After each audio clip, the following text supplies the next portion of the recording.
Okay. Give me just a second and I'll get started.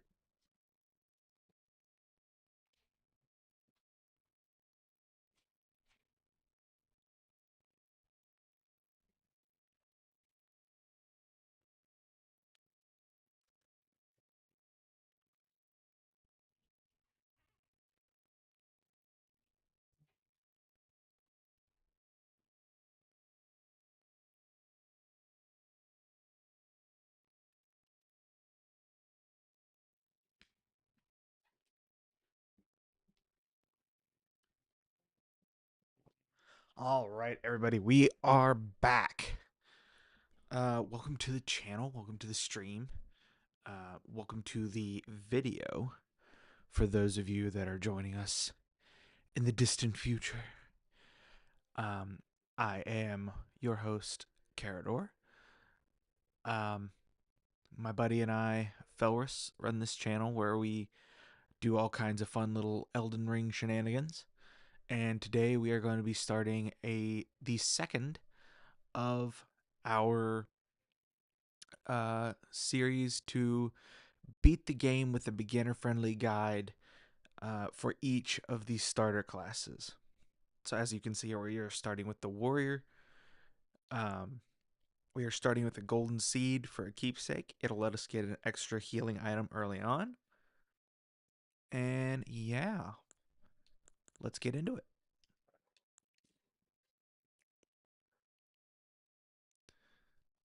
What?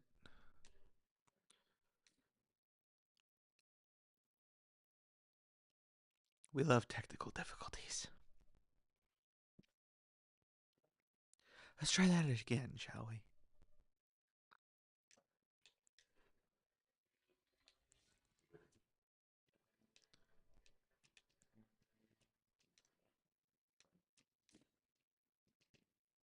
Good grief.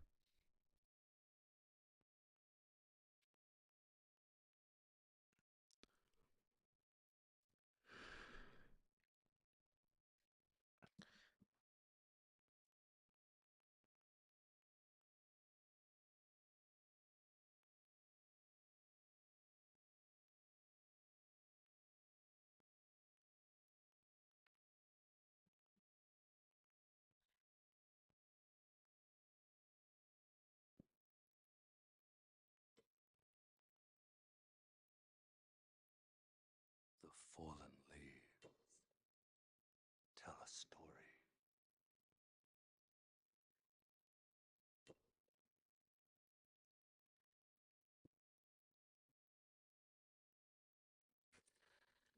The great Elden Ring was shattered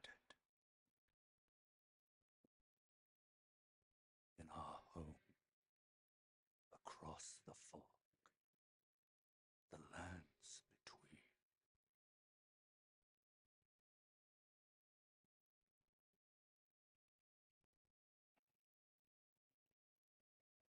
Now, Queen Marika the Eternal is nowhere to be found. And in the night of the Black Knives, Godwyn the Golden was first to perish. Soon, Marika's offspring, demigods all, claimed the shards of the Elden Ring.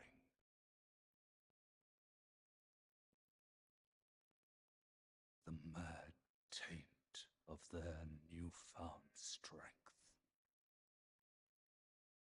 triggered the shattering.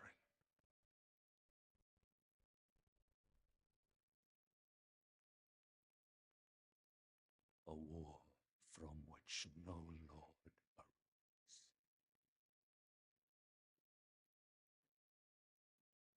A war leading to abandonment by the greater will.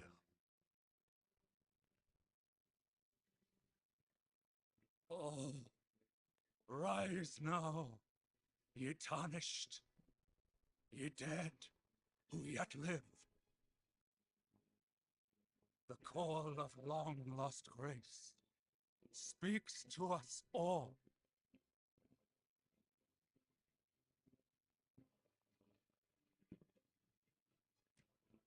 For alone, chieftain of the Badlands, the ever-brilliant Goldmask,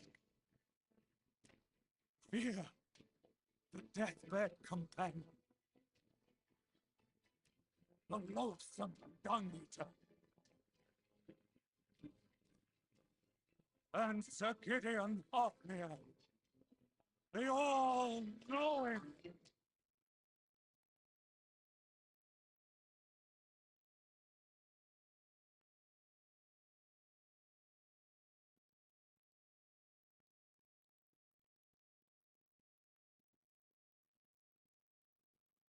And one other, whom grace would again bless, a tarnished of no renown.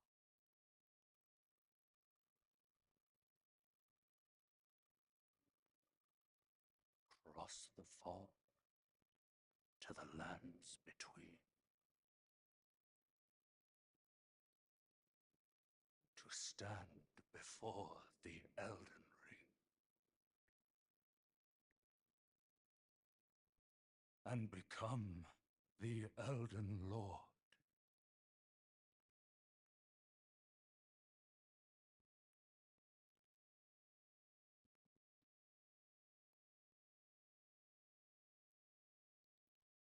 All right, and so our journey begins.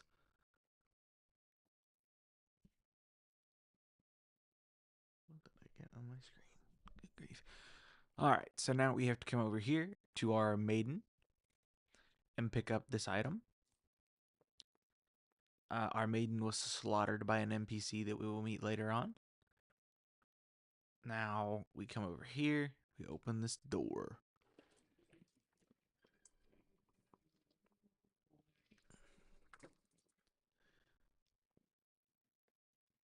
All right, so now we come out here, take in the beautiful scenery. We'll be going there shortly. Then we're going to run down here. There's going to be all kinds of stuff to look around at. Feel free to do so. But for right now, I am just going to run over here.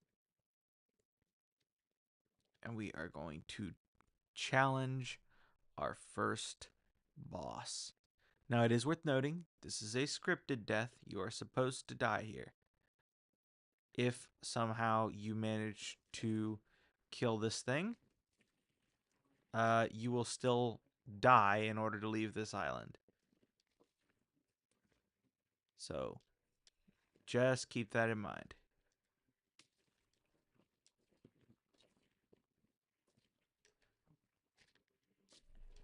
Ow.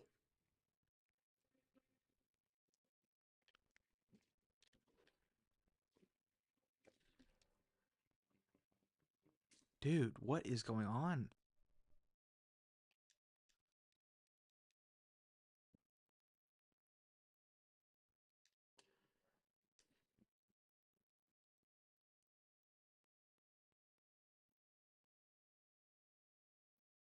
I'm just going to put the Xbox on offline mode. This is ridiculous.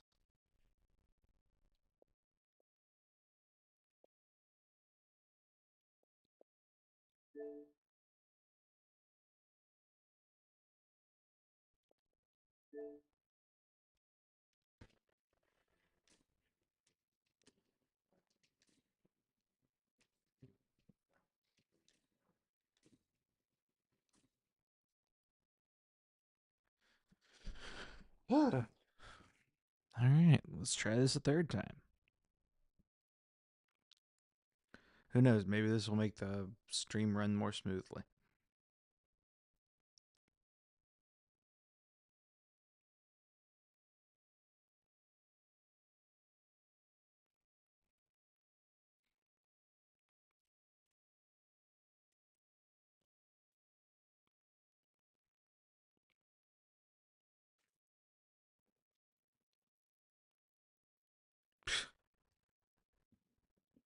And yet, yep, he's back at full. All right. Yep. Get that crap over with.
Don't worry, Torrent.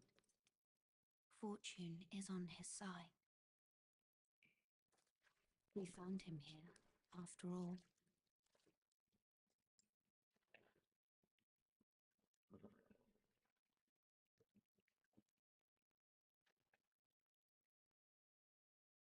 One of his kind is sure to seek the Elden Ring, even if it does violate the Golden Order.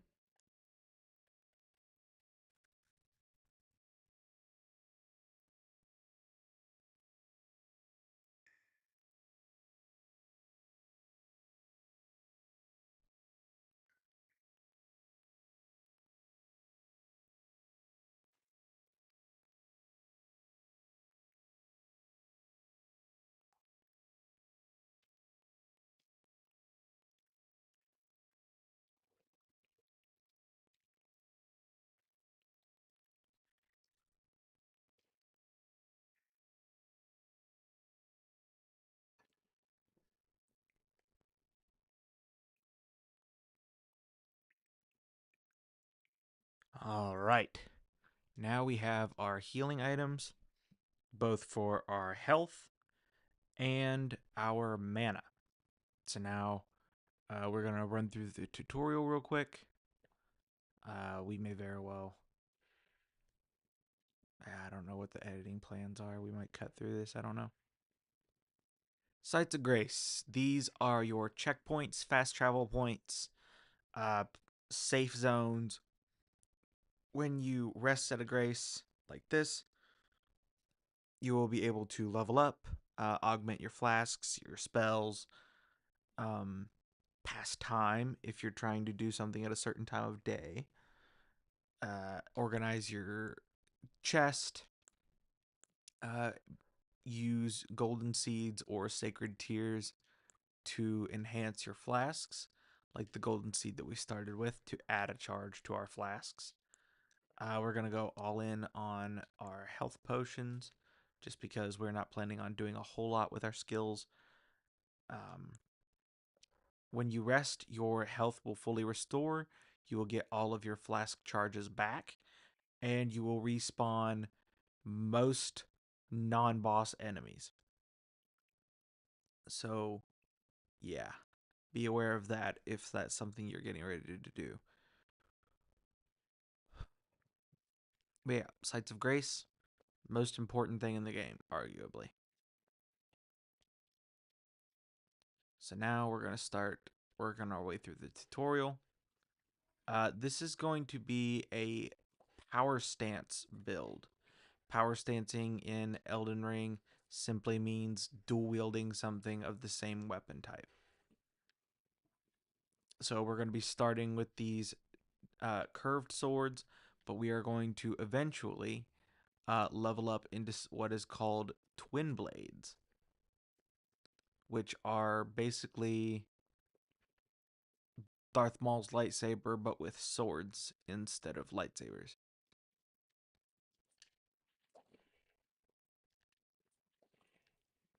Most of this, uh, most of this build will be centered around jump attacks. So,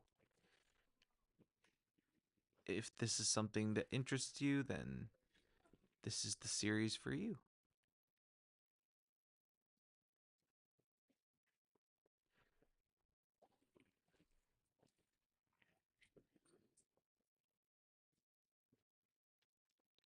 Going to try to do a starter build or a starter guide for each starting class. So if you're off in the future and you don't you don't like the looks of this build and you have something else in mind, chances are I have done it for one of the other uh, series. So feel free to poke around on the channel. Um, and yeah, find whatever strikes your fancy. If you haven't, if you don't find something that you want to see and I haven't done it yet, all you got to do is let me know either in the comments of a video or in the comments of one of our streams or a post. And I will do my best to facilitate that. All right.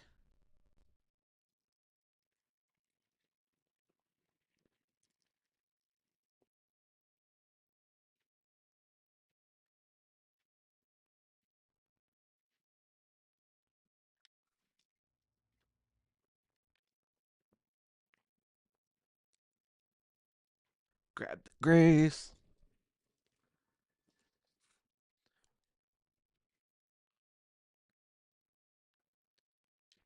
Now, this right here is called an fanged imp statue.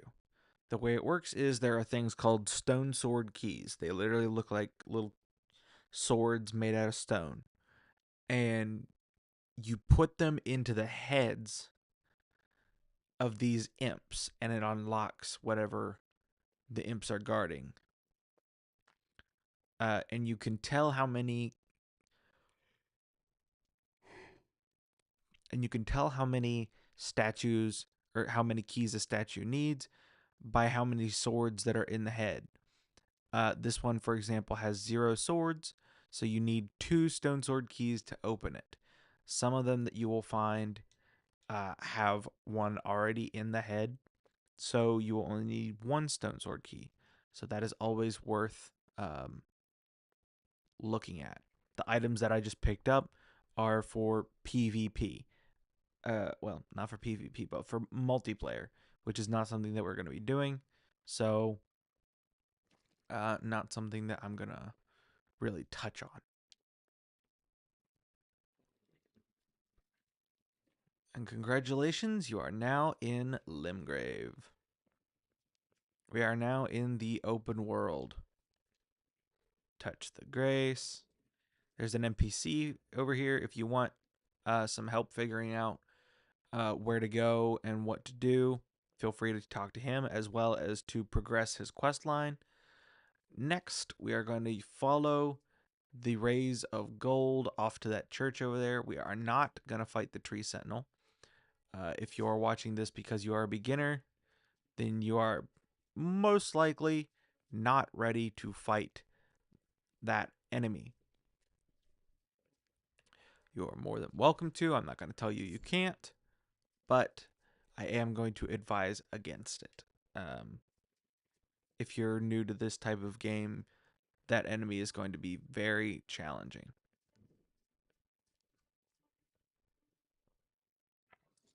Touch the grace.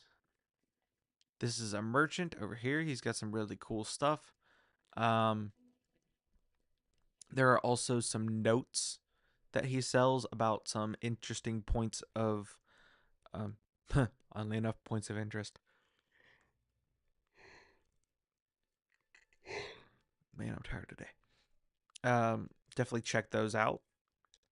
I will tell you there is a little trick that I learned.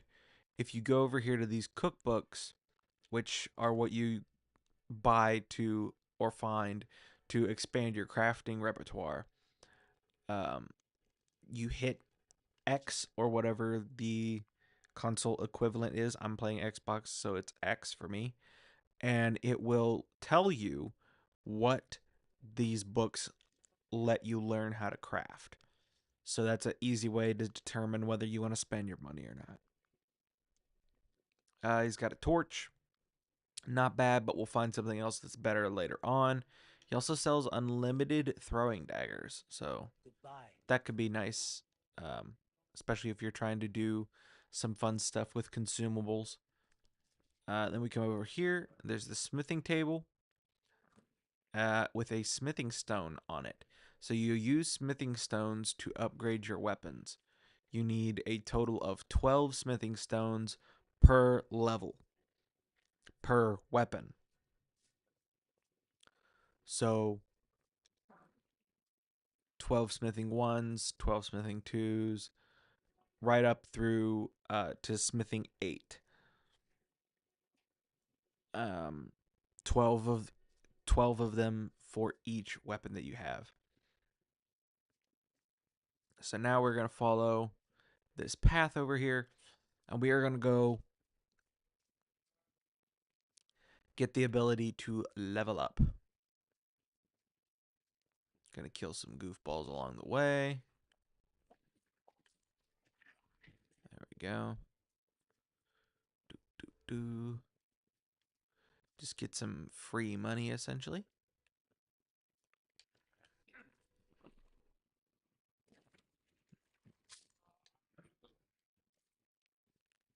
Pick up those kukris. Those are basically throwing daggers that do blood loss. And how blood loss works in Elden Ring is when you inflict enough blood loss onto something, it deals damage equal to a certain percentage of the target's max HP. So a lot of burst damage there, which we are going to be taking advantage of with this build.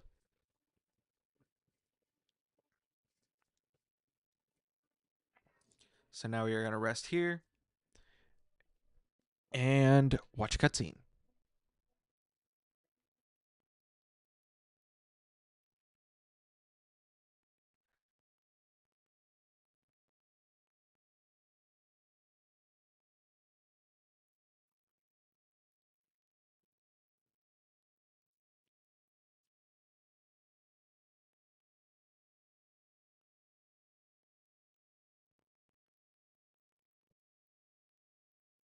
Greetings, traveler from beyond the fog.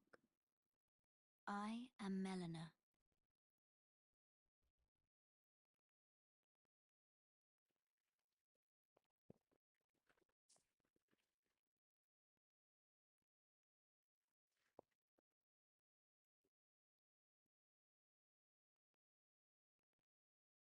I offer you an accord.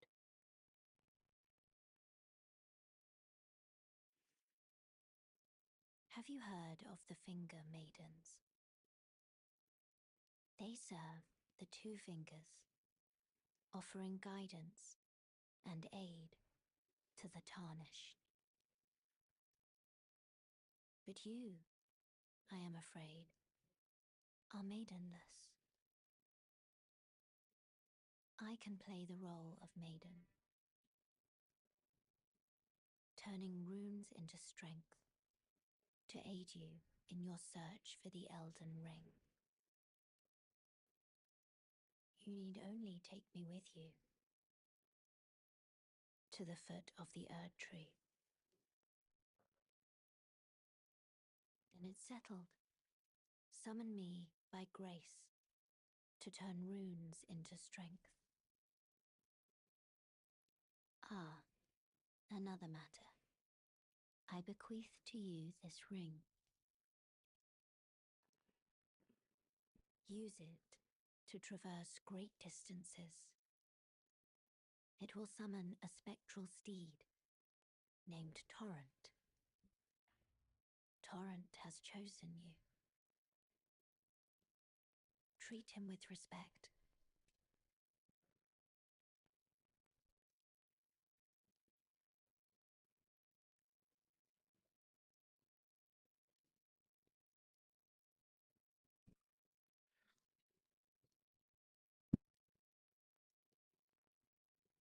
All right. All that to say, now we can level up, and now we have our mount. Also, automatically makes it night for some reason. All right. I don't want it night. I want it morning. Makes it easier for everyone to see on camera. So, now we can level up. When we have enough runes, we're going to be aiming to level our vigor first. We also have our horse now. I'm going to go ahead and adjust my pouches the way I like.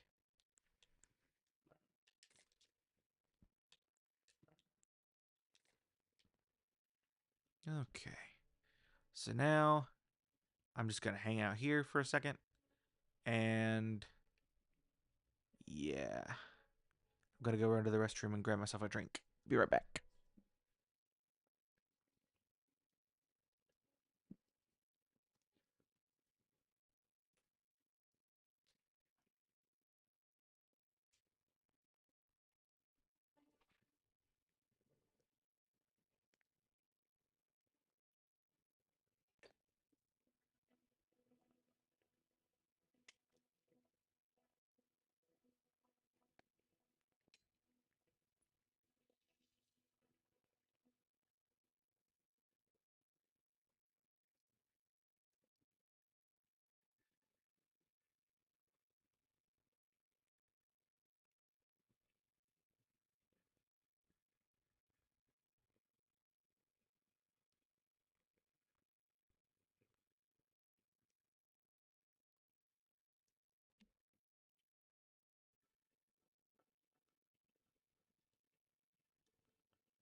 All right, we're back.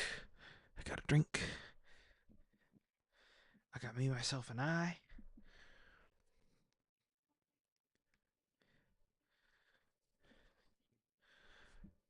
Solo ride 'em till I die. All right. Okay, so like I was saying, we're gonna be leveling vigor once we get the stat requirements for our weapons of choice, which for the twin blades we should just need dexterity.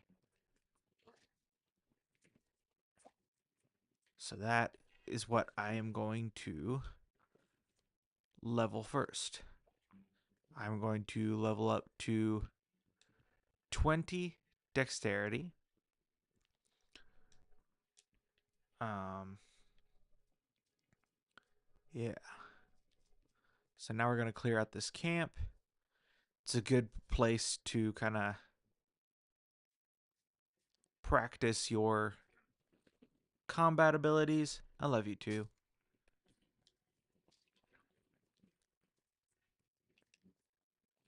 As well as get some good starter gear. And there are a couple of important items in this place. So, just gonna run through it real quick. Most of these enemies should be easy. The shields are kind of annoying because, unlike in our last playthrough, we don't do much in the way of stance damage. So, it is going to be a little hard for us to get through shielded enemies. But, outside of that,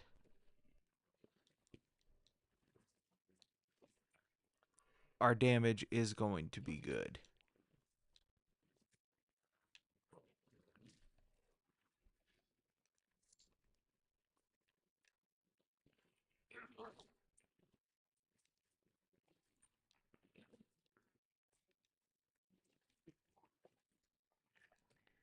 Cool.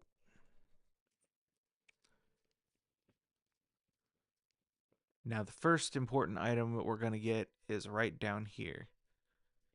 And that is going to allow us to change the affinity and abilities on our weapons, which is very important and powerful. So the abilities that you can give your weapons are called Ashes of War, and affinity for our weapons just means like changing what type of damage our weapons can do, like elemental damage, and change what stats our weapons do damage based on. So, like right now, these weapons do a split damage based on strength and dexterity. But by changing the damage type, we can change that to strength, dex, arcane, faith, intelligence, or some combination of those.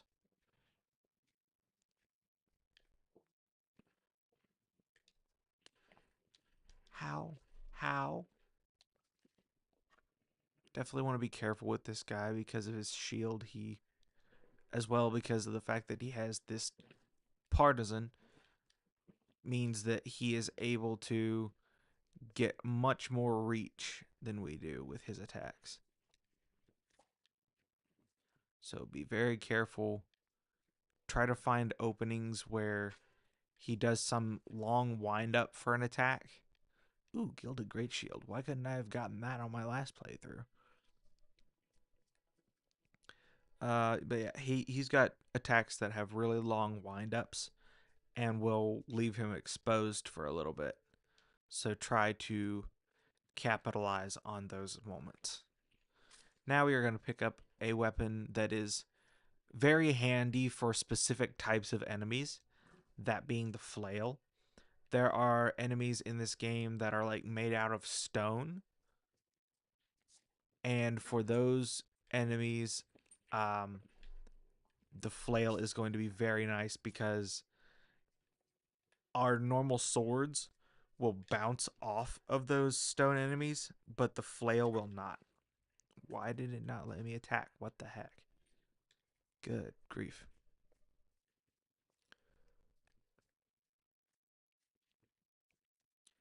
Ducking here in the bushes. Gonna stab that guy in the back.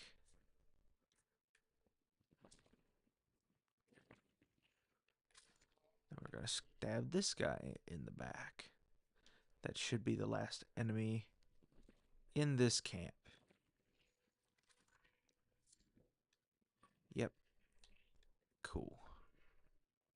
And now we are able to pick up the map for this area, which lets us actually be able to see what we're doing. So that's handy. So now we're going to go back to the Grace. We're going to put a level in. Maybe two.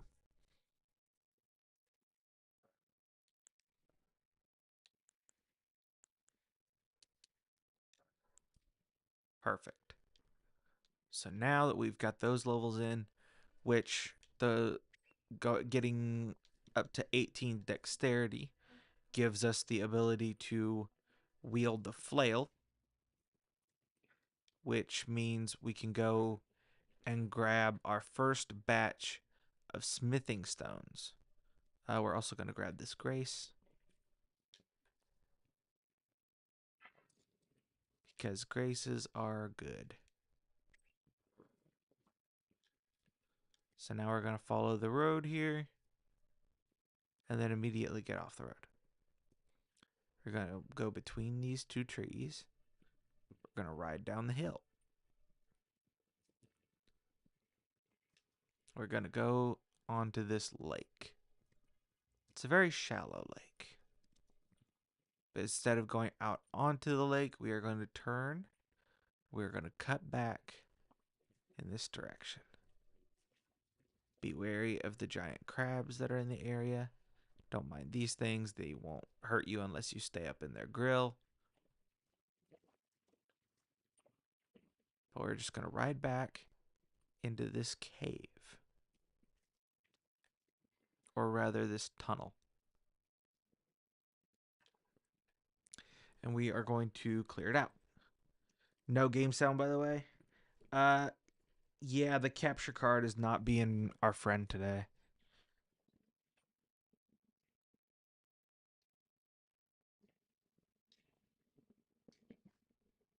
See if that helps.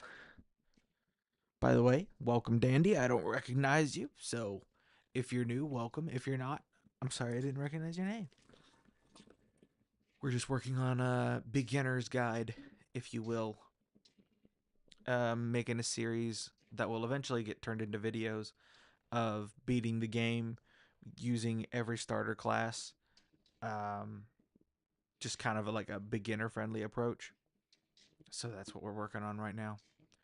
So now we are going to take off the shield and we are going to switch over and put the flail. We're going to use the flail for clearing this place because this is one of those areas that has those guys made out of stone. The flail is also just a really good weapon because it has innate blood loss buildup. And as we've discussed, bleed is very strong. So now we're going to just kill these guys and pick up smithing stones that they are mining.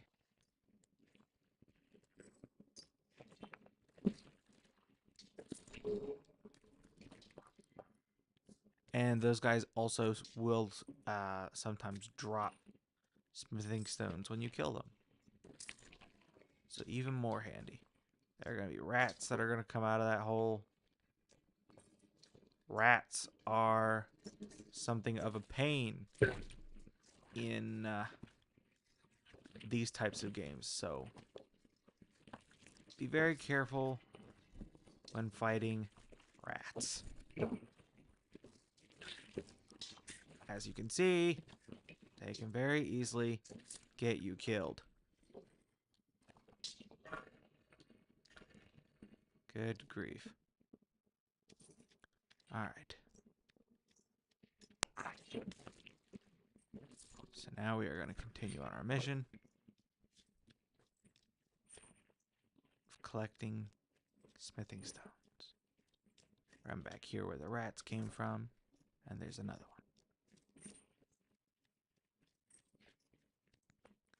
one. Alright.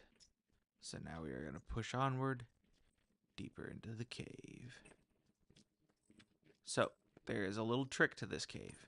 First, we are going to ride this all the way down, but as you're going to see, there's a spot to jump off and go explore that tunnel. That is where the boss is, and that is where we are going to go once we've cleared out this little spot down here that has like 1 or 2 more smithing stones. As well as a couple dogs.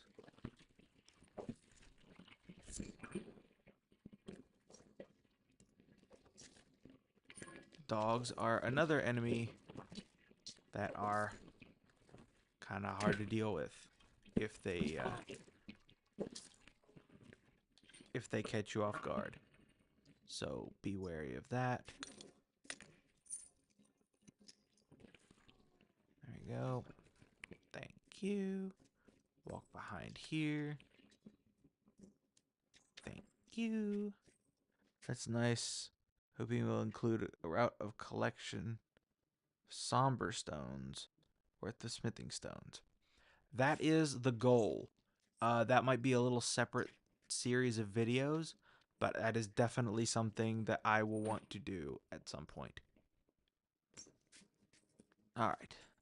So now that we've taken care of that, we are going to go back up the lift, and we are going to jump off onto that spot that I mentioned. Right here.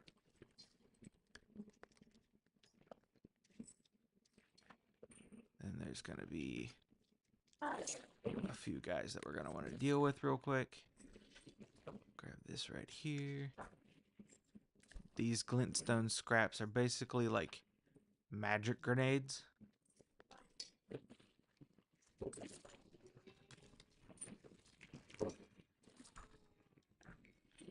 There we go. Getting lucky on those smithing stone drops. Alright. But yeah, no, including routes on the smithing stones and somber smithing stones are definitely something that I want to do, as well as do videos showing how to get the bell bearings. Alright, so now we're going to ride down here and we're going to take on the boss.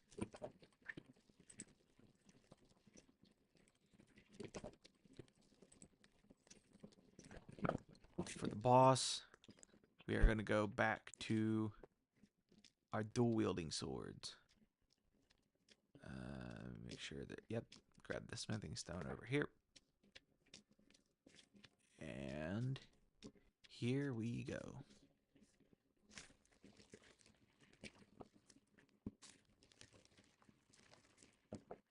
And there he is. So the trick with this boss is to whack him in the knees until he falls down. Then we whack him in the head and repeat this process until he's dead. Ow. While trying not to die ourselves.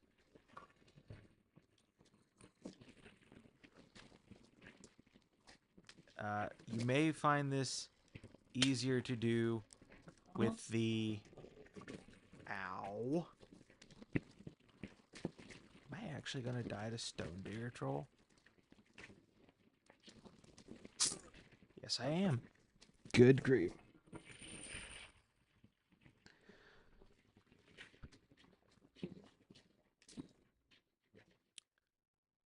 We're going to use the flail this time. That'll be better.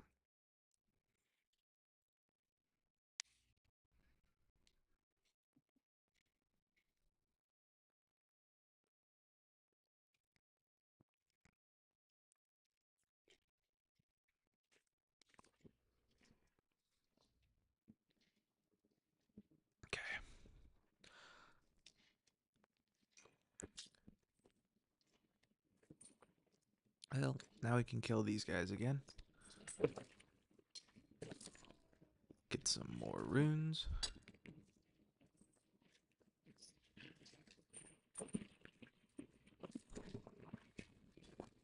Watch out for that guy. He's got a flamethrower. Cool.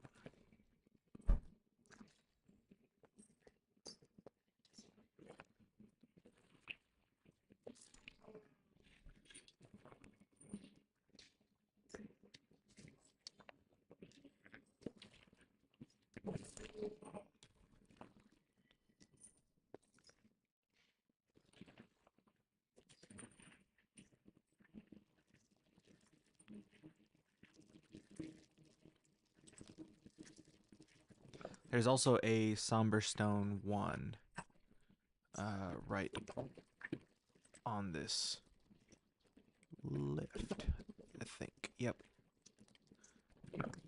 Shoot. Let me try to get that again before we do the boss. Yep. Alright. Yep. There you go. Somber Stone 1. In the very first tunnel. So now we can try the boss again. And this time, we're using the flail.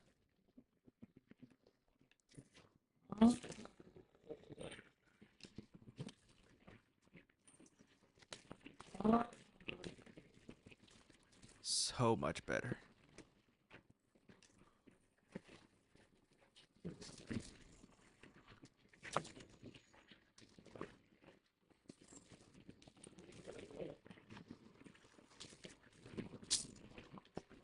And just like that, he's done.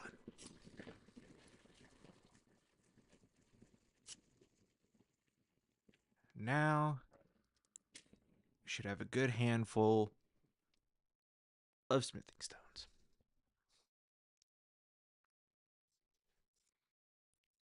Now, because we're using two weapons instead of just one,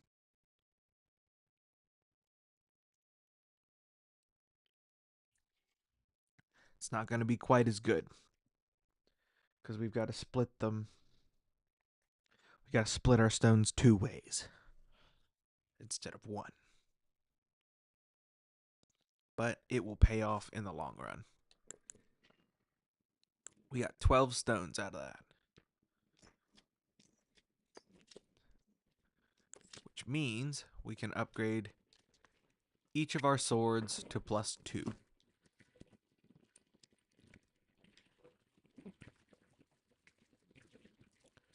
We're also, while we're down here at the lake, going to see a dragon, as well as grab one of our twin blades that we're going to use later on. That is over here in these ruins. Down there is a way to get more smithing stones, as well as a way to get unlimited somber stones. But right now we care about this hole.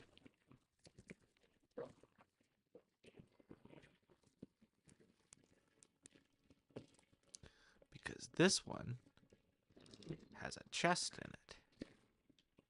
And in the chest, the twin blade. So that is one of our 2 twin blades for this series. But for now, we are going to fast travel back over here. And we are going to upgrade our our weapons. Each of them to +2.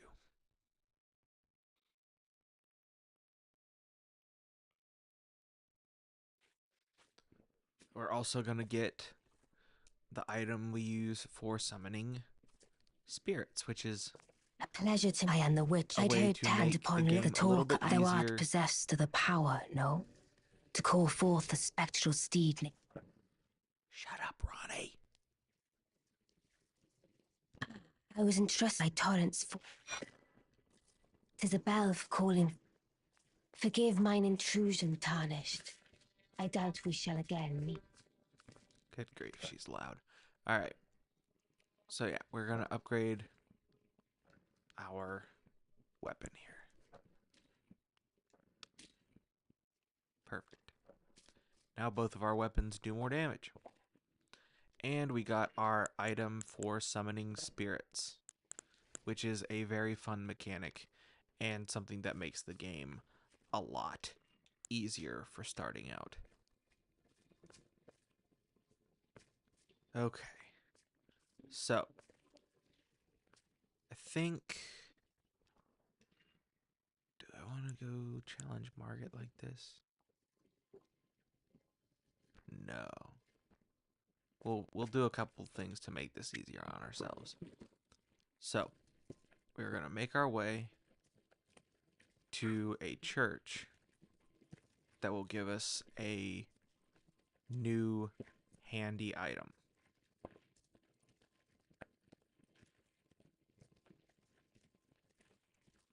It's also nighttime. I forgot that automatically makes it night again. We're going to ride down through here again. Yeah, for whatever reason, the capture card really struggles with just sound effects. Oi! You there? Could you help us out, Tully? But it picks up voices very easily.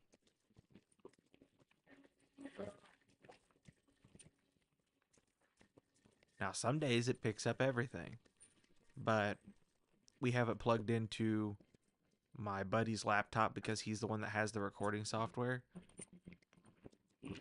So it doesn't always cooperate. So we're going to ride across the bridge, then we're going to cut left, and we're going to keep following this path. We're going in that direction, towards that tree. So we're going to keep following this path, and we're going to turn down the hill.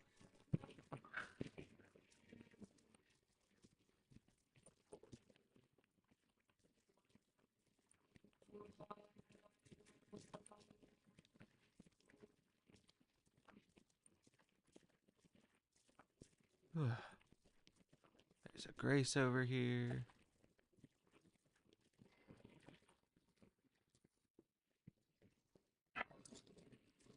Graces are always handy.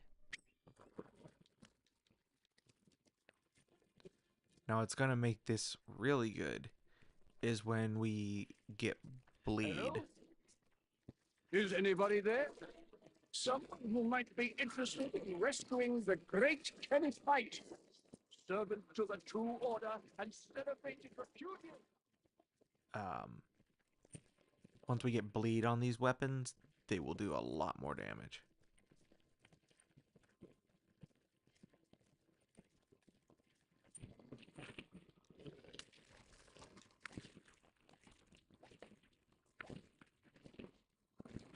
I dodged.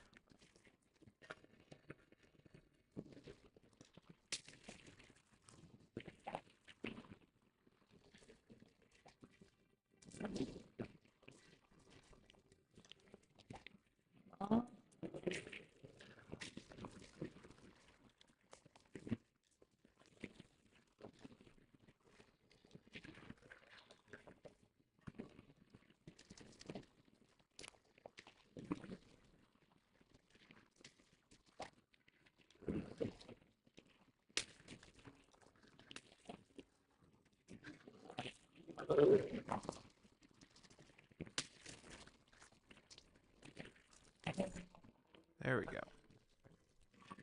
Nice 1,000 runes there.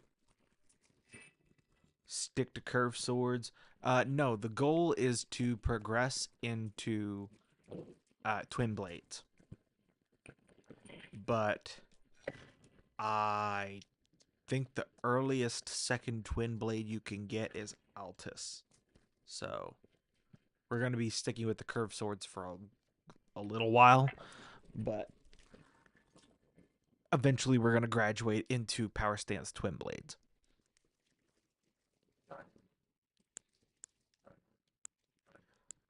All right. So then we can do that. Go ahead and mix our physic. So from here, we are going to head down the path.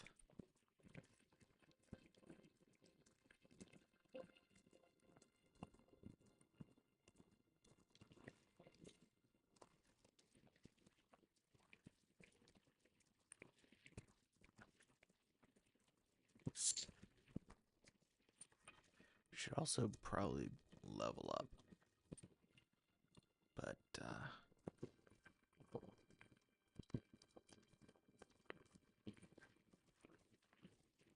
alright. Gonna grab the map while we're here. Trying to keep my eye out for the tree. Is it up here? Alright. Up here at the tree, we're gonna see a bowl. That's gonna have items in it for our physic. Which is the flask that we just picked up back there at that church. It's a flask that we can mix to have whatever effects we want. So long as we have the tiers for it.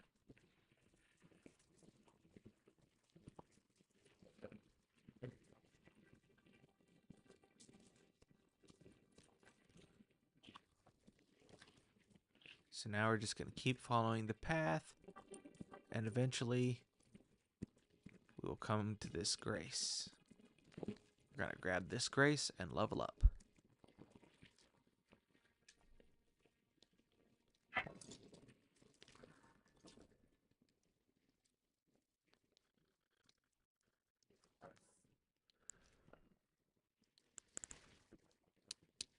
There. Now we can start leveling up vigor. Which vigor is our health stat. It increases our max HP. So now we're going to come in here. We're going to kill the knight that's running this joint because he has a Ash of War that will give one of our swords bleed. So we're going to jump in here. We're going to run upstairs. Watch out for the guys throwing Molotovs.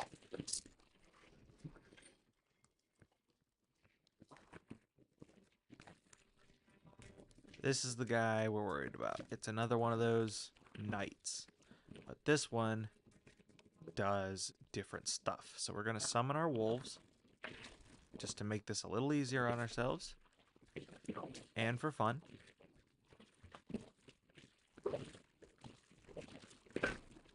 Ow. Heal. And now he's dead.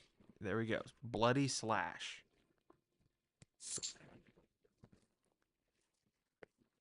Bloody Slash is a very good Ash of War that, at the cost of a little HP, throws out a bunch of blood, which oddly enough does a lot of bleed buildup, but also deals quite a bit of damage. But what we're more concerned with is this item right here. Dectus Medallion, the left half. That medallion will give us access to an elevator that will take us to one of the most important spots in the game. So, very, very important. But now, we are just gonna focus on clearing this place out for some runes.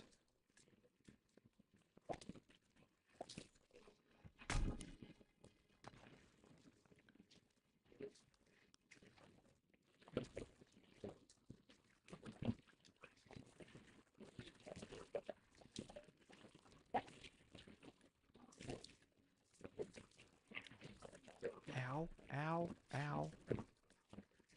Grief.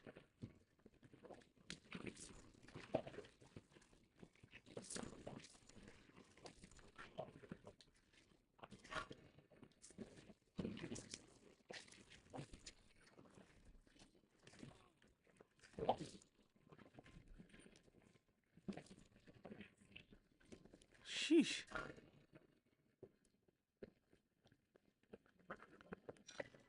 Grab that cookbook. That allows us to make blood grease, which will be handy.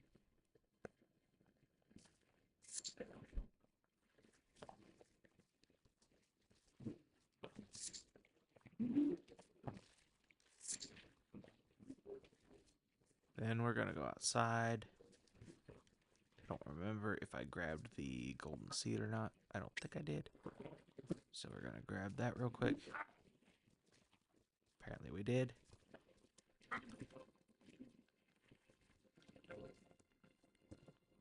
Now,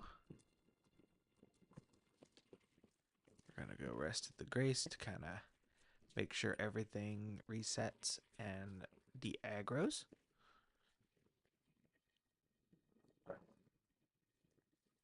Cool. Now we can get another flask charge. And we can change the Ash of War on one of our swords. So that gives it worse strength scaling, but it also adds arcane scaling. And as you can see, it gives us 59 blood loss buildup. Very, very handy. So now we are going to do one other thing before we challenge Margaret. And that is going to be, well, actually two other things, because I want to show you how to maximize this. So we're going to go kill a boss.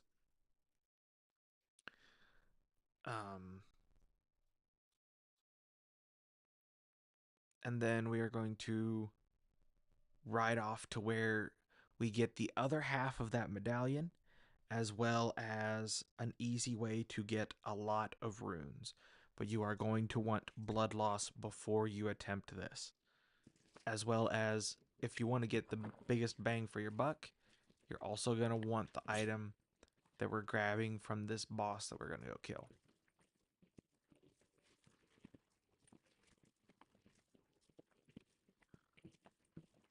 So we're going to ride down like we're going to go to the tunnel.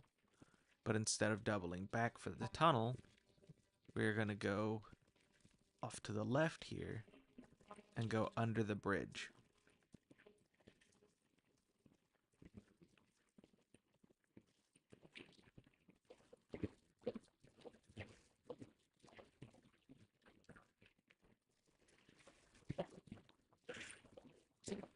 And eventually you're going to get kicked off of your horse, and that is because there's going to be an NPC invader down here, which is basically a simulation of PvP. So he's going to pop up over there on the other side of the river. He has a bleed weapon. Now, if you wait long enough and just kind of bait him down the river, someone else will come and help you. Another NPC.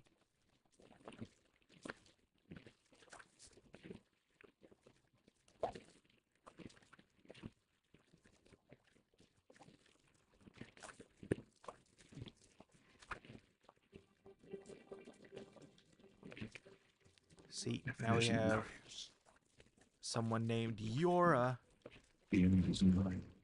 helping us fight this guy, who does, as you have seen, a lot of damage.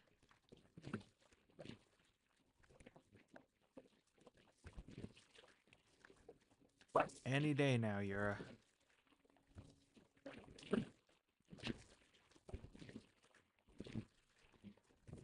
Alright, now it's safe for us to heal. So now we can help Yura kill this guy.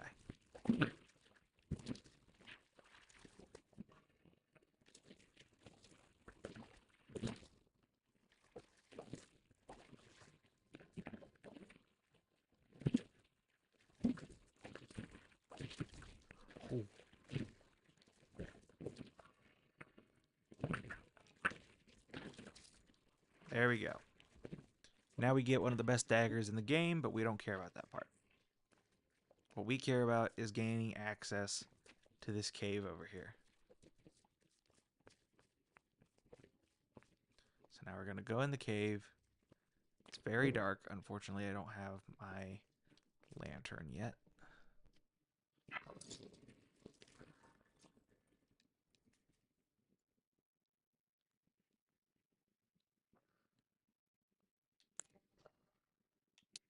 Go ahead and level up. Now we are going to run down here through this cave. And we're going to jump over here and run back in here, ignoring all those bandits back there, and run straight into this boss fight. So now you're going to have to open this chest to start the boss fight. Well. And it's going to be another NPC help fight. yourself to a man's personal belongings. This one's going to suck a little bit more, though, because he's got a shield. The gods demand repentance. Cough up your glory. Really? All of it.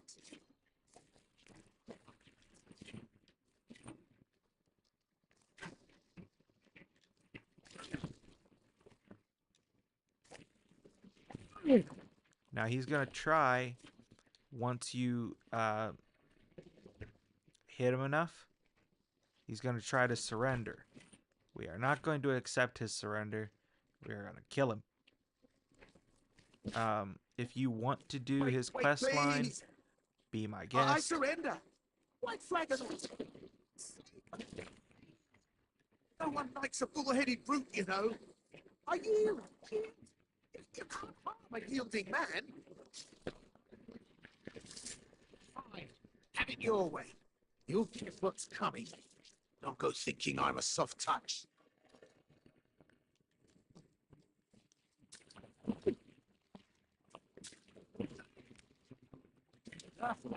Surrender, mate.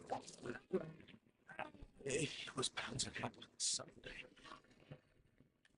What a shit. There we go. We got a +7 spear. Hoping add to the talisman progression as well. Early 1 pouch till the 4th. Oh yeah, definitely. We're going to do all that stuff.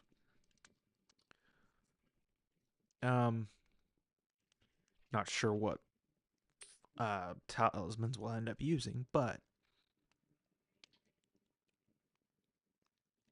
that is absolutely something that we're going to do. All right, so now we have the item that we need.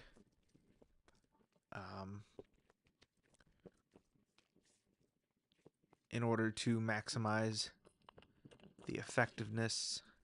Oh, crap. Can't see. Can't see. Crap, can't see. I'm probably gonna die.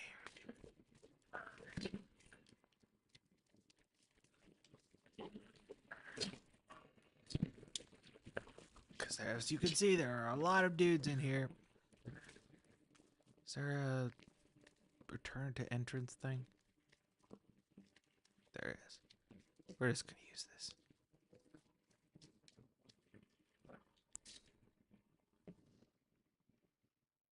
Okay.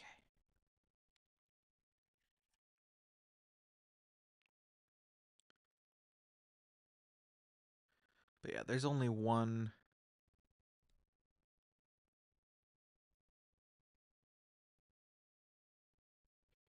Yeah. So for our first, we'll grab our first talisman while we're getting the early levels.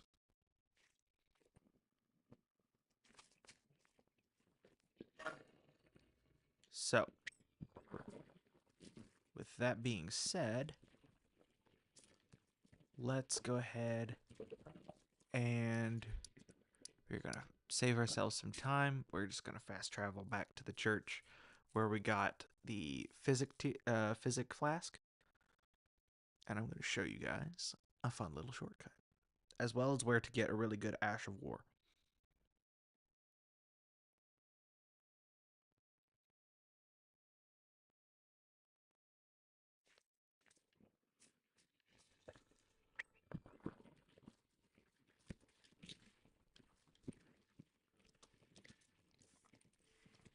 So for the really good Ash of War,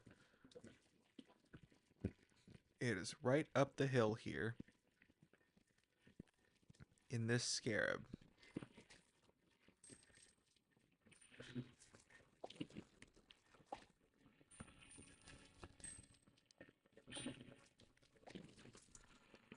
Sacred Blade. Really good against especially undead enemies. So now we're going to ride this thing up by jumping it, by jumping in it. And we're going to ride up over here, hop up here. We're going to jump in another one. We're going to land and jump up this third one. And now we're going to run up through here.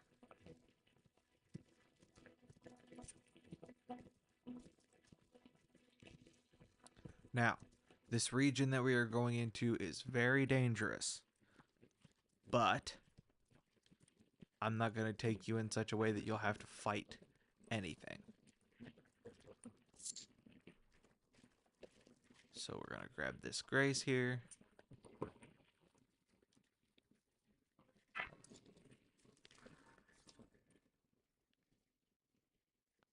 What does that mean? Twin blade.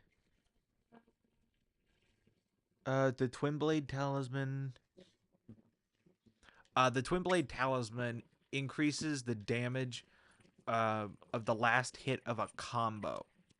So whatever your weapon's attack chain is, the last hit of the entire attack chain will do more damage. That is not going to be relevant for this build because we are going to be primarily focused on the jump attacks. So we're going to want, like, by the end of this, we're probably going to be using Claw Talisman and Lord of Blood's Exaltation.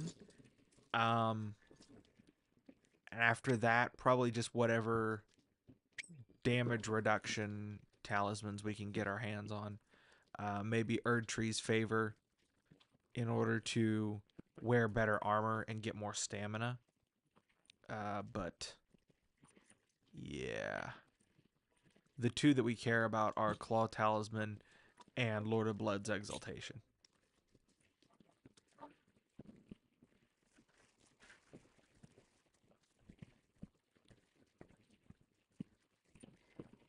Grab another grace. That was a good question, though.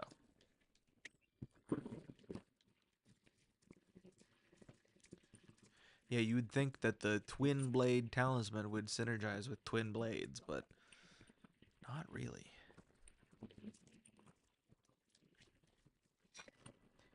Can't think of what to use early game. Turtle talisman for stamina. So what I'm going to recommend is I'm going to recommend the Radagon Soar Seal, which is what we're going to get while we're getting the other half of the Dectus medallion, as well as getting those early game runes.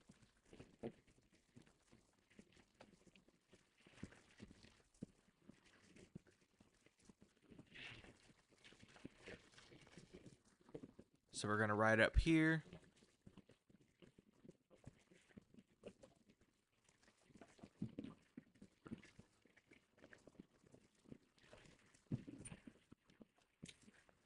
Right around this giant dragon. This giant dragon is what we're going to kill for the easy runes, by the way. We're going to right over here. We're going to grab this grace. We're going to run through this fort real quick.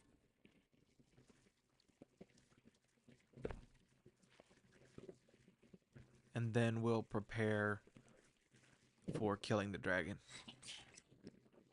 So we are not trying to kill anything through here because everything in here will kill us. So we're going to run straight through up this ladder.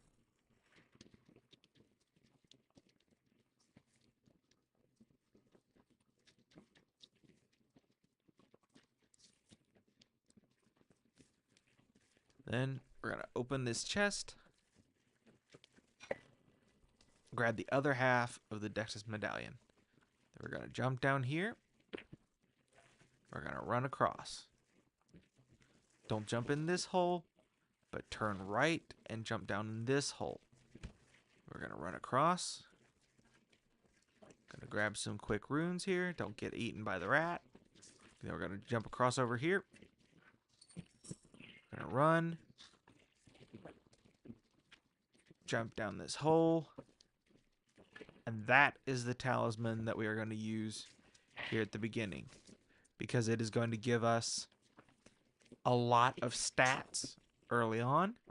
At the cost of just increasing our damage taken by a little bit. But for early game, see, we got one shot. That's okay. But for early game, that is going to give us +5 to our health stat, +5 to our stamina stat, and +5 to our strength and our dexterity. So it's very valuable. That is going to be the talisman that we run for a good while, I would say. Probably until we pick up an Erdtree's Favor. So now, what we are going to do is we are going to equip that talisman. Perfect. See that chunk of health that it gave us? Good stuff. So now we're going to rest the grace. And Melena's going to show up, and she's going to take us to Round Table Hold. Forgive me. I've been testing you to determine if the Elden Ring would truly have you, if you had the mettle to endure this long and arduous path. It seems my worries were unfounded. Torrent had your measure from the very start, whereas I merely pretended. There is but one other thing I can do to offer you guidance. I can take you to the Round Table Hold, gathering place of tarnished champions, guided by grace. Very well. Let my hand rest upon you for but a moment. And we are off to Round Table, which is where we can use the bell bearing that we got from Patches to buy the item that will increase how many runes we get from killing this dragon.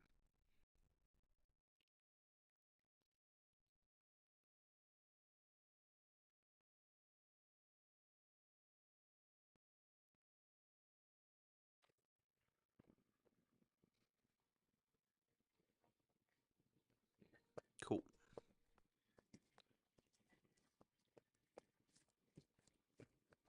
So now we're going to run back here to this creepy looking thing. We are going to crack this so that we get some money. Exactly. Second one, yeah, second one will be the claw talisman.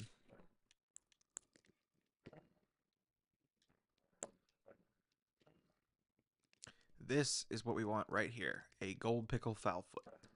So we're going to buy one of those. We're also going to buy Margit's Shackle. That will help us with a boss that we are going to encounter very soon.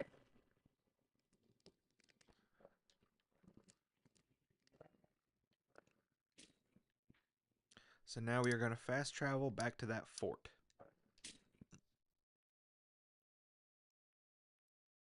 Yeah, if you kill Patches, you can pick up 3 of those. As well as the cookbook to make them yourself.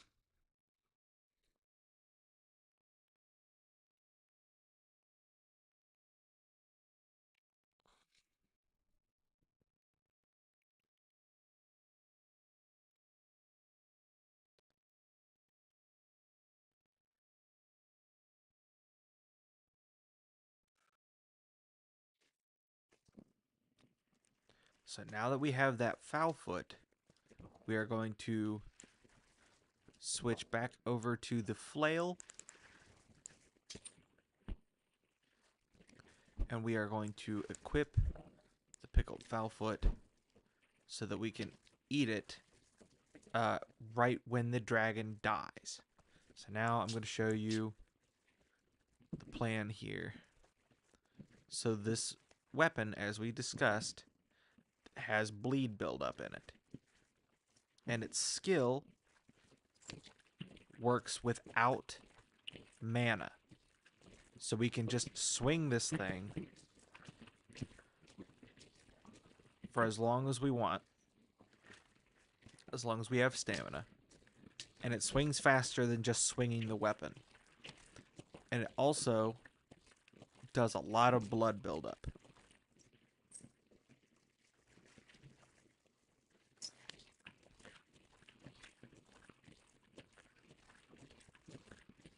To America crossover. Oh, interesting. I didn't know about that. I'll have to look into that, because that could save time. Although, I feel like that the way that I did it is still good, because it also introduces new players to NPC invasions. But that is definitely worth noting.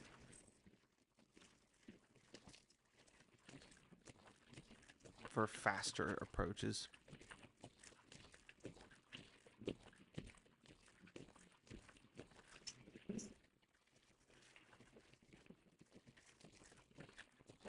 I actually need to write that down.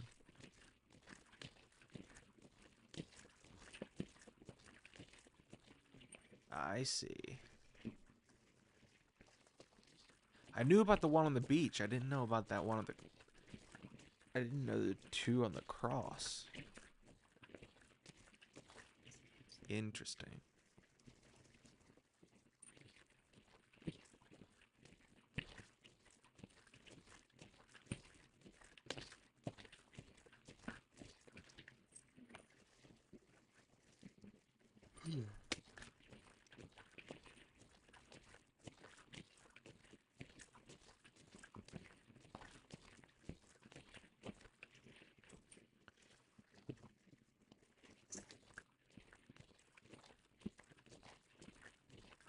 Okay.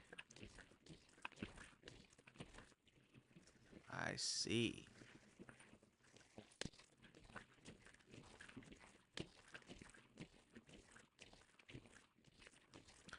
By the Everjail. Then that'll probably be the ones that we use. That'll probably be what I do when we do the samurai playthrough. Alright, when the dragon's leg moves like that, that means it's dead. Eat the foot to get more runes. And now we just make our way back to the Grace. And just like that, we acquire nearly 100,000 runes.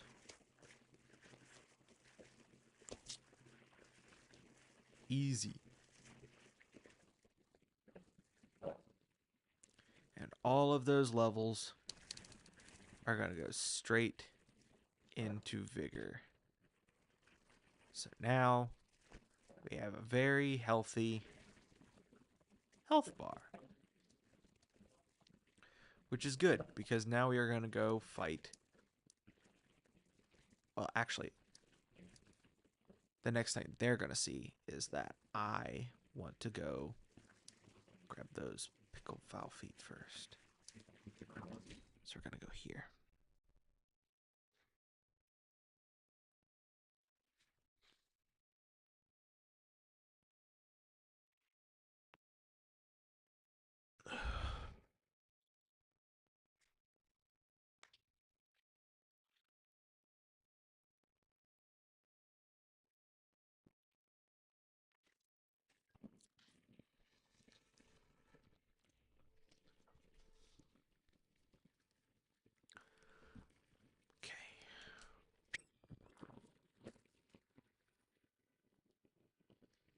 No, once you kill him, he's dead.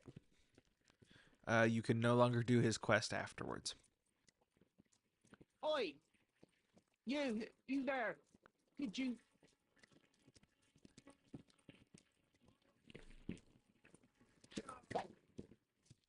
which I can go over in post and add a little side note,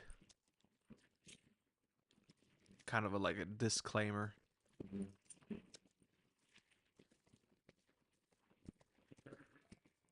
Because eventually these streams will get turned into videos that people can watch as a series.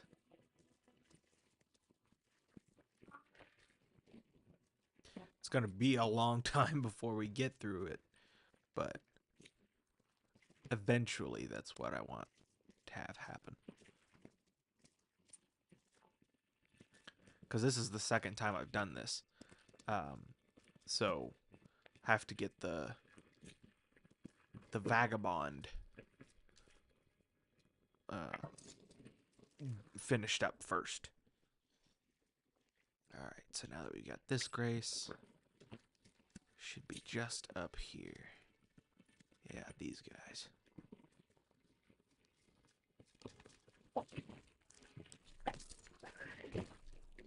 Oh.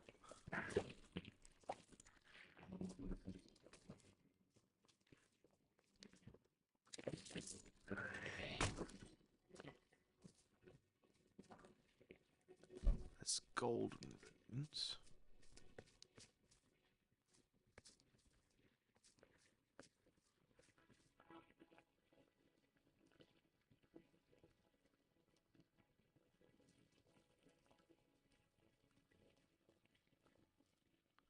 Yeah, bull goat armor. Was this the cross you were referring to? Because this is by where the dude was riding through.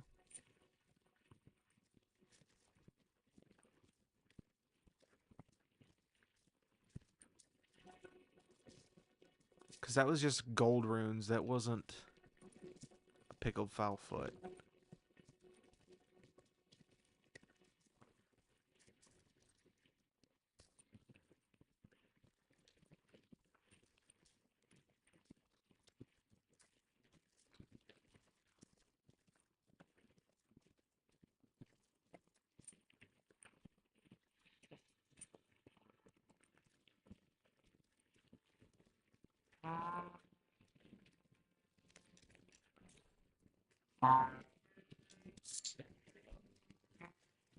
That was smoldering butterflies.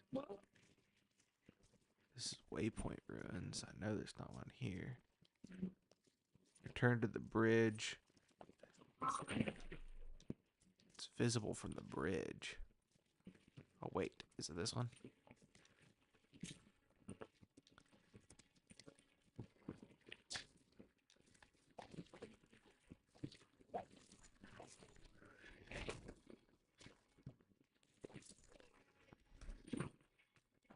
Aha! Good call. Good call.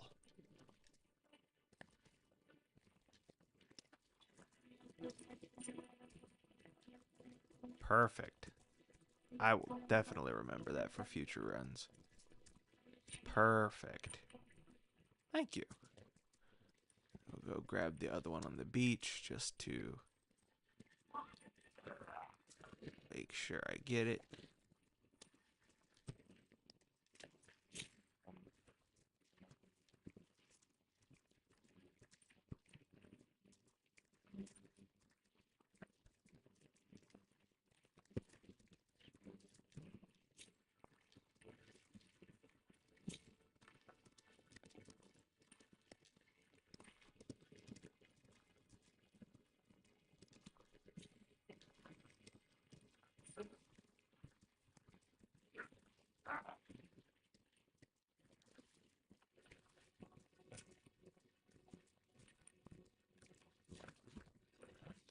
So wait, the turtle pope can revive people? Never knew that.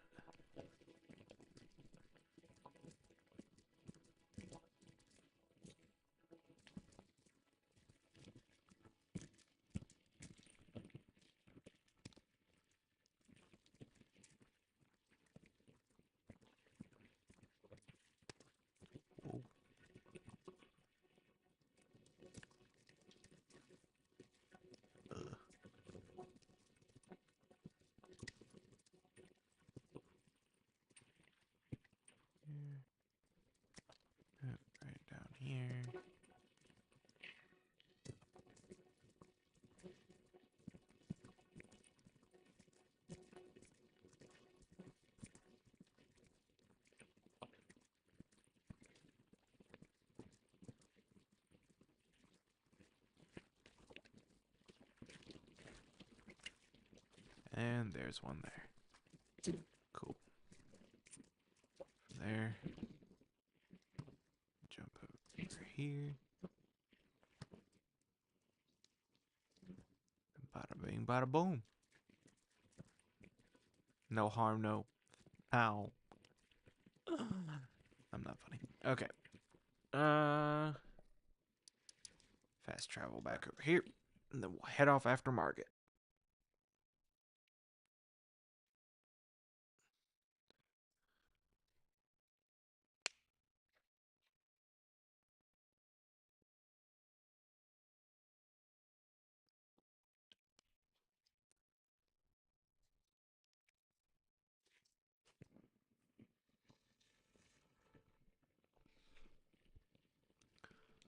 Alright. Here we go.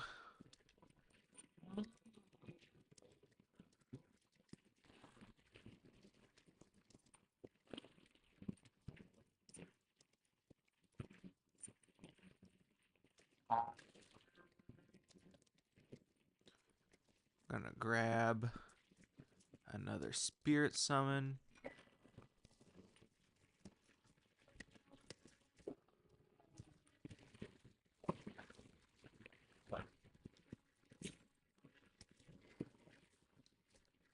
Once killed Selen.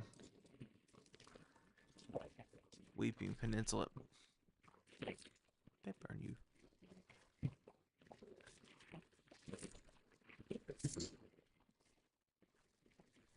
Weeping Peninsula gone to the Pope. Asked forgiveness, then she...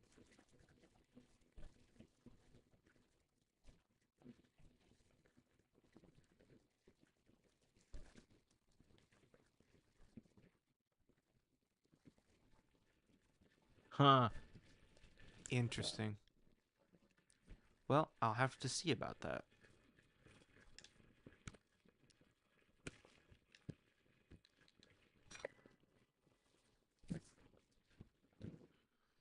Everyone Now we who can exhaust only to this have their lady's IG names dialogue in column. order to get access to another handy heading to spirit summon. enticed by well that makes I don't have your cover. It's scary, you know. I want to be like I'm nothing but can you tell? Because that I'll summon be glad. will poison our enemies. And we'll want to come back here later because she's going to change locations. And when she leaves that spot, she's going to leave a golden seed there.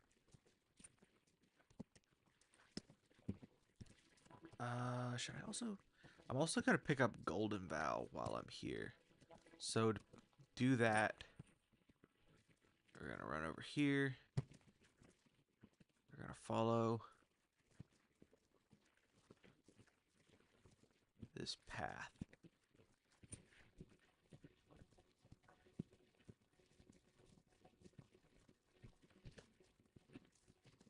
Yeah, that's fair. Gonna grab this grace. And we're gonna ride off in this direction. We're gonna go get another Ash of War.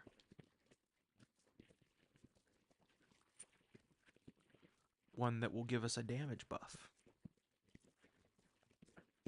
As well as help us negate damage taken.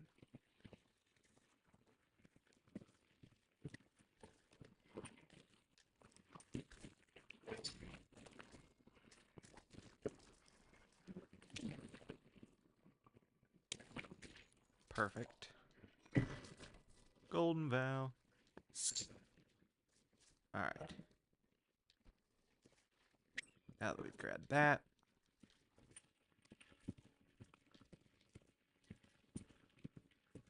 Yeah, that could be interesting.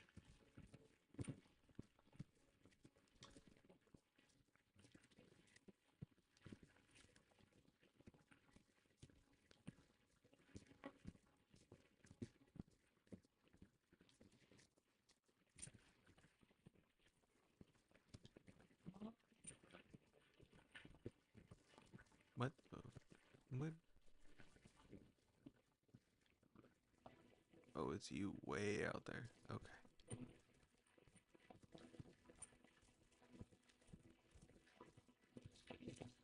We'll leave him alone.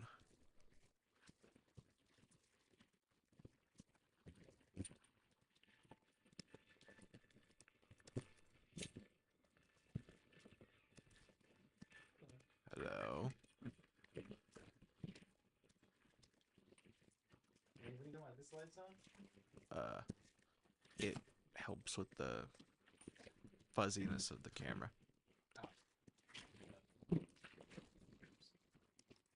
Wow. And that's why it was on that other color. Wow. Uh-huh. Light. There. Wow. Uh-huh. I screwed that up for you. I'm sorry. I thought you were reaching down to get your own cable. What's that? How does that look? I mean, let the...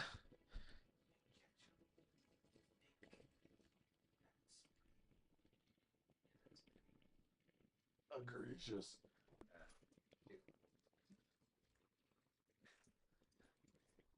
Better. But there. I'm here to research scuba certification. There. Lunch. All right. Fair. Towards getting certified. Right. All right. There's that.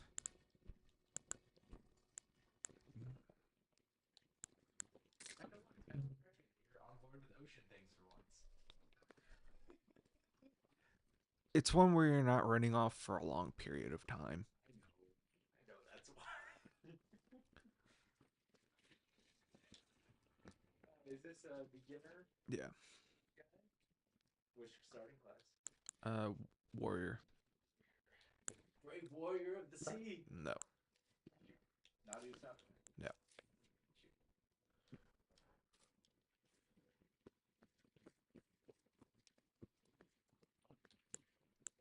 Okay. Here we go.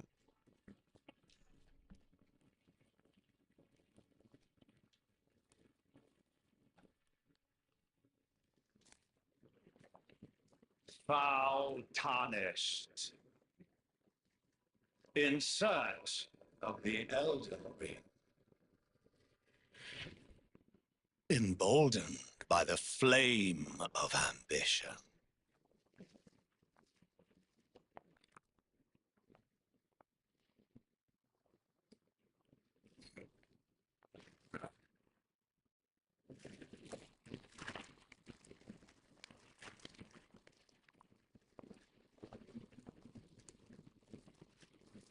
Someone must extinguish thy flame.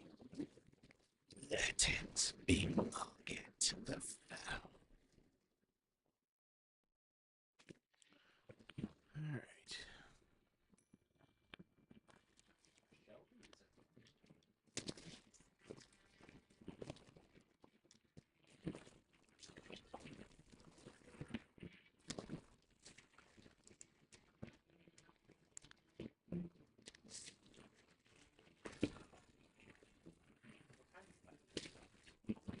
Hmm? Scimitars.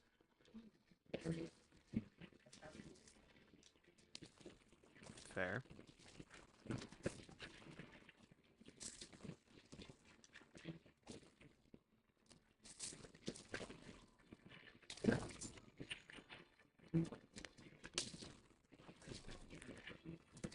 Well, thou art of passing spirit. Warrior blood must truly run.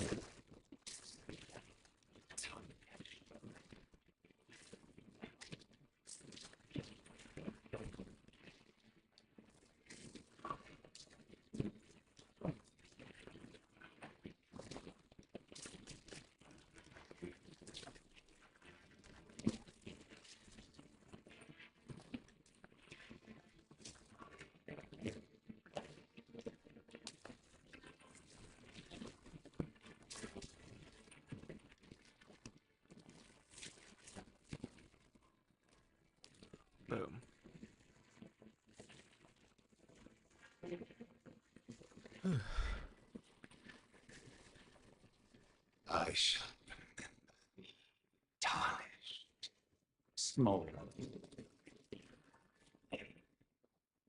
cower in fear Sounds good. of the night. That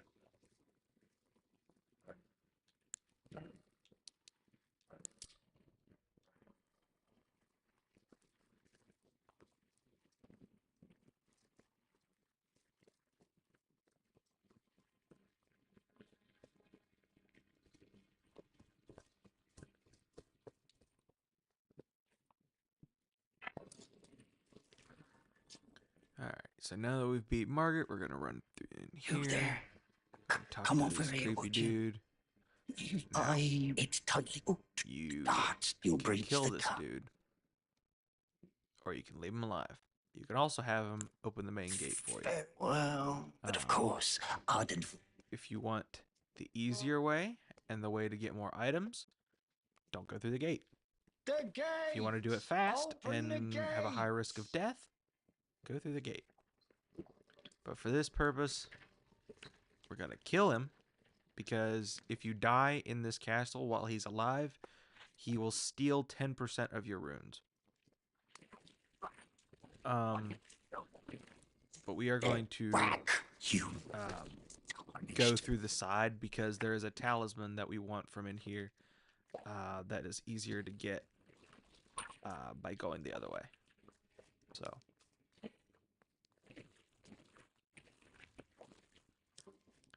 cannot wait to get it. Lost Ash. Alright. Now, if you are confident in your ability to not die in there, and you want to leave him alive, he is part of a quest line that can help you get a high level item much later on. But for the sake of ease, we're just gonna take care of him now.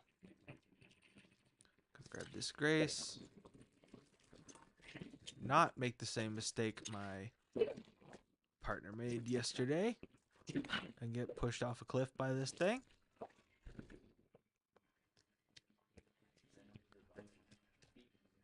It's a beginner's guide.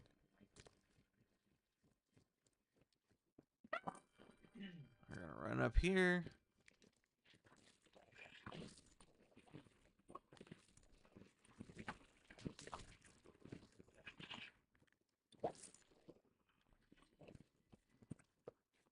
Alright.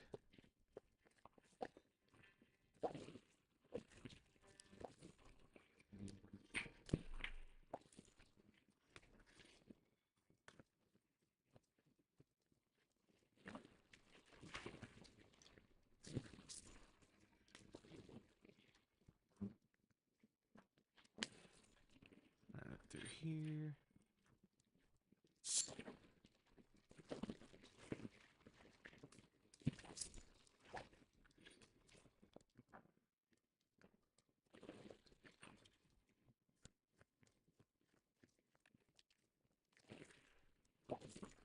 Gonna open this door. Also, if you leave that creepy dude alive, when you come in here, he will lock the door behind you and automatically aggro this enemy. But if you kill him, allows you to sneak up behind, get a nice backstab.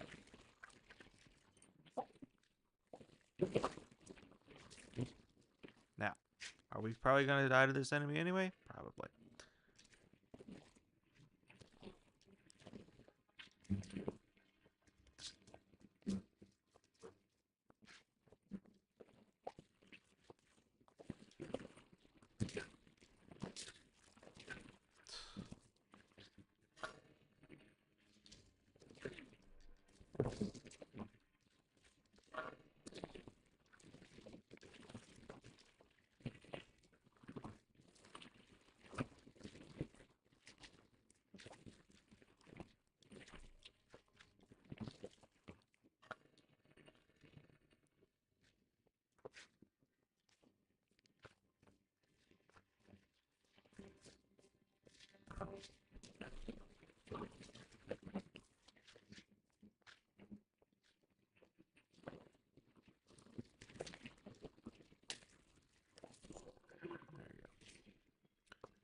Now that he's dead,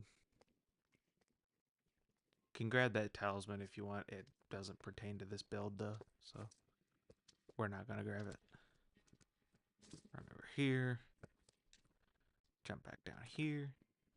Use the key we just got to open that door. We'll head up this ladder.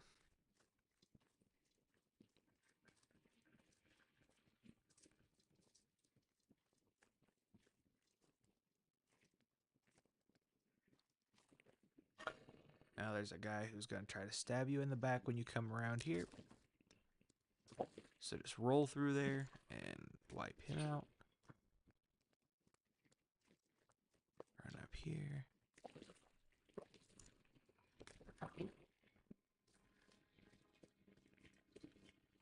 Gonna run up these stairs. There's going to be another one of those knights in here, but we are just going to run up the stairs and ignore him.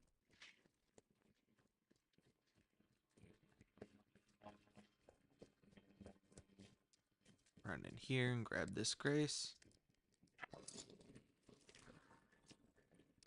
Rest to get back your flasks. And then now I'm going to show you how to get your next talisman. We're going to jump off this roof over onto this ledge. Make sure you take a running start, otherwise you will fall. We're going to jump up here, walk around, and we're going to hop up here. We're going to kill some dudes.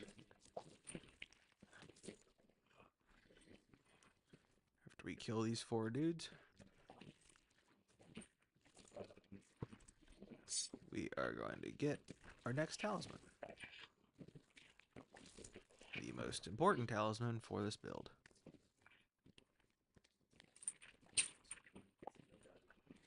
Power Stance Twin Blades.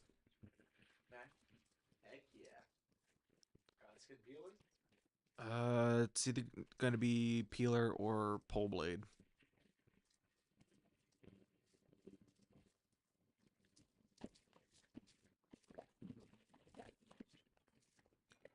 Claw Talisman.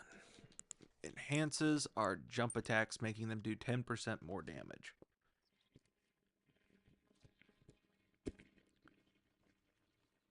There is also an armor set, or an armor piece rather, that we are going to eventually grab that will do the same thing. So, yeah. What?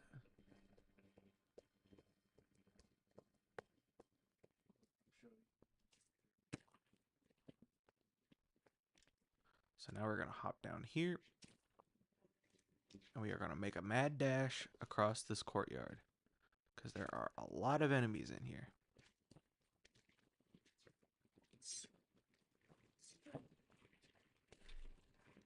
Oh, why? This guy is taking Elden Ring and turned them into a chessboard. Okay. I thought it was really cool.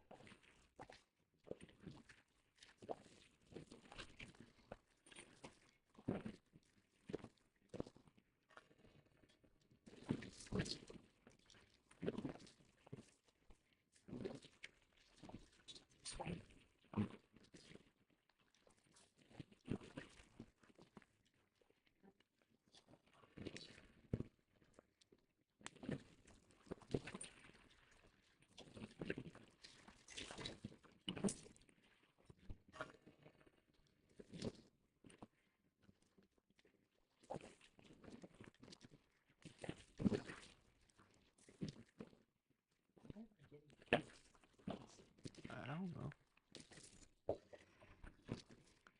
Alright.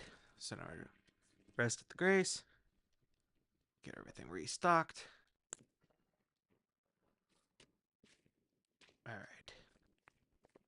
So now, before we do the next boss, I'm gonna go show you where to get 2 more sacred tears to make your flasks better.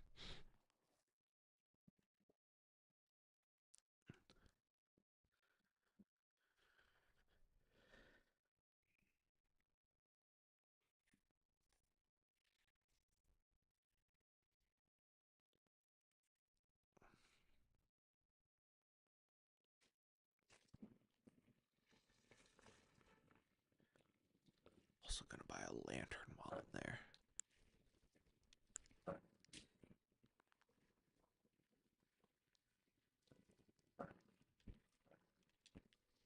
Could be a fun cooking exercise for you. The heck? What are you talking about?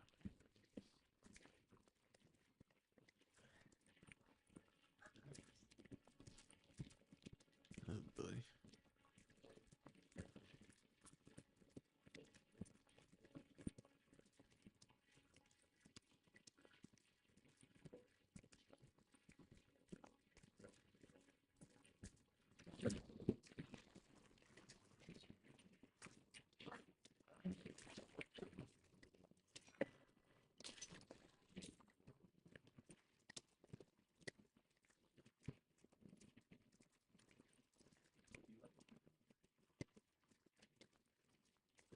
I don't really like art in general. Why? This guy, he makes devil fruits, but not like he actually cooks them with real ingredients. It's kind of cool. He made this one like mango and coconut, like a tropical kind. Yuck.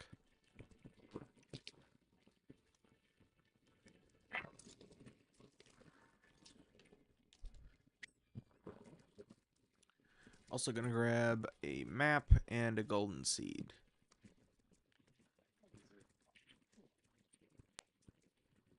So we're gonna grab the golden seed. Which is over here. Yeah, watch out for the giant arrows from the dude way down there.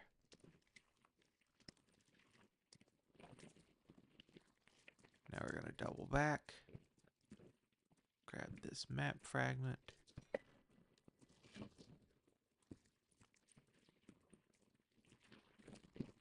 Now we'll start heading off after those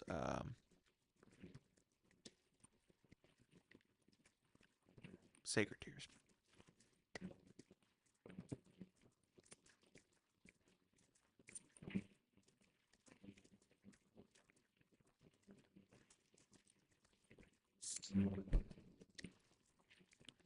That's disgusting.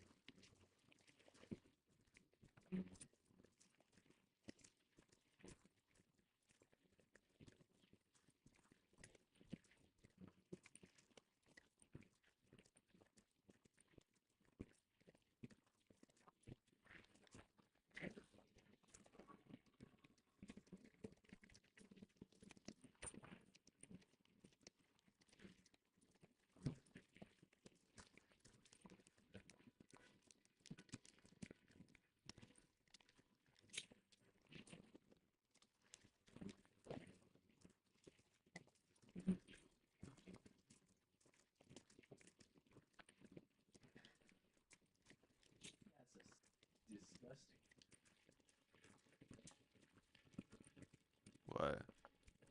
Chancellor of the Annex for 4 and 3 white, mono white. Is 5/6 angel.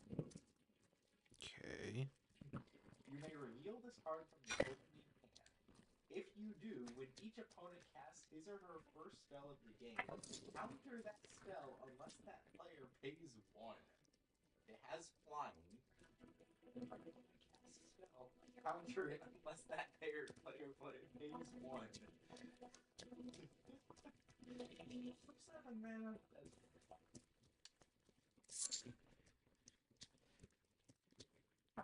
Alright, that was sacred tier number 1.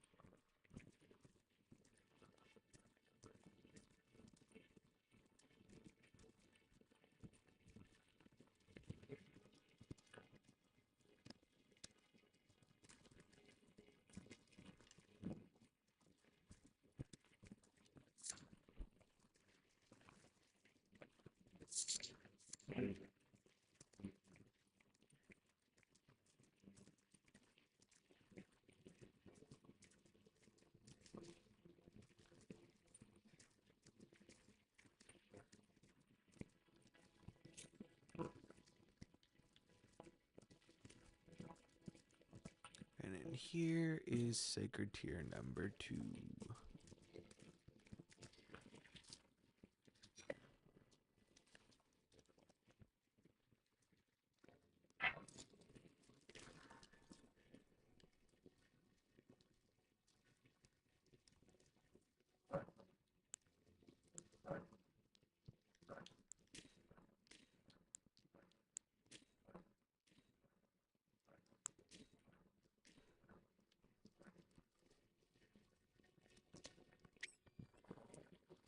Now we're gonna go get our light source.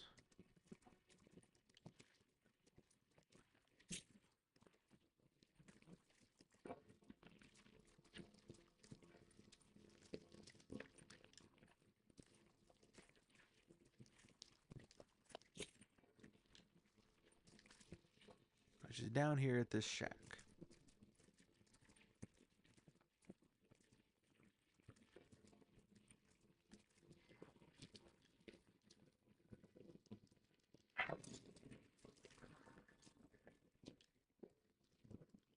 Well, there's been a hey, how can I help? Sweet.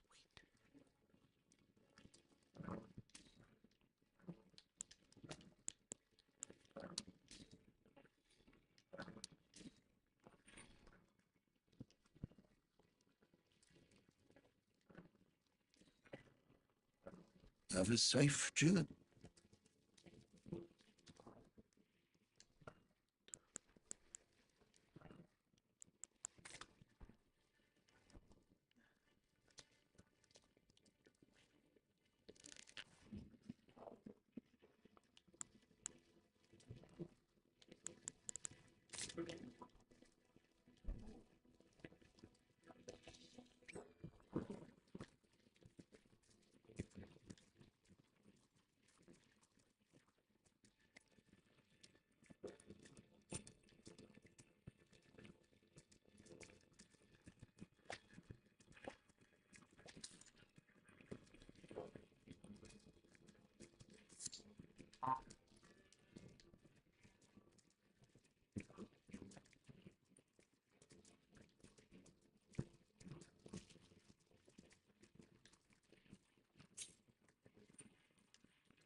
Is that maybe a sketch of Obama with sushi?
There we go. Now we have the bolt here.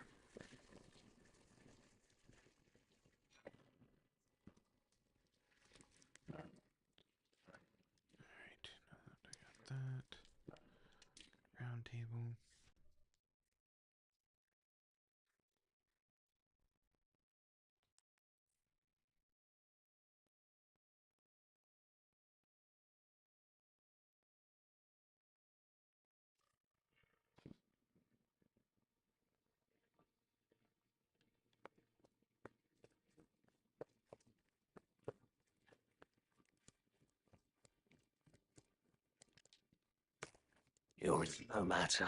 Lay out your arms.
Be proud. You will find your only mistake was your choice of me. Let the wounds lift you. In your place.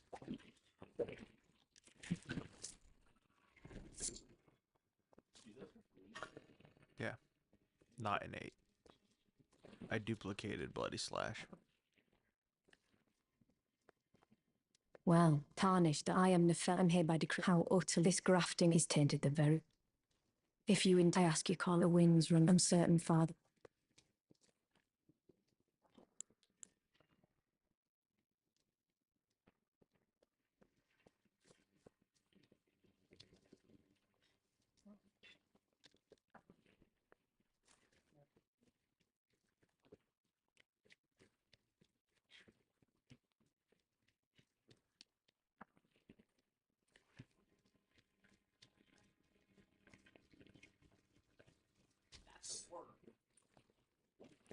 Okay. Fool, right? It's a worm.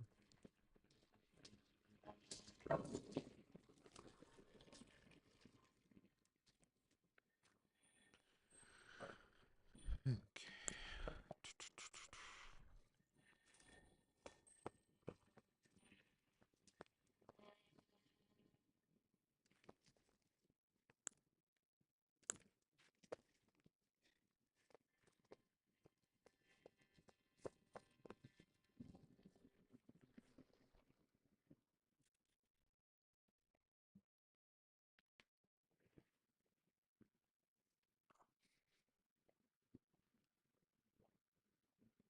Mighty dragon, thou the true born heir.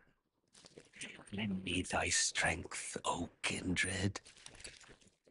Deliver me unto greater heights. Well,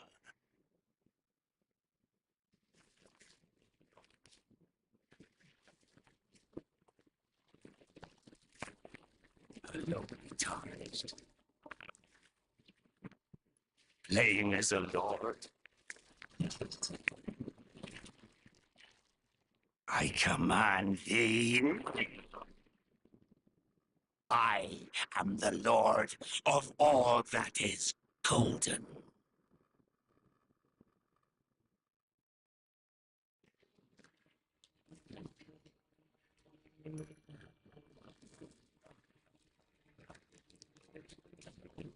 Okay, Godric.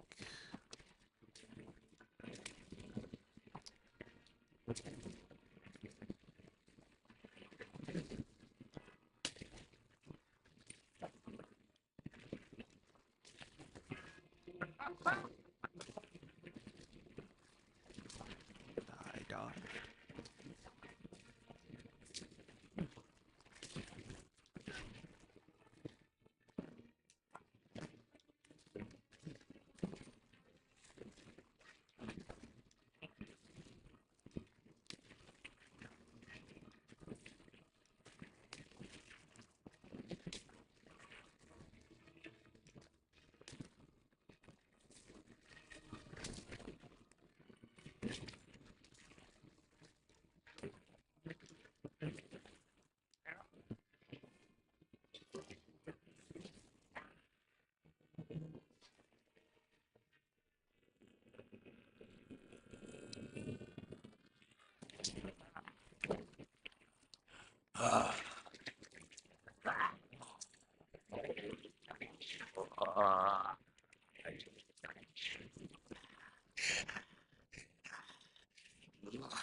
Truest of dragons, lend me thy strength.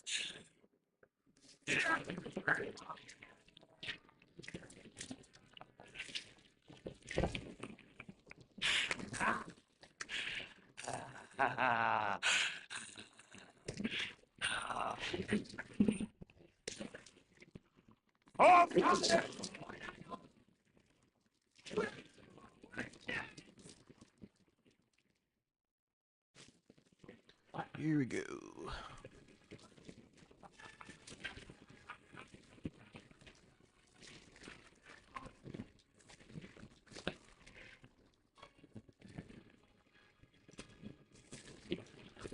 Oh, I died.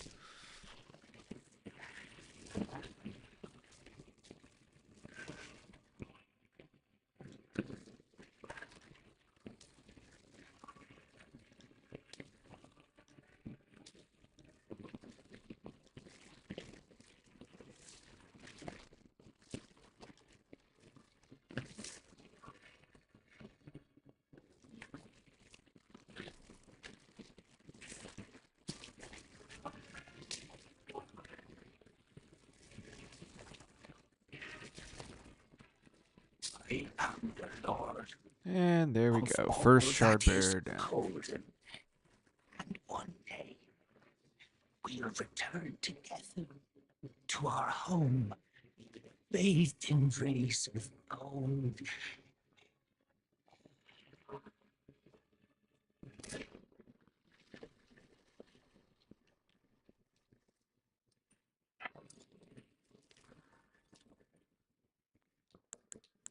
Now we've acquired our first great rune, which we will take to a tower to restore the power to, which will give us benefits when we use it, as well as our first remembrance, which can be used to collect one of the abilities or weapons of the individual that you got it from, or you can use it to gain a certain number of runes, which is what I am going to be doing. Which we can then put towards leveling up. Now we're at 40 vigor, so now we can start putting some more into our decks.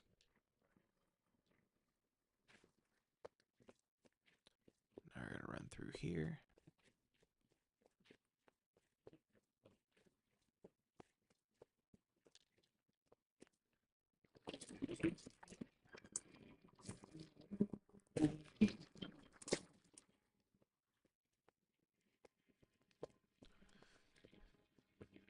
Turn left. Down the stairs.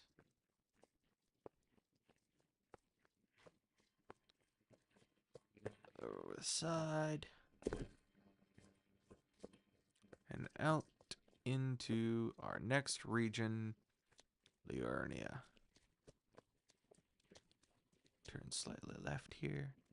And we'll grab a grace.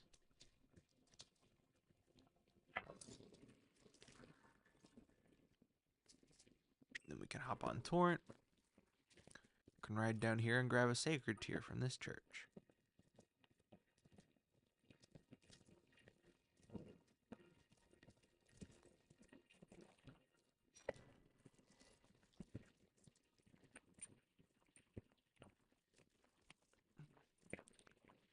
Now we're going to take a little trip to grab ourselves grace, and then we will we'll go grab another talisman. I don't know how I forgot about these, but there are what are referred to as multi-hit talismans. And basically, when you hit somebody enough times in a short enough time span, it will increase your damage for a little bit. And because the weapon classes that we are using deliver several hits by doing jump attacks, it will greatly benefit us to go get those talismans. So we are going to go grab the first one now, which will replace Radagon's Soar Seal. Then once we get our third talisman pouch, we will slot in one that we will get from an NPC's quest line. On down the road. Ignore the lobster. And then our fourth talisman will be Lord of Blood's Exaltation, which will increase your damage after a blood loss proc has occurred within your vicinity.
What does it look like?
This guy made abalone sushi. Okay.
Here.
40.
Your month, your rice. Okay. Mango sticky rice. Glad I'm not January. February, spam soup. Well, that wouldn't have been too bad.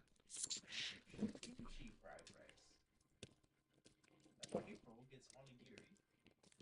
May gets arancini. Arancini? Yeah, that's Italian. It's an Italian deep fried rice. June gets omu rice. July gets jollof rice. That sounds Scandinavian. August gets just plain white rice. Who does? August. Okay. September gets mushroom risotto. Risotto. I think it's risotto. Yeah. October gets bibimbap. What? Bibimbap? That's it's either Thai or Vietnamese, I can't remember, but it's basically just like a little bit of everything. November gets clay pot rice. December gets rice pudding. Great, so I'm the only one that got screwed over. I've never had rice. Yeah, it's good. As long as you don't hate the texture of like tapioca pudding, it's basically that, but just rice instead of tapioca.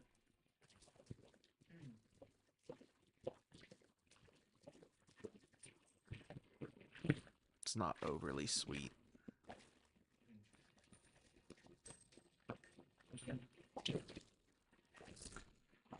And depending on who makes it, it'll either be more on the sticky side or the creamy side.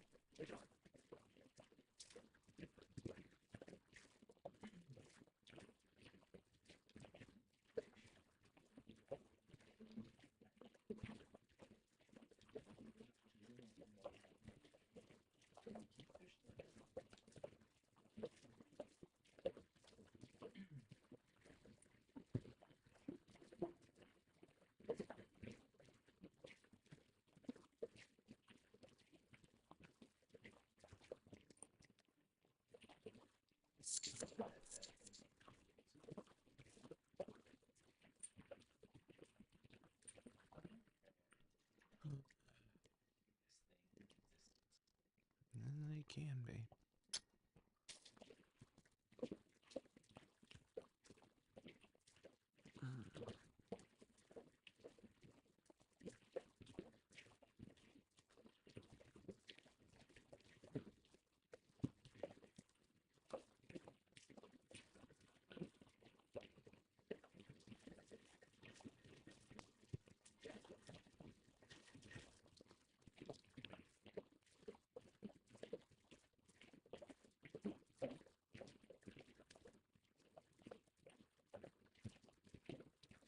Well, the damage for that run's gone. Hydra battle that I'm doing. It's almost 100 million, but Ninja just got devoured. That is pretty bad. Only other semi-damage dealer on that team is Argos. No. But my Kage just got eaten too, so. Oh, shoot. Well, too bad. I stole soul stones today. Dang. Fair. I think it's time to go grab the bell bearing. To his clan, so I'm gonna hop over there after Chimera resets.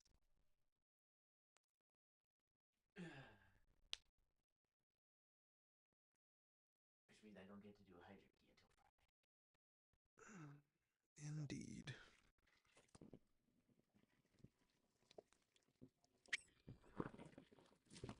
86 million.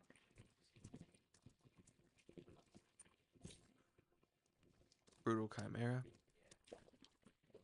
86 isn't bad. I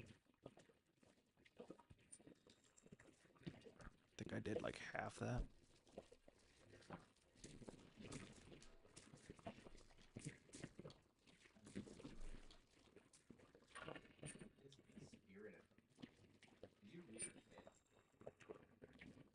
Who?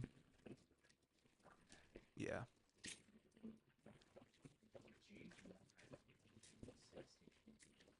Yeah.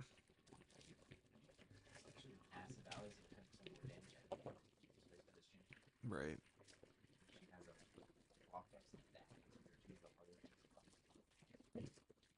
And decrease attack. Pseudo cleanse and a turn meter fill on 3 turn cooldowns. Like, it's awful.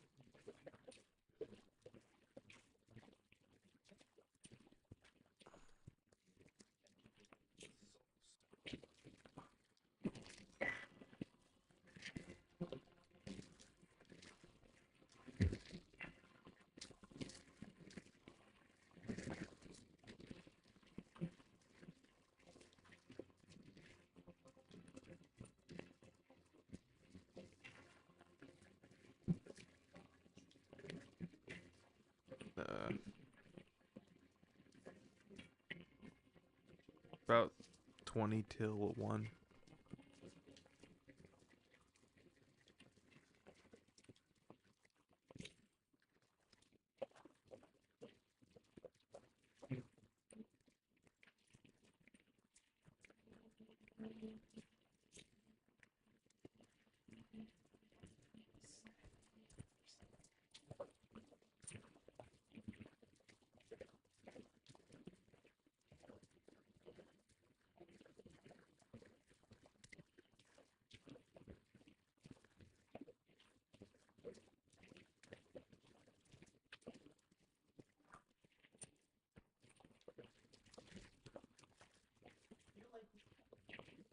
No.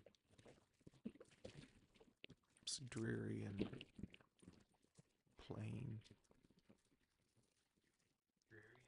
Plain.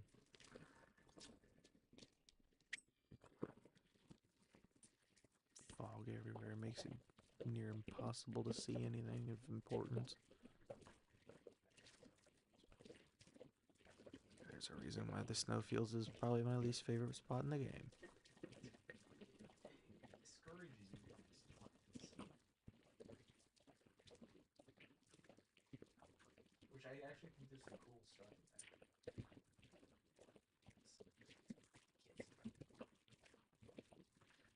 Would not surprise me. Sword of St. Trina's in there.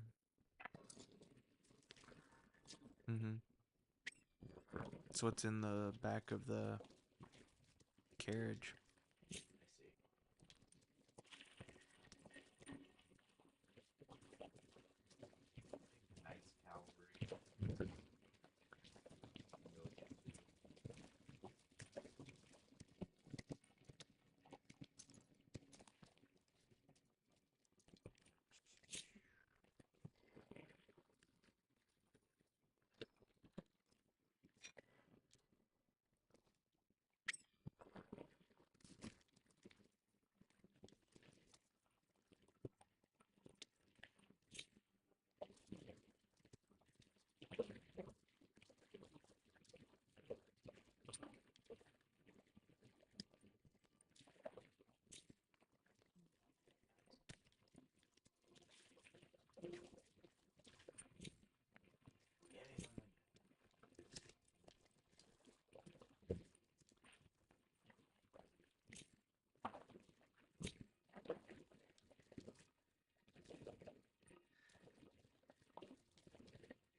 Mm.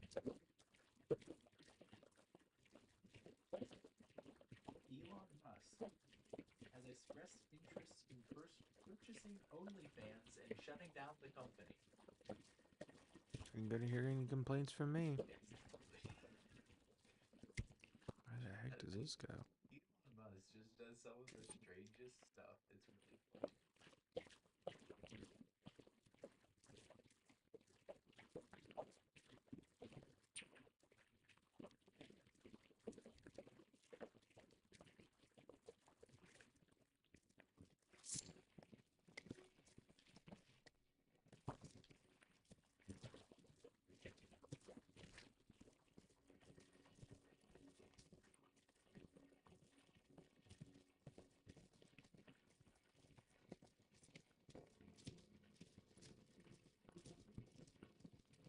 He says there's no official evidence to support that, but that would still be really funny.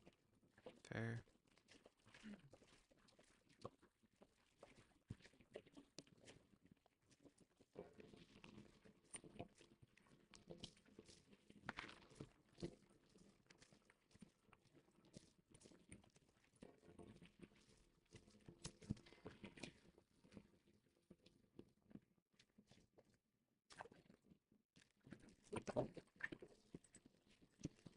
Oh, that's a beautiful fish.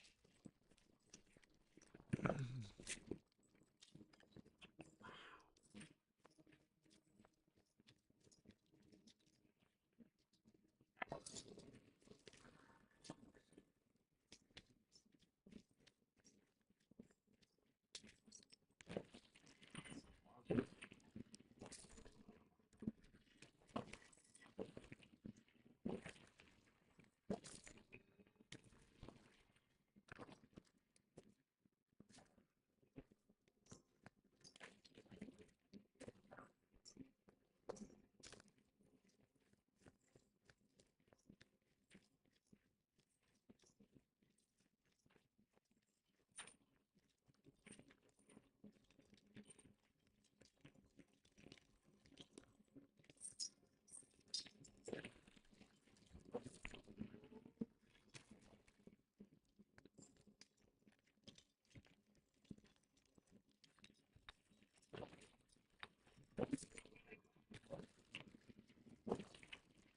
Getting a lot of cooking times ocean recently.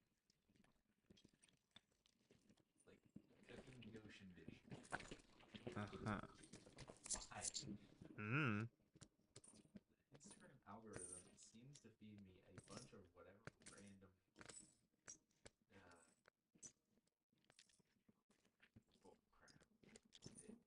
That has something just vaguely to do with the ocean.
Mm.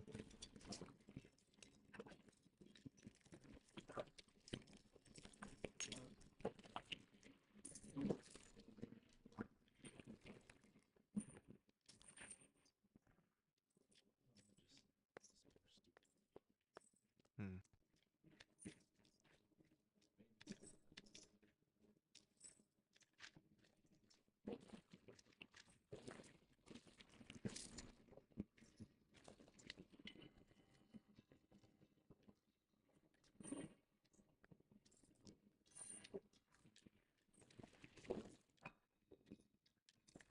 To be fair, that's not the most difficult of tasks. No, making you laugh. You do indeed.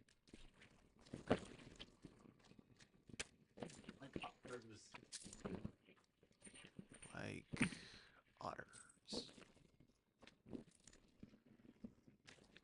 is a really funny otter, though. Look, isn't it cute?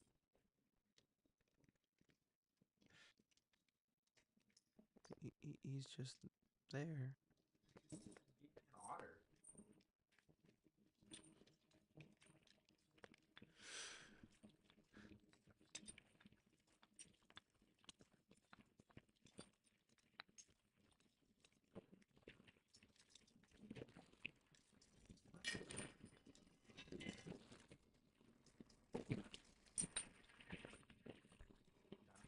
Genetically modified mosquitoes. What? Genetically modified mosquitoes to keep the population down? They do that in California. They release genetically modified mosquitoes that don't breed. It doesn't produce more mosquitoes and it helps prevent. That's dumb. It's the only thing that should happen is mosquitoes go extinct. Right.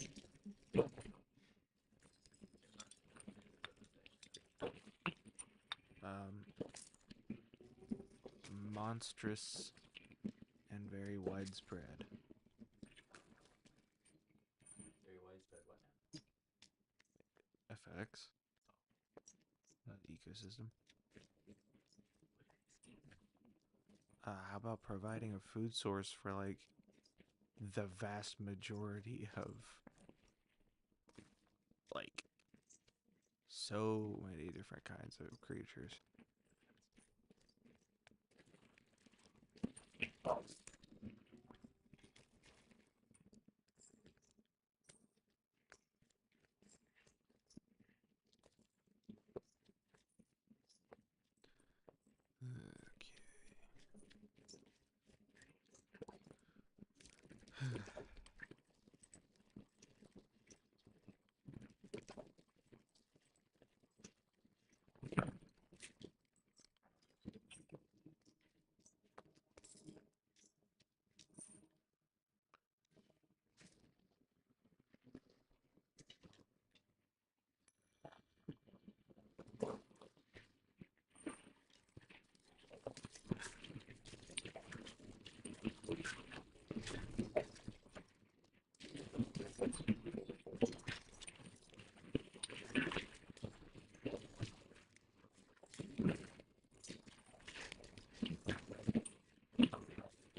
Okay.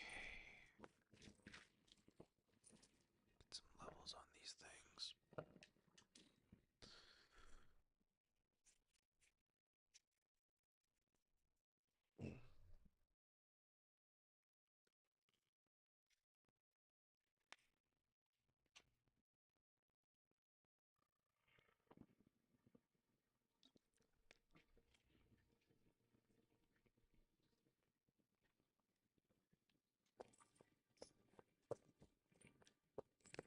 Greeting, my name isn't this a round table? I never knew the goal, though I'm still looking.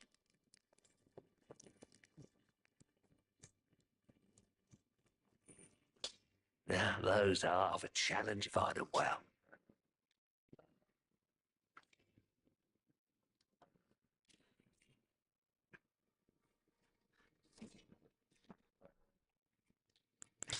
Though she's crest, but she has a sword in her eye.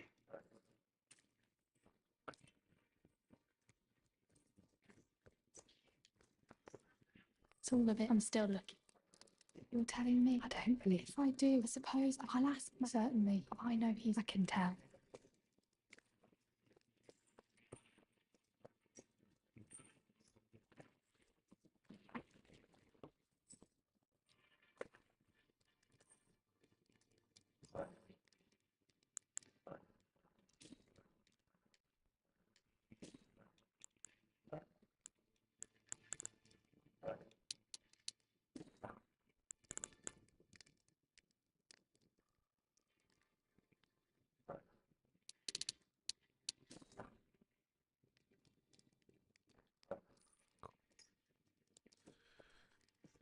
All right.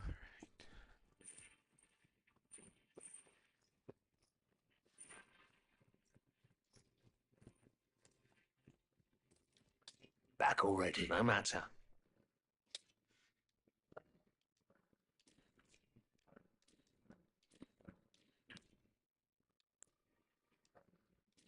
I'm just gonna go all in with the cinemas. Only until I get another twin blade.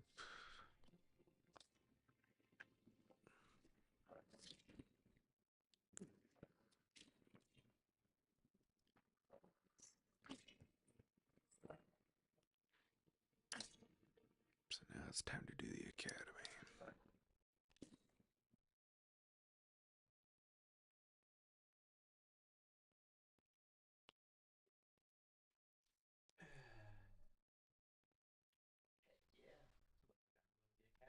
The academy.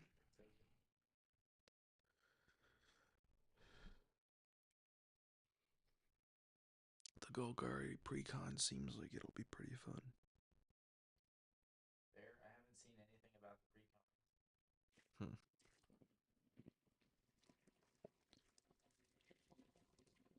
The Boros one's gonna be weird. Not sure. Basically, the point of it's to exile stuff from your grave. In Boros? Yeah. Because the commander's a planeswalker who has a static ability of whenever something leaves your graveyard, you make a 3/2 spirit creature token with flying.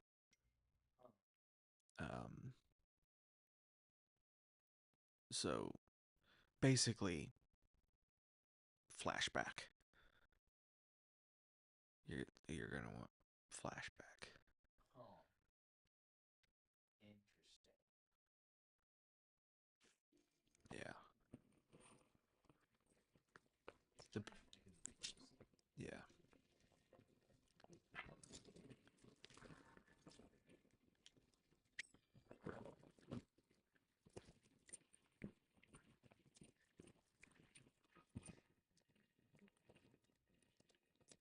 What now? What else is new?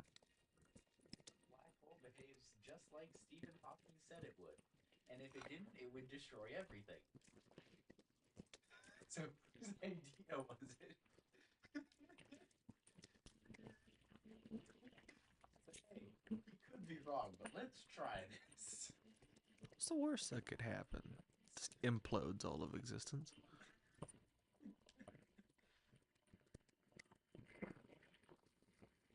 This is why I can't stand stupid people. And there's nothing worse than a stupid person that's also a smart person. This is very true.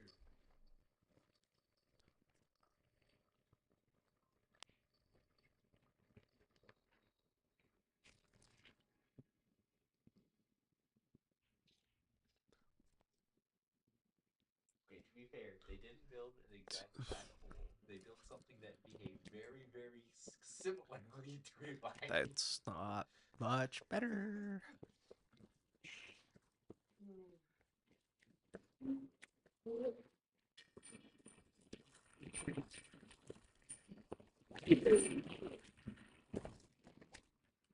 It's like saying, I didn't build a hydrogen bomb, I just built an atom bomb.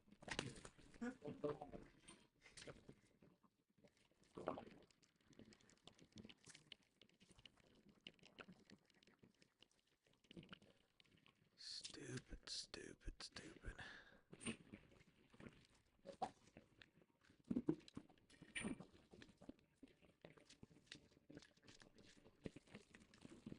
You think you're fancy because you can attack 50 bajillion times? Well, guess what? So can I.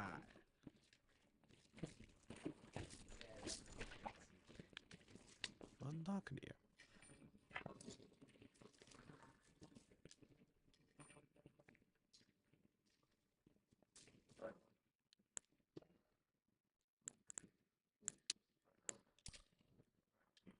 How much bleed am I getting on these things now? 64? No, not when you consider you attack like 4 times with a 4 hits, 2 weapons. 64 bleed times 8. It's like 300 bleed per jump attack.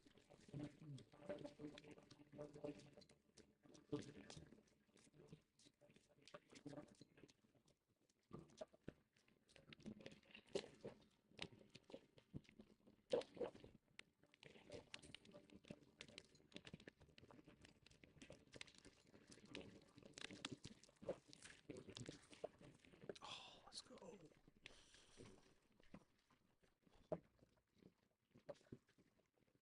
Crap, did it too early. And I died.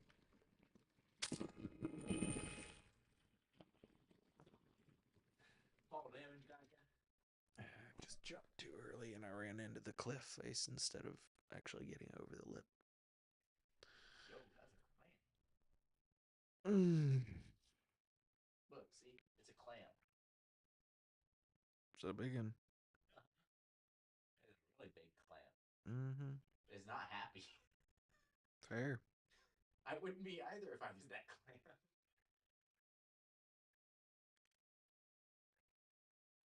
crap, that's a fish. That looks like it'll bite your hand off. Not throw it back in the water. You ain't gonna eat it. Yeah.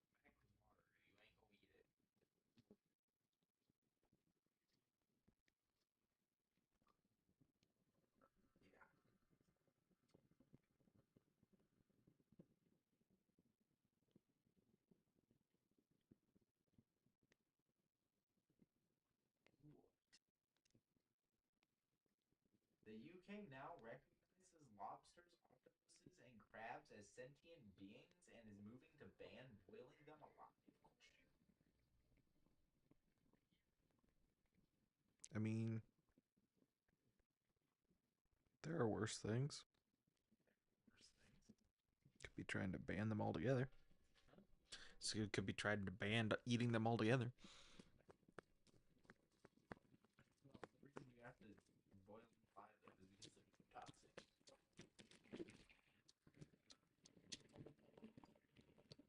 So if you can't boil them alive, I don't think you can eat them. You can kill them first. Yeah.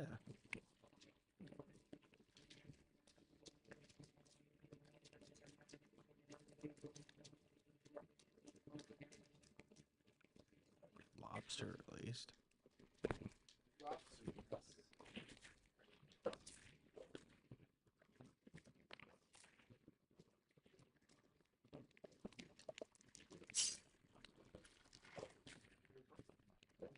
You're the brand personality.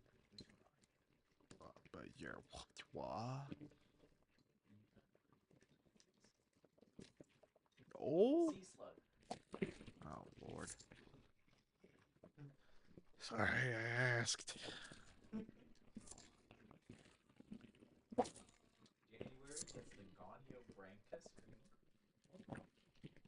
did not pronounce that right. No, I guarantee you did not.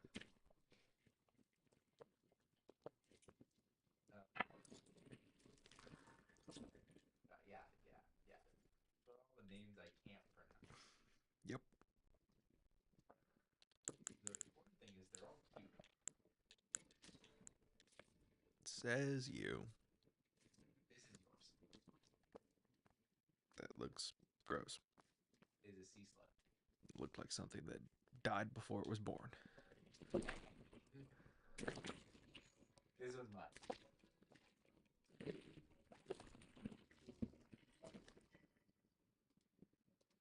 That one's not bad. That one actually looks like something.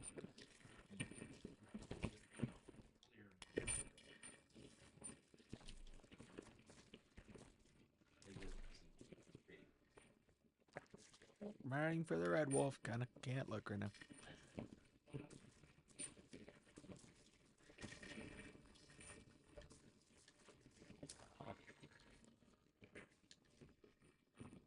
What is it? Huh. Fair.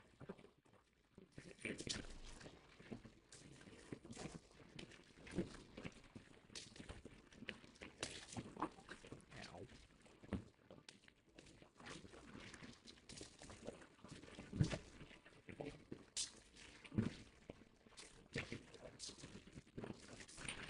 Ow. That's the goal.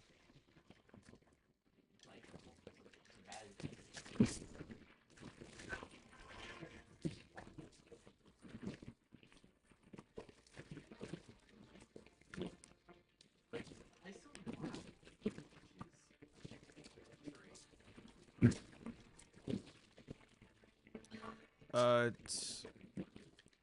still want which It's right.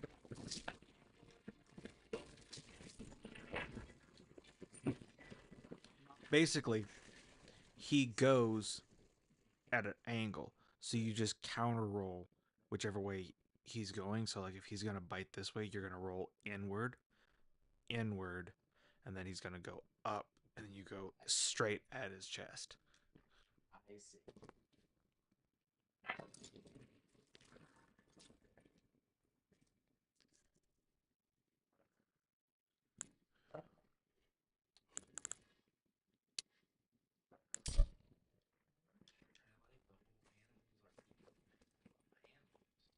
But they are not people.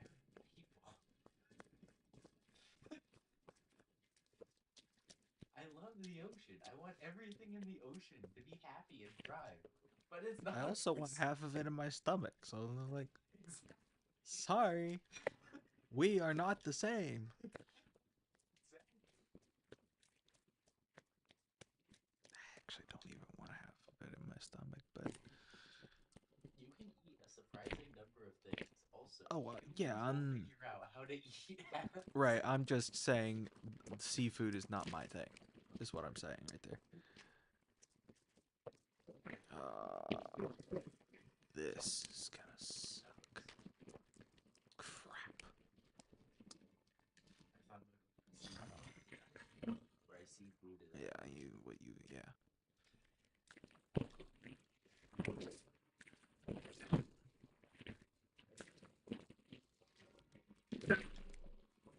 This guy does an unreasonable amount of damage for where he is in the game. You cheeky rabbit. Bloody slash for the win. Lucky you did not get hit by that carrier pier. piercer. All skill.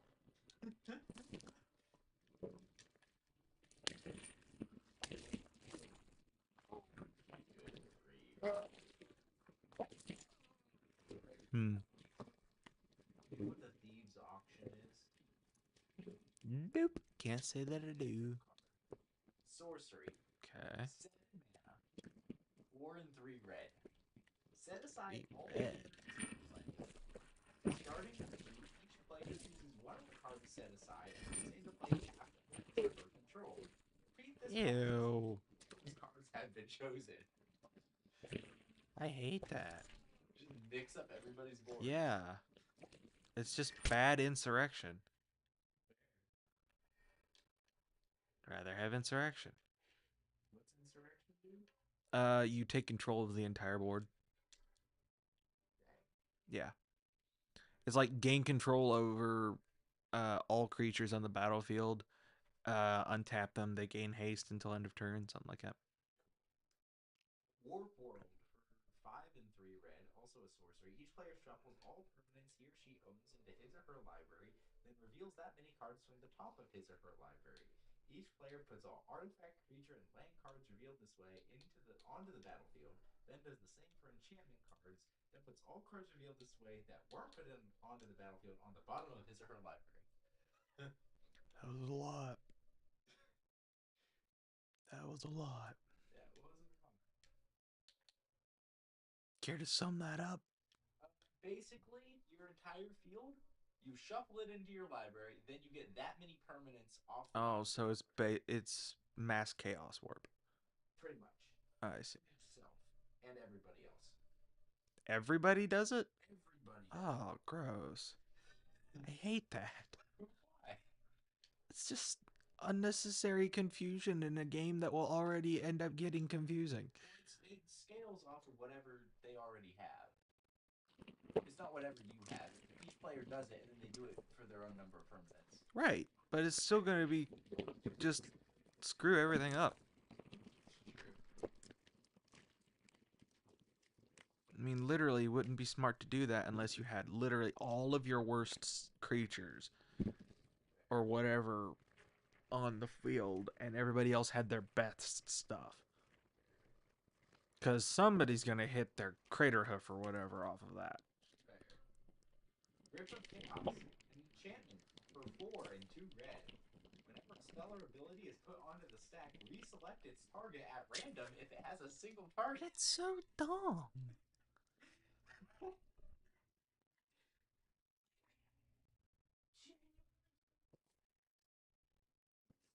Scrambleverse for each sorcery for 6 and 2 red.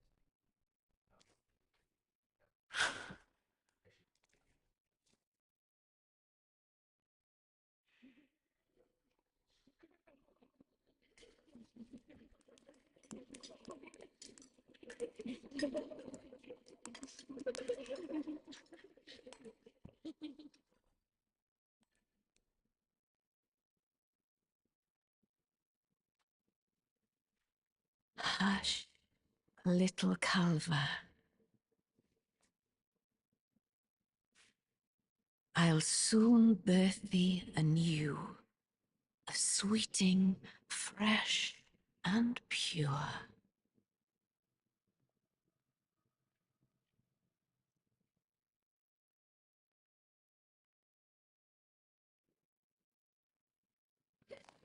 There we go. Okay. Here's singing.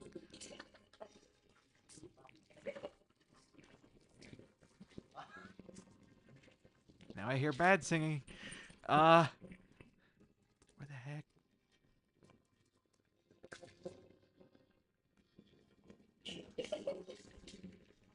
There. I know. I'm a bad person. Sweet. There. Ew!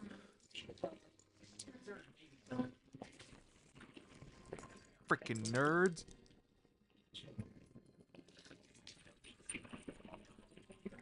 That's a lie. That's just a straight up lie.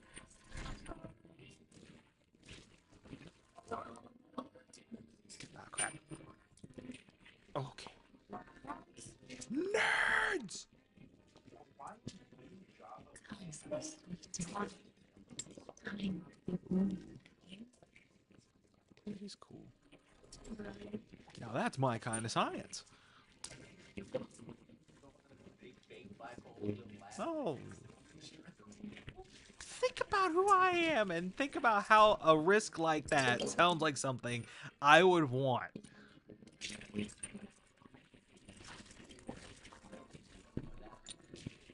Just dropped a kid on my head. Screw you.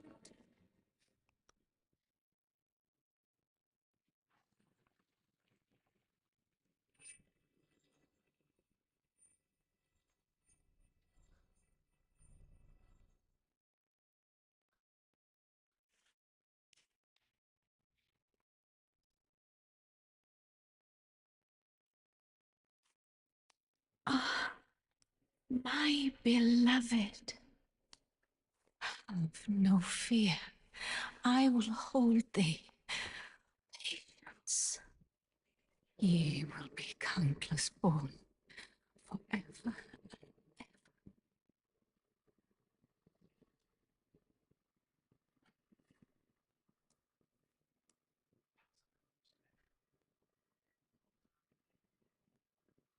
Upon my name as Rani the Witch.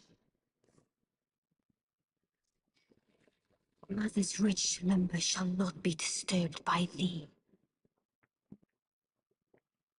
Foul trespasser. Send word far and wide.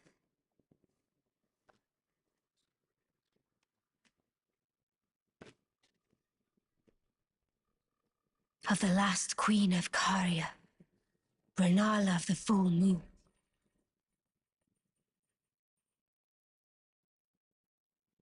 And the majesty of the night she conjureth. I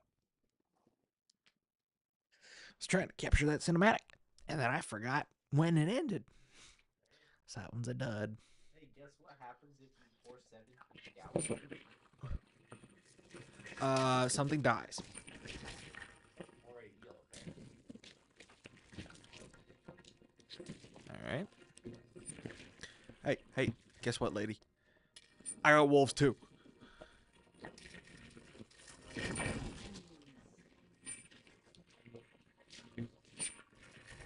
So much damage. No. Uh-huh.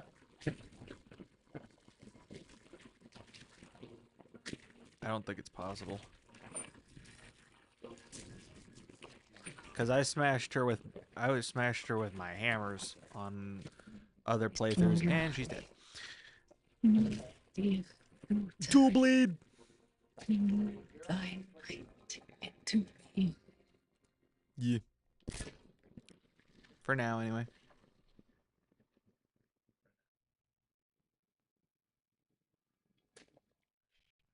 What? That cuttlefish is so screwed. What they do to the poor cuttlefish? Oh, he wasn't screwed. He got away. No, he just didn't get attacked. By what? Another cuttlefish. It literally goes right up to its mouth and just starts hanging out, doing who knows what. It's like, I thought it was gonna get eaten for sure. your birth month, your Boros commander. So January gets Hoffrey Ghost Forge. He's one that I wouldn't mind playing. He's a 4/5 for 3 in Boros. Spirits you control get +1/+1, have trample and haste. Whenever another non-token creature you control dies, exile it. If you do, create a token that's a copy of that creature, except it's a spirit in addition to its other types, and has, when this creature leaves the battlefield, return the exiled card to your graveyard. Interesting. Yeah, I want to play that one. It would be really cool if that was just like a loop your board commander where it exiled it and then returned it to the field. I mean, if you did it right, you could do Where that. did he flee, my With, like, sweetings? Come out from whence you Amaria Shepherd, Yeah, or if the CMC's right, Sun Titan.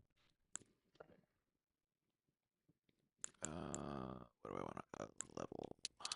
Go Dex. February gets Nelly Borka, Impulsive Accuser. It's a 2/4 for 2 in Boros with Vigilance. Whenever she attacks, suspect target creature, then goad all suspected creatures.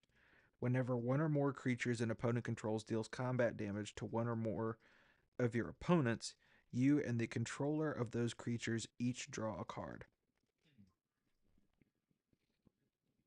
March gets Aurelia the War Leader, which is the extra combat angel. April, oh boy, gets Sephiroth Fallen Hero. He's Boros? There are 3. There's the mono black one, the Demir one, and this one. So he's a 7/5 for 3 in Boros. Dang. Whenever he attacks, you may put a cell counter on target creature. Until end of turn, each modified creature you control has base power toughness 7/5. And then you can pay 3, sacrifice a modified creature, return this card from your graveyard to the battlefield tapped. So when do they get sold? No, CELL. I knew. I was just making Oh. a joke. Okay. May gets Eivor Battle Ready. It's a 5/5 for 3 in Boros with Vigilance and Haste. Whenever they attack, it deals damage equal to the number of equipment you control to each opponent. Weird. Could be cool. I saw a weird equipment commander today. Which one? It made equipment tokens. Like someone, the goblin blacksmith. Yeah, I know that one. Yeah. These equipment tokens and then stacks them to deal damage. Yeah. It's kind of weird. June gets Naali, Sun's Vanguard. I want this one. This would be really good in an Impakal. For 2 in Boros, it's a 3/3. Attacking tokens you control have double strike.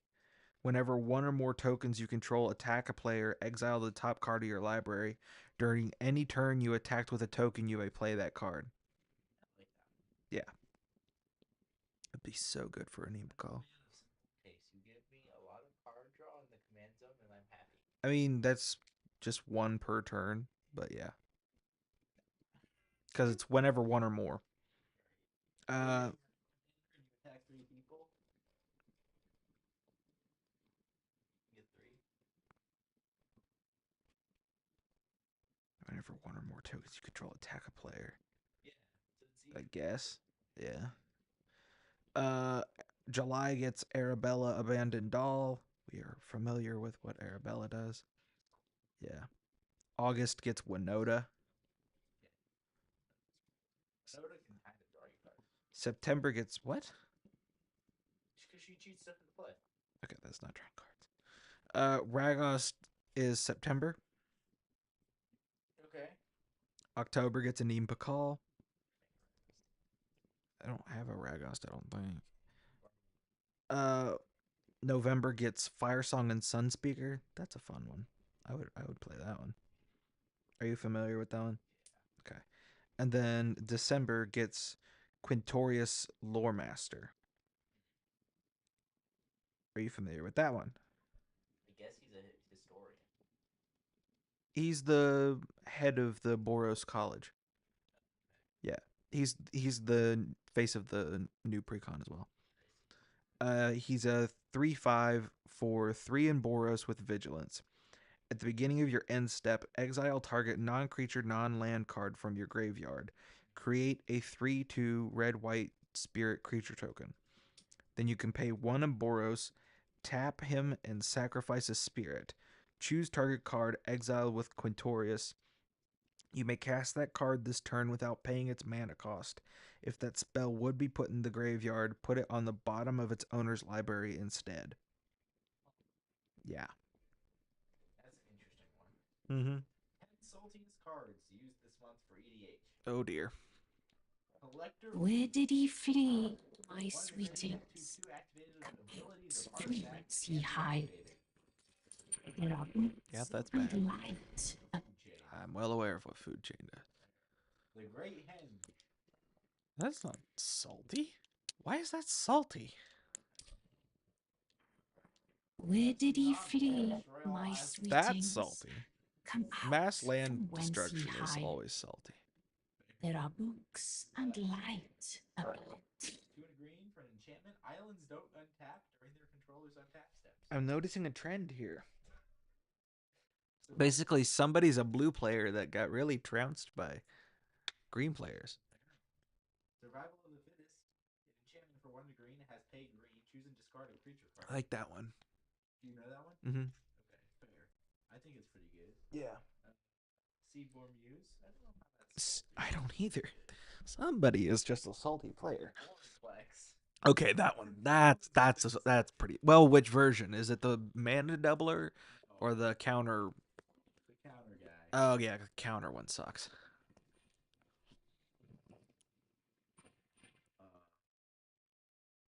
There's also a Vortex that does land denial. Right. That's why I was. It's not the land denial. Yeah. They're both kind of salty. Gaia's Cradle. That's not salty. The other Vortex. Okay, that's fair. Gaia's Cradle. Somebody's just salty. Yeah, That some blue player is very salty. No, Gaia's Cradle is the most blue-green card out there. Right, I mean like mono blue. Because of all the blue land denial stuff. And all of that was just about like messing with blue lands or artifacts. So basically an Urza player got trounced by a Vorinclex player and is complaining about it.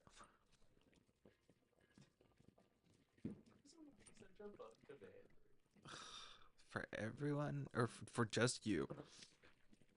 Everyone else at the table would disagree.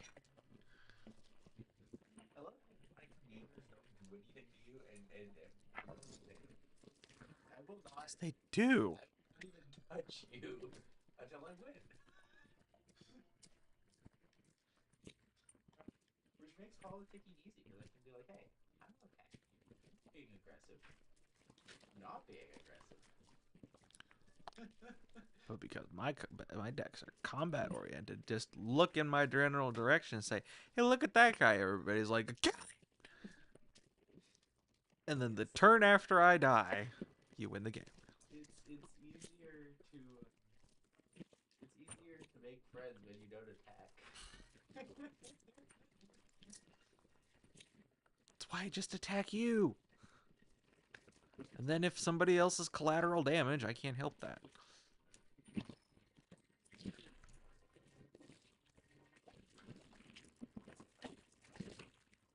Wow, that's a lot of lobsters. Oh, they're baby lobsters. Okay, for a second there, I thought you found the guy who was buying up all the Ragosks. These are actual baby lobsters. I cannot see. Where's your problem? Where's the baby lobster? I'll live.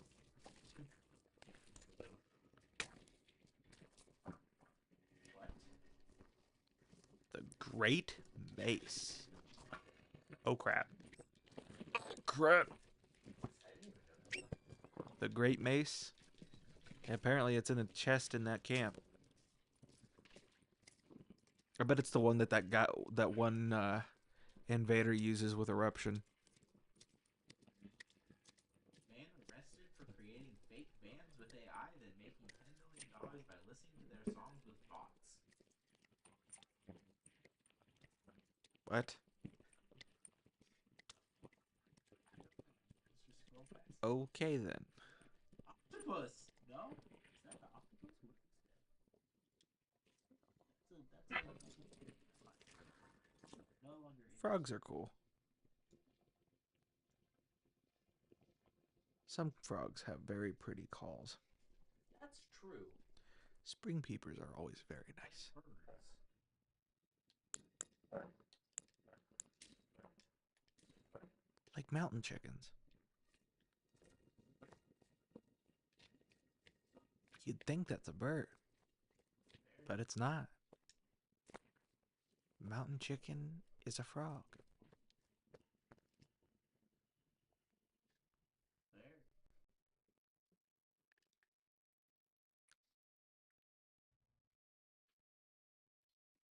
Mm. I get really cool science stuff on my Instagram. Fair. 4 Strixhaven cards that just got revealed. Slumbering Trudge. For green and X, it's a 6/6. This creature enters with a number of stun counters on it equal to 3 minus X. If it entered with a stun counter on it, tap it. Weird. Flow State. For 1 and a blue, it's a sorcery. Look at the top 3 cards of your library. Put 1 of them into your hand and the rest on the bottom of your library in any order.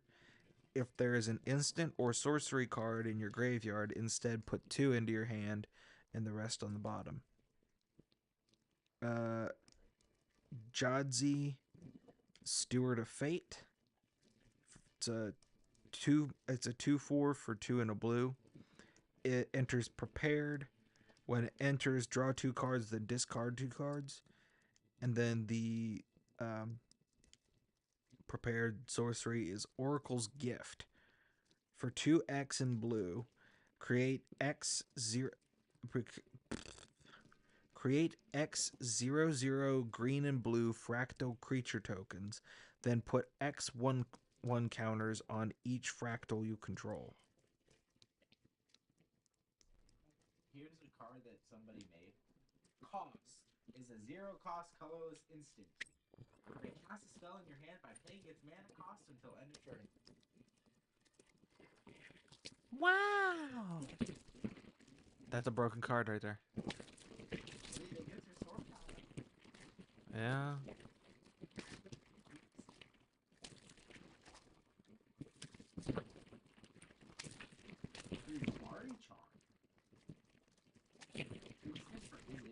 Choose 1, surveil 2, then draw a card. Deals 1 damage to each of 1 or 2 targets. Return target non-land permanent to its owner's hand. Oh. Oh? That is uncommon. Well, that means you'll probably get your hand on it. Did you see the mana doubler? It's getting a mana doubler. It's a artifact for like 1 and is it that double it gives your lands tap for 2 of any color. Use this mana only to cast instants or sorceries. Mari Charm is really good. Fair. Think about something like Into the Flood Maw, right? Which is 1 mana. You can gift something. If you gift it, well, no, 1 mana is a lot better. Even. But still, 2 mana to bounce something. Anything. The other one was Geometer's Arthropod. It's a 1/4 for Simic. Whenever you cast a spell with X in its mana cost, look at the top X cards of your library. Put 1 of them into your hand and the rest on the bottom of your library in a random order. Here's an interesting one. Lorehold Charm. Instant for Boros. Choose 1. Each opponent sacrifices a non-token artifact of their choice. Return target artifact or creature card with mana value 2 or less from your graveyard to the battlefield. Creatures you control get +1/+1 and gain trample until end of turn. Uh-huh. Interesting. Here's an infinite damage combo. An enchantment, Repercussion. Whenever a creature is dealt damage, Repercussion deals that much damage to that creature's controller. Frilled Death Spitter. It's a 3/2 dinosaur. with enrage, huh? 2 in red. Has enrage. Whenever it's dealt damage, it deals 2 damage to target opponent. And then with great power, it's an aura for 3 in white. Enchant creature you control. It gets +2/+2 for each aura and equipment attached to it. All damage that would be dealt to you is dealt to enchanted creature instead. Yeah, that makes sense. You just have to make it indestructible. Yeah.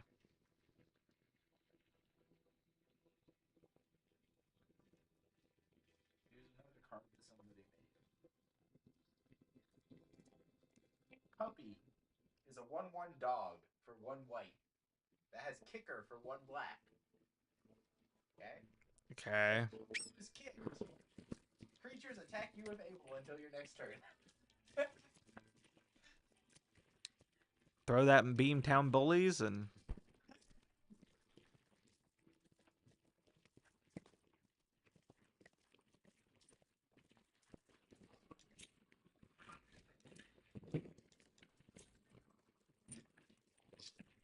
I'll grab Ritual Sword. I don't think I'll ever use it, but it's here.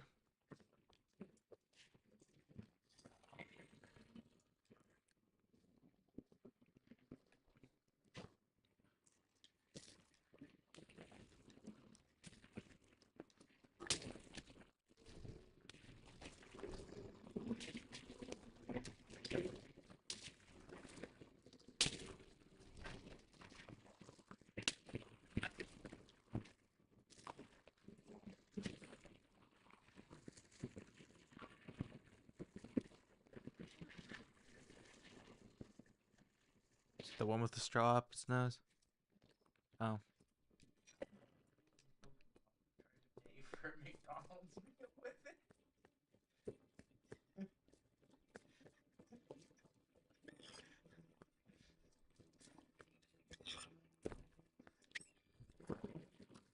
Sometimes I wonder how we've survived as a species for as long as we have.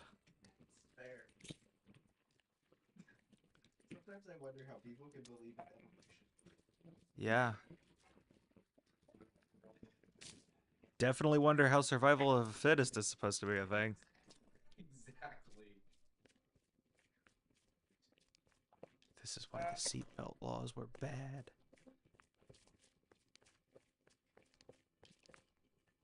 Okay, birth month equals is it commander? Heck yeah. January gets Galazeth Prismari. 3. Are you familiar with that one? It's 3/4 for 2 and is it has flying. When it enters, create a treasure token. Artifacts you control have tap, add 1 mana of any color. Spend this only to cast instants or sorceries. February is Niv Mizzet Perrin. March is Eris Roar of the Storm. Are you familiar with that one? It's a 4/4 for 8 and is it? This spell costs 2 less to cast for each different mana value among instant and sorcery cards in your graveyard. Has flying and prowess. Whenever you cast your second spell each turn, create a 4/4 red dragon elemental creature token with flying and prowess. Is it like Storm Thing? Apparently. April gets Gearson Starn Kellamorph. Are you familiar with that one? Okay. May gets Vivi. June gets Melek. Is it Paragon? Are you familiar with that one? For 4 and is it? It's 2/4. Play with the top card of your library revealed. You may cast instant sorcery spells from the top of your library. When you cast an instant or sorcery spell from your library, copy it. You may choose new targets for the copy. 4 in Boros. Whatever. Interesting. July gets Stella Lee wild card. August gets Magnus the Red. It's a chaos god from Warhammer. It's a 4/5 flyer for 3 and is it? Instant and sorcery spells cost 1 less to cast for each creature token you control. And whenever he deals combat damage to a player, create a 3/3 red spawn creature token.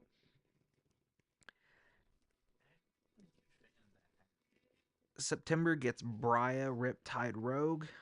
She's good. Yeah. Actually, yeah. Holy cow. October gets Varen Voice of Duality. He's fun too. Uh, yeah. And then November gets Iron Man Titan of Innovation. 4/4 for 3 and is it? Flying Haste. Whenever he attacks, create a treasure token. Then you may sacrifice a non-creature artifact. If you do, search your library for an artifact card with mana value equal to 1 plus the sacrificed artifact's mana value. Put it on the battlefield, tap, then shuffle. And then December gets Vadric Astral Archmage. Use a 1/2 for 1 and is it? If it's neither night nor day, it becomes day as he enters the battlefield. Instant and sorcery spells you cast cost X less, where X is his power. Whenever day becomes night or night becomes day, put a 1/1 counter on him. Interesting. Mm-hmm. I'm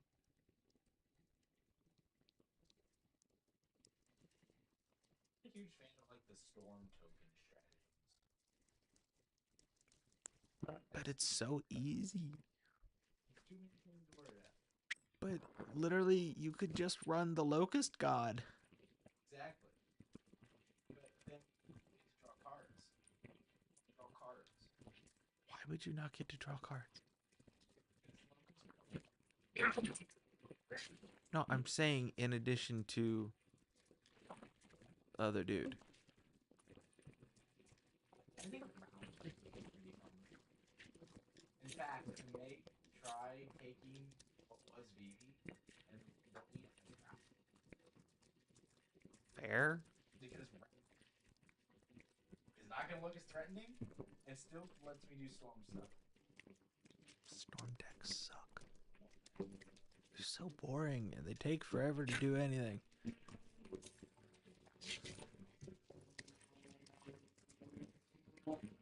I thought you were trying to sell it, not make it sound worse.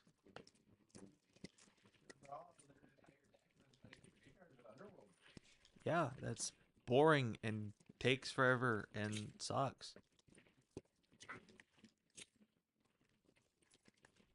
All storm decks do the same stupid thing. Yeah.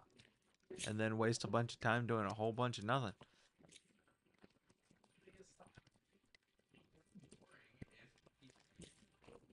I was about to say, that's like the whole point.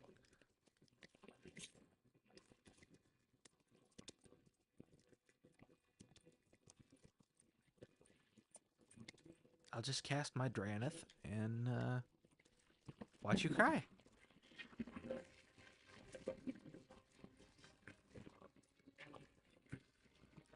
The Voice of Victory. Get a copy of Silence. Just wait for the turn where you try to storm off and it's like, about that. How about no? Huh?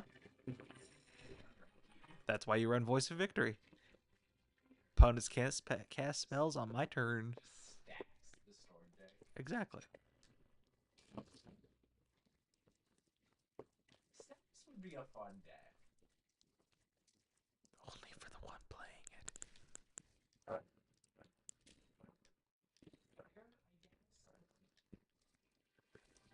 feel like stacks. You feel like literally just about every annoying thing in the game would be fun. So sorry if I don't take your opinions very seriously when it comes to the word fun in card games. Things that are hard to interact with. Same difference. like combat is really easy to interact with, and everybody becomes your enemy. If you attack them, then they don't like you unless you give them cards for it. In which case, I will let them attack you.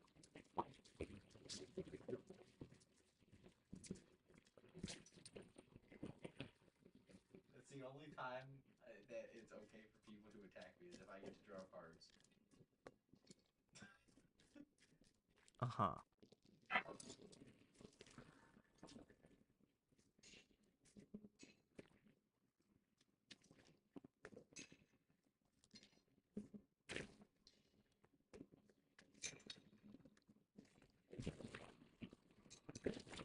That's not very much damage. Every journey starts at a site of grace. Yeah. AI quote is that. That's exactly what it was. It's true, though. Fair. No, you know what's true? Every journey starts at the site of grace.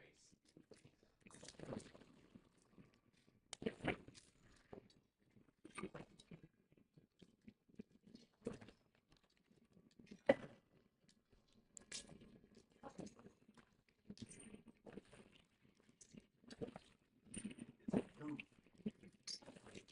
He punched you. He dealt more than one damage.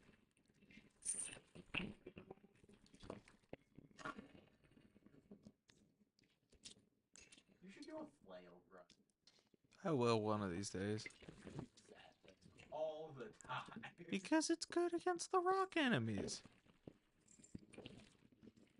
It does 68 damage to the rock. But it doesn't bounce off of them.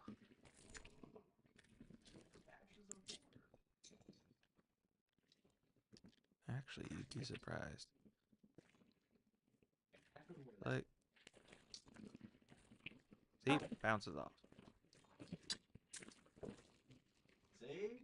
My ash costs HP. That's actually not entirely true.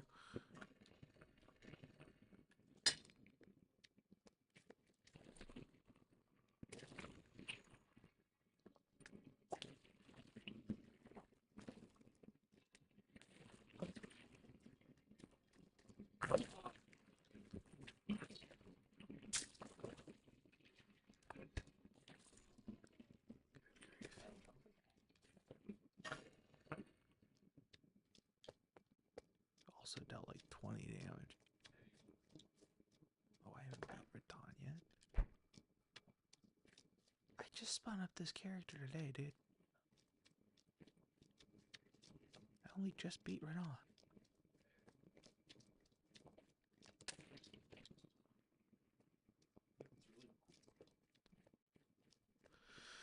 What? How did I know it was gonna be something stupid?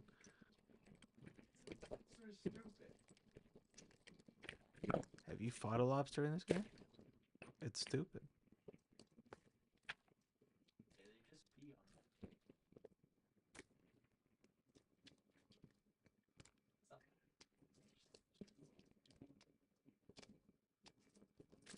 I didn't give my consent, therefore it's bad.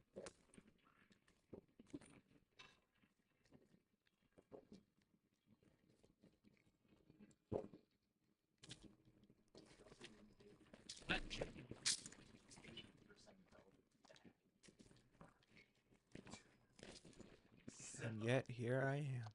Exactly. So it all sucks.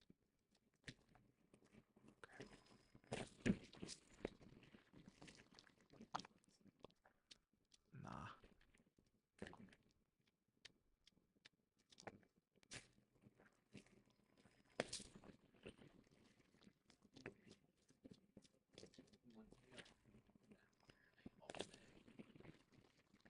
Why?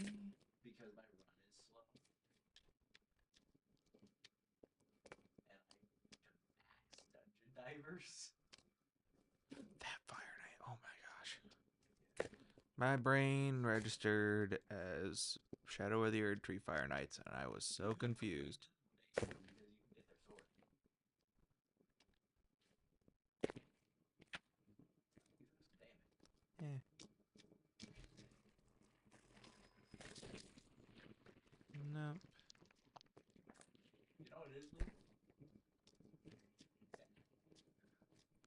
Last I checked.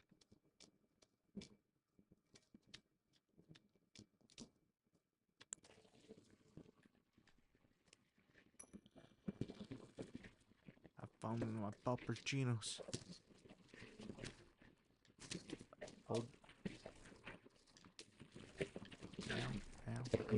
There's a lot of damage. No, I don't. That's a great question.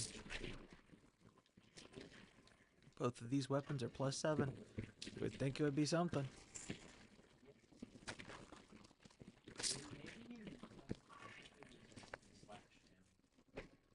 We'll find out. Ow. Nope. And it already does more damage. Of course he is.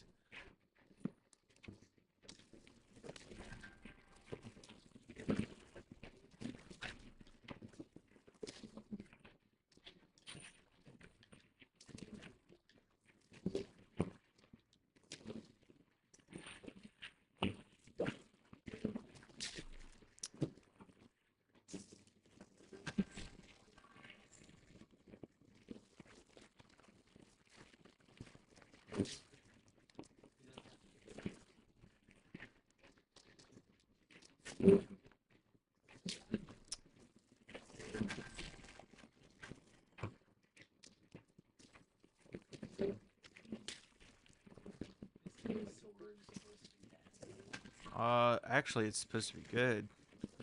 Yeah. Yeah.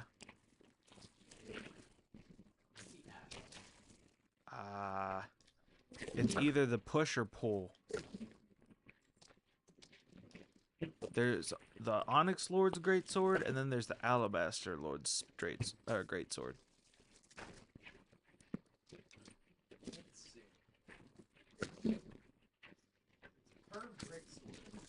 Yeah. Yeah. It's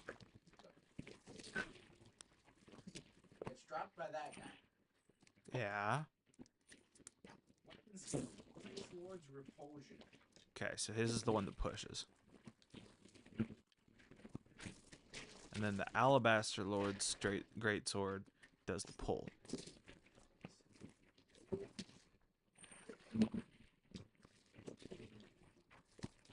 This could take forever. Like in both strength and int at +10. Huh. Low B, but still B.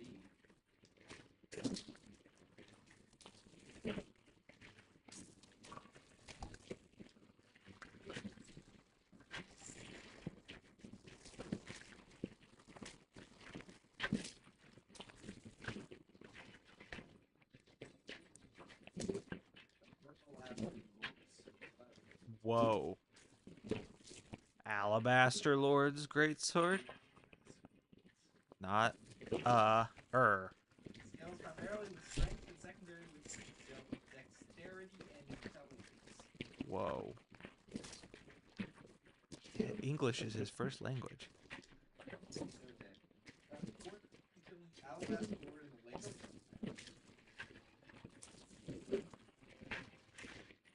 Weird.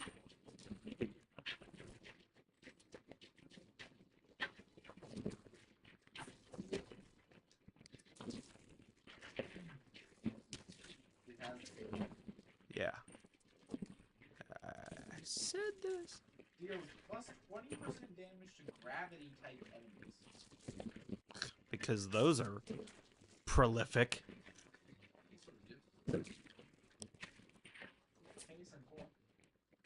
This is just hard because I have low level weapon. If this was +7 like my swords were, this would be easy.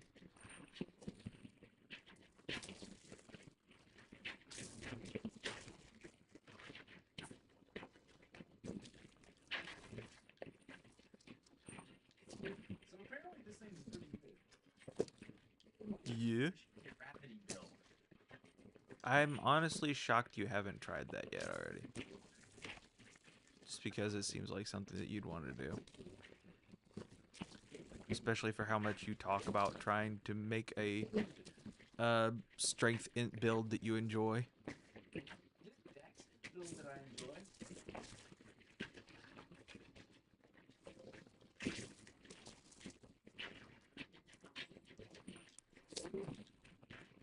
Rats would go pretty far. Start with the prisoner. Prisoner, what else has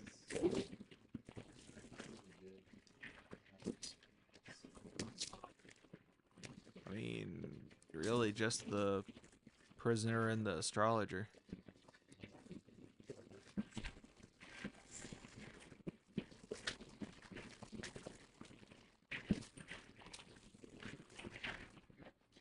Yep.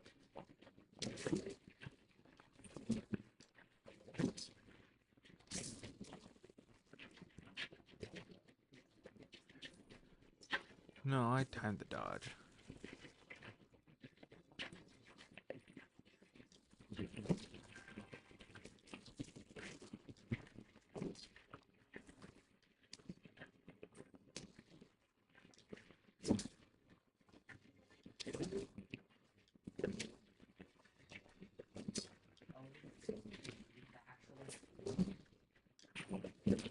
Just go for all the Estelle stuff.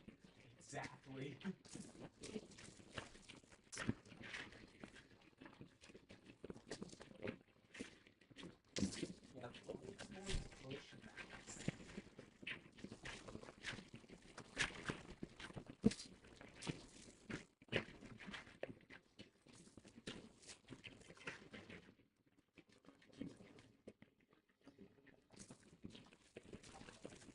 Just start with Gravitas and Rock Sling.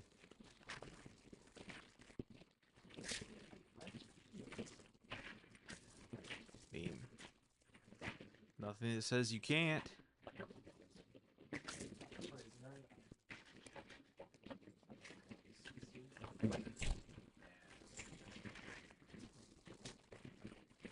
Uh-huh.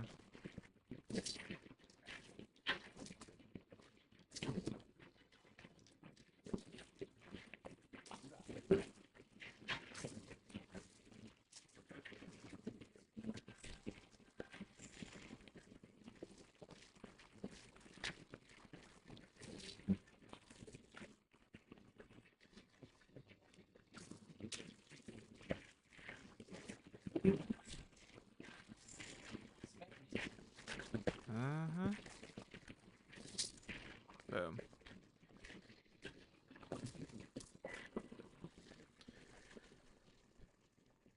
Cool thing is about magic boards. Hmm. Yeah. Having a stroke? Right there. They don't have any sound. Yeah. Which is cool because that means you can do a lot of different kinds of builds at low levels. Kinda. Depends on the skill. 30 decks. You Nice. Yeah, 40 bigger 30 decks, so that'll be level. Yeah. Let's see where the Fire Knight is. At the 25. Okay, that's 25 thingy-jigs.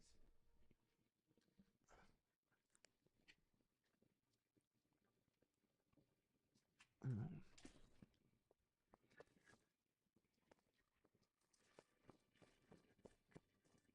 Fine, I suppose I'll ask my.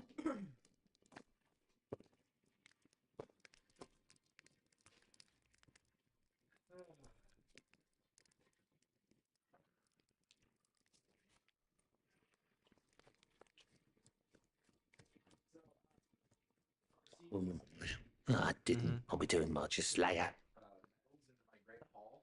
Mhm. 3 crit damage. By golly, does it make a difference? Back already. No matter. Oh, yeah. I think by 2 levels. Those that may be prison my prayer. Well, Mhm. the girl. It's like You'd stay, but Right. absurd. I'm a few. I don't. Crazy.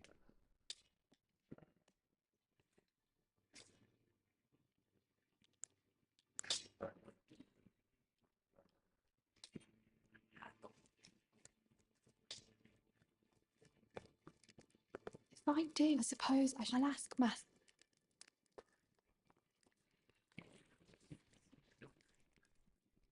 Okay.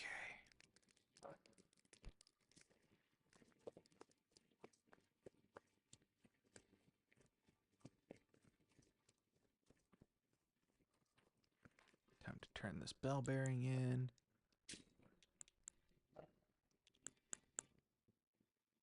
So I need 22 of these.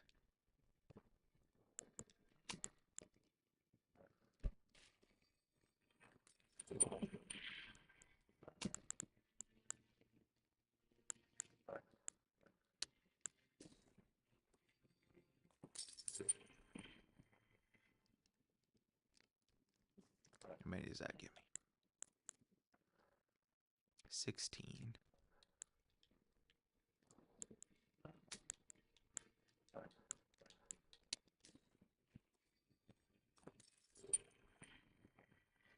Eh?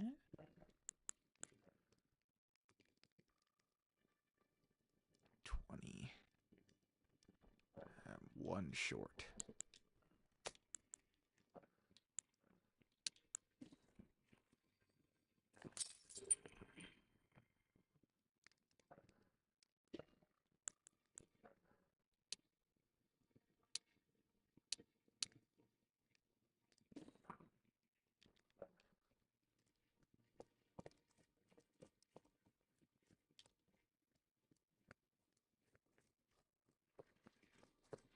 Take these up to +9. And after that... Well, I took you for no matter if they out your arms. After that, we'll go challenge a couple bosses.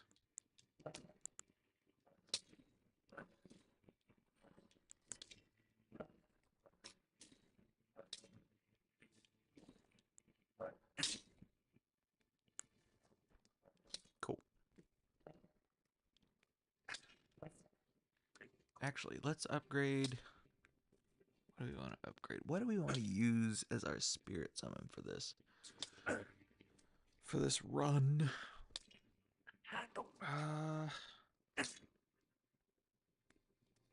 Let me think.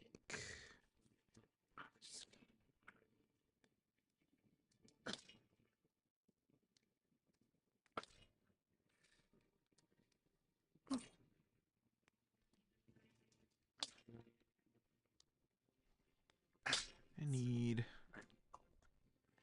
to look something up.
Looking up a decent summon.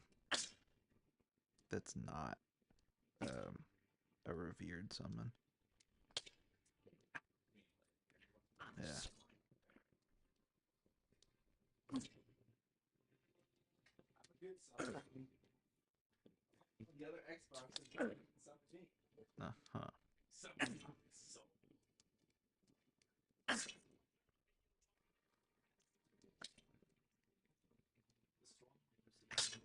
Mm-hmm. Problem is, in order to get the Stormhawk, I have to kill, yeah. Fair. That's not that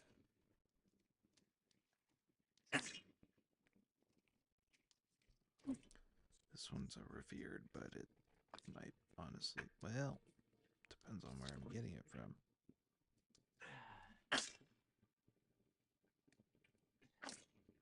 What do people in Raid have?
That'll work.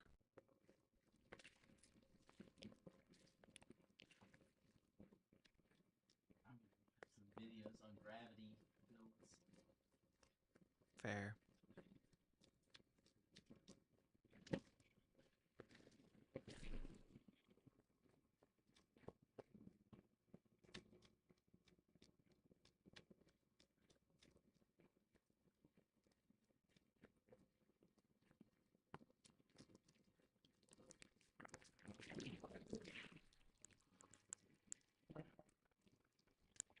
I'm gonna be a spell.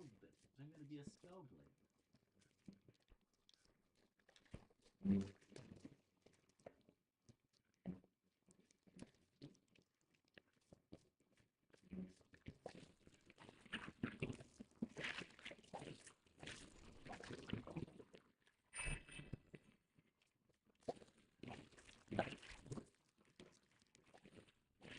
Yep.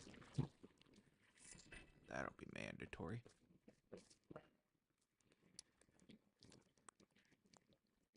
Alright, so now that we have that, go this way. What the? Seriously?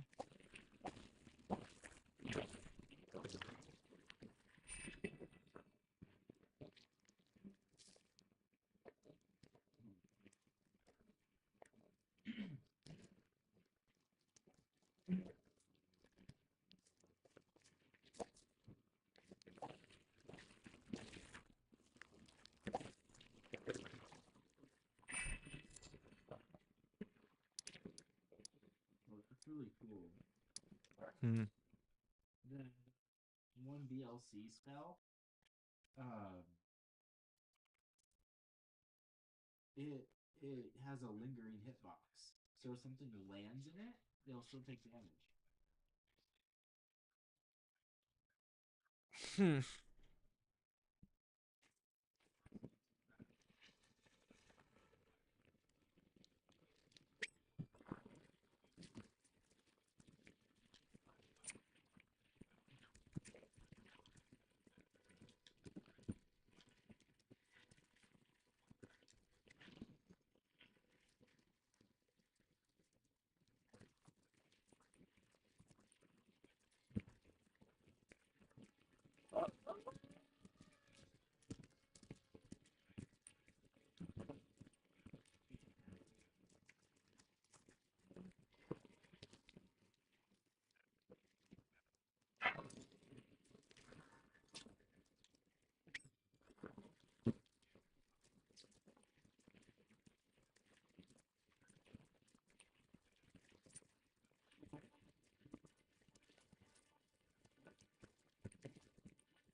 What if I don't want to melt things? What if melting things is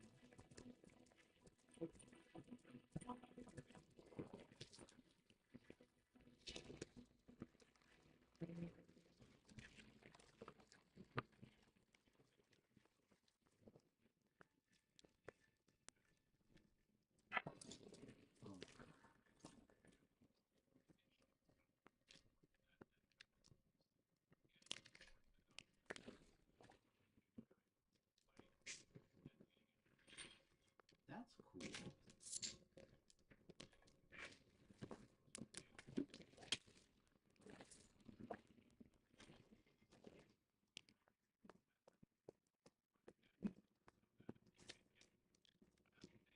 You know what? Hmm. There's a One Piece character that uses gravity. Oh boy. Here comes the Fujitora build. Exactly.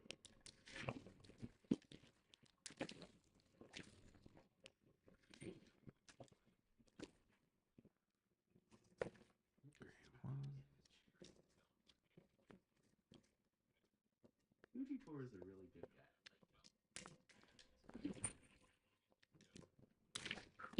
Better if he wasn't a Marine. He's not. He's not anymore. He rebelled. Oh, He literally went around and destroyed Marie-Joie. alright.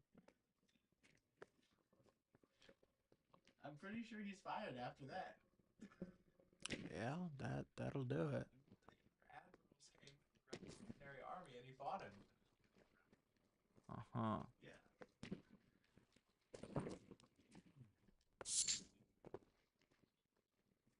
His entire thing was to be a Marine so that pretty much to destroy the system. Uh-huh. Yeah, that's his whole thing.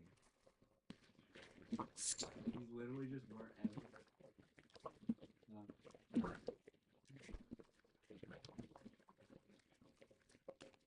Yeah, his literally his objective is he doesn't like how the system works, so he's there to abolish it and change it. Uh-huh. So he just goes wherever he can do that most effectively. Okay, then. Yeah. He's a really nice guy.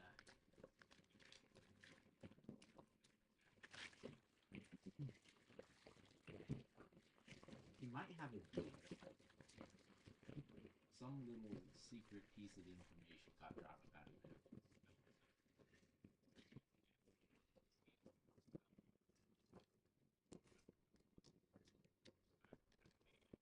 Anybody like fighting from horseback? Some people out there do. I'm all for making the game harder on yourself. That's a little far.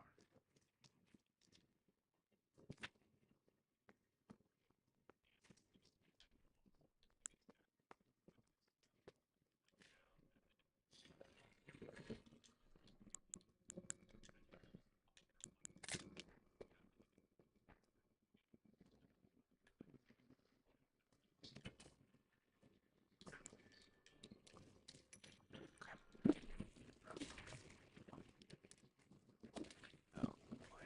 Oh boy. Oh boy. Oh boy. Oh boy. Oh boy.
Demi-human ashes. That could be good. Demi-human ashes. Could be interesting. You just beat the boss. Yeah. It was a watchdog with an army of imps. Yeah. Does he inspire the loyalty of the imps? Don't know about that. He's a wimp.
talisman. The Dragon Crest Goat Shield talisman.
Getting 3s and 4s.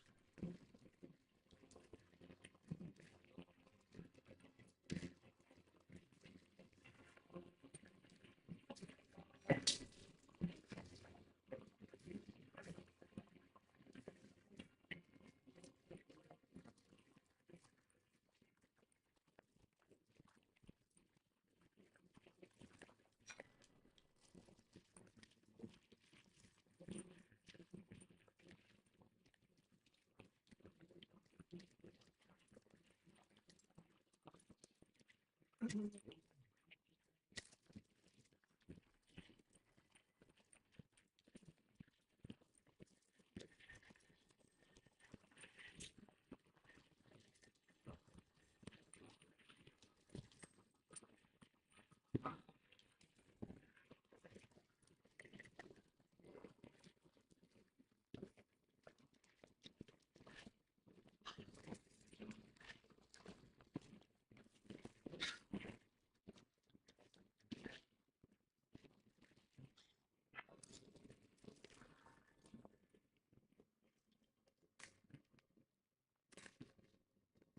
become a marine biologist because it's awesome.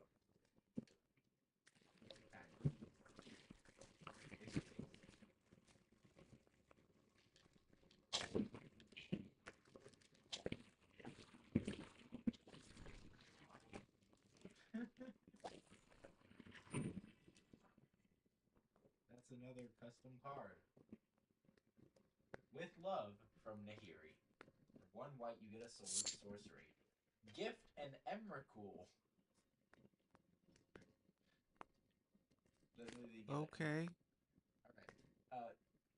If a gift was promised, take an extra turn after this one. Otherwise? That's it.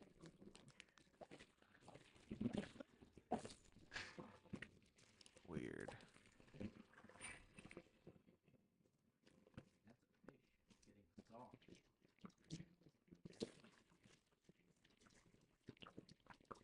That is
Missed opportunity that I can't get that as a weapon. The cemetery shades swords. It's a DLC.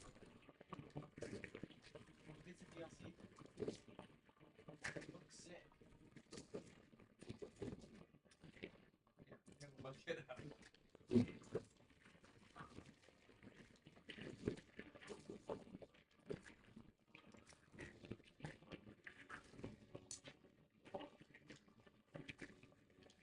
They're mantis blades, and you can't get them. Where?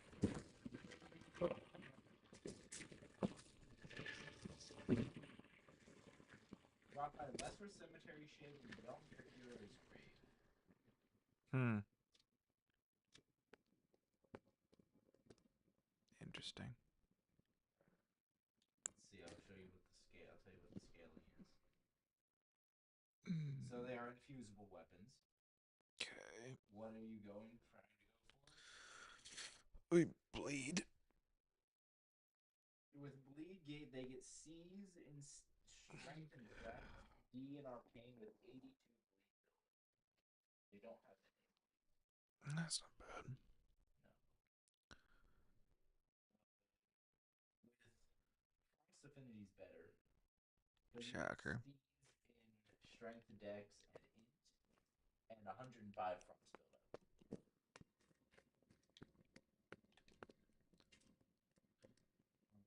Hmm. I think I'll just stick with the demi-humans for right now. They get a spinning slash as a default, which is really good. Mm.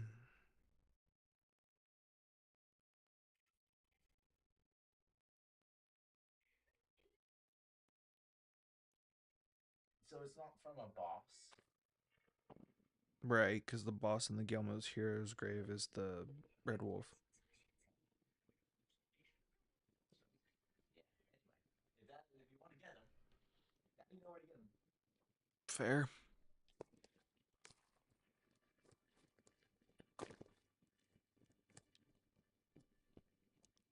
Good to see. I have you to. I can have eyemouse yet. But and if there's any chance, well, I search Roderick.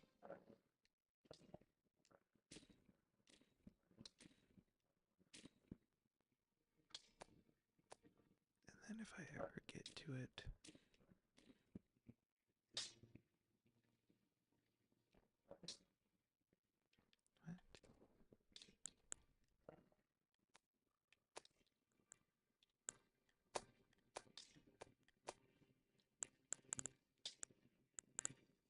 Hmm.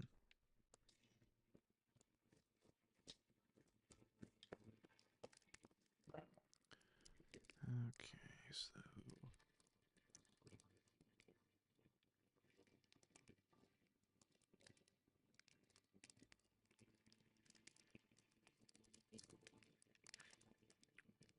and now I need to kill O'Neill.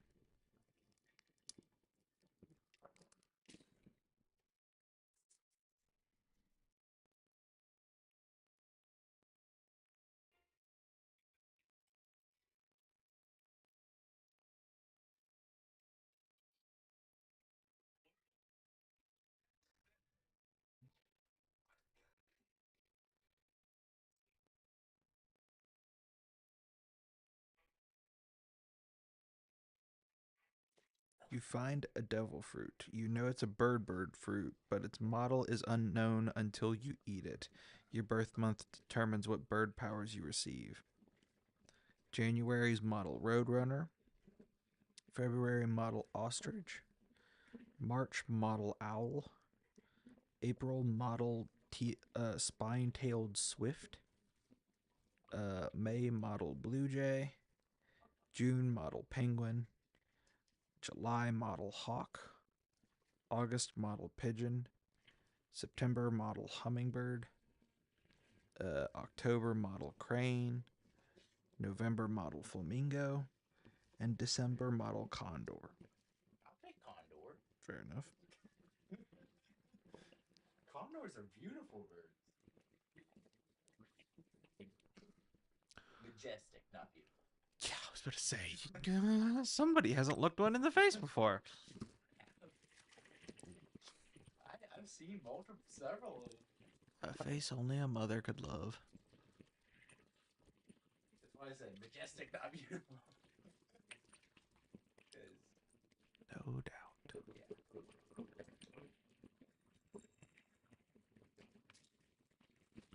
We went hiking. In California, they have several like nests of them, like colonies. Uh-huh. We were hiking there. We just saw one soaring overhead. It was super cool because they're super rare to see. Mm-hmm. They were endangered since the population has come back, especially since they're protected there. Mm-hmm. You start seeing more of them. See, Ash of War, Poisonous Mist. Cool. You said no, it's the incantation. I was like, no, it's the Ash of War.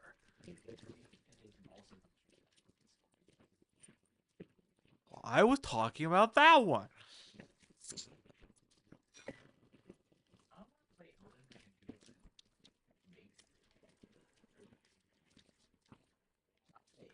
Two pure mage. You still haven't done colossal weapons. I just haven't done colossal weapons again. Aeonian Butterfly. Somber Smelling 4. That's handy. There's a bunch of bugs.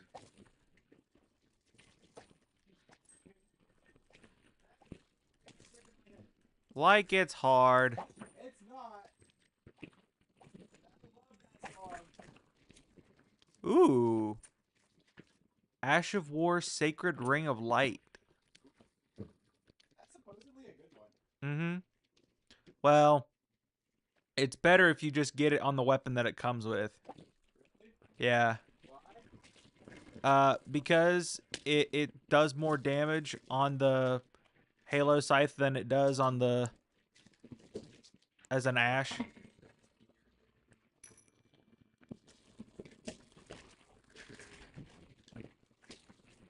Ow.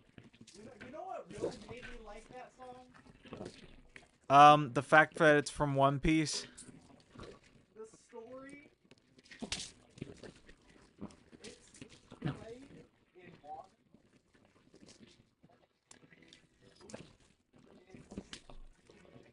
It gives this big inspiring speech. It's not really a speech. He gives some very inspiring words. It's like, and they play that song, and it's absolutely sick. Uh-huh. Dude, what is O'Neill's damage resistance? Well, yeah, obviously.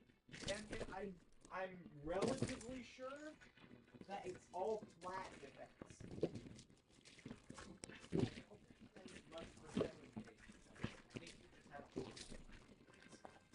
Good grief. That's the goal. Gotta get like 2 more bleed procs. I said that in the middle of me saying that. I got one. Crap. And the problem is now the summons are over here. Wow. Yeah. Uh-huh. 1 HP, huh?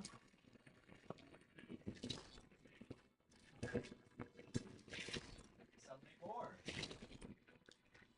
I think that was him buffing them. Yeah.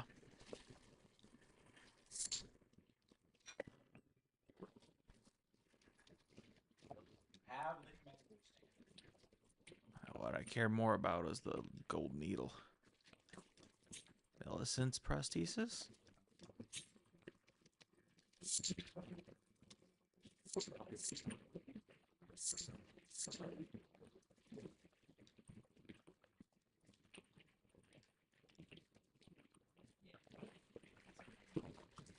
Yeah.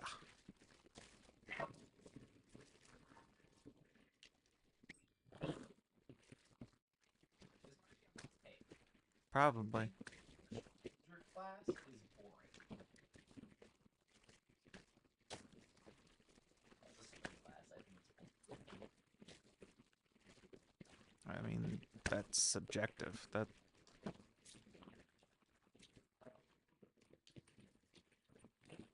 The reason I think is because it doesn't have another sub damage stat. So you can't take it in any direction. it's not supposed to.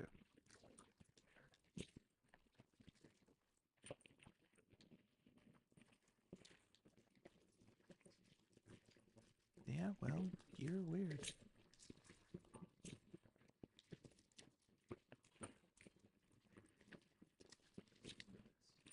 And just like Kylie, you have to make everything more complicated than it needs to be. Dude, the amount of times the word boring comes out of your mouth, yes.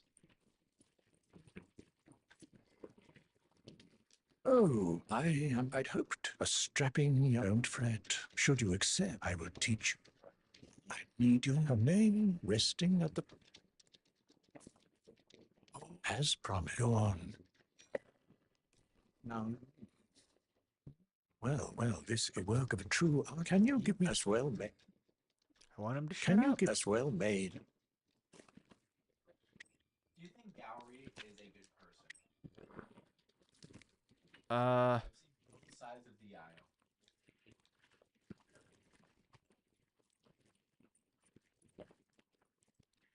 I would say, not knowing everything about his character, I would say he's one of those that did a right thing for the wrong reason. Very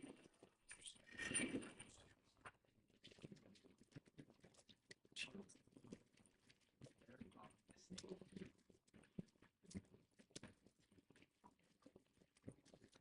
We always forget about that one. One of the easiest ones to get. Mm-hmm.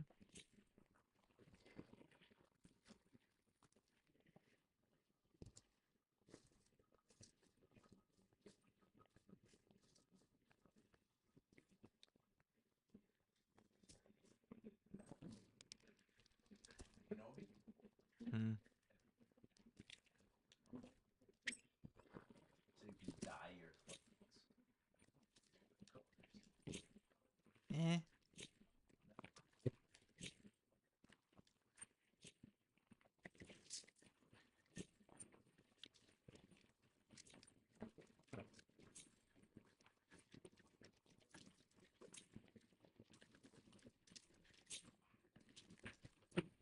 Crap.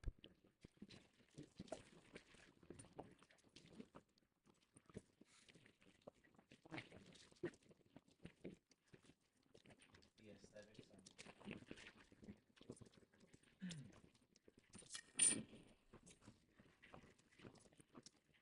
Have you done two items? What? No. That was the first one I grabbed.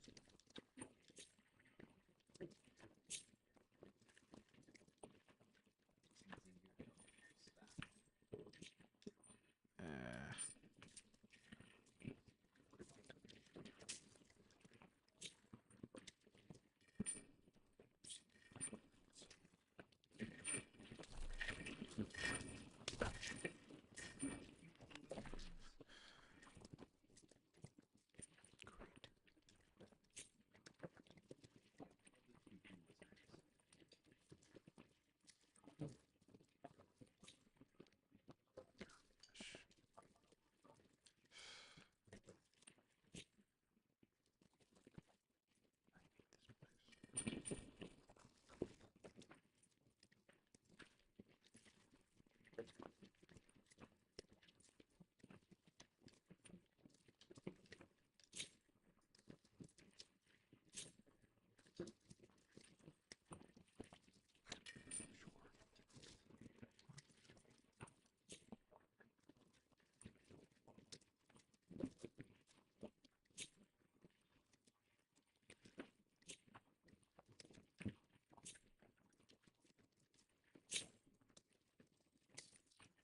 sword. Dang.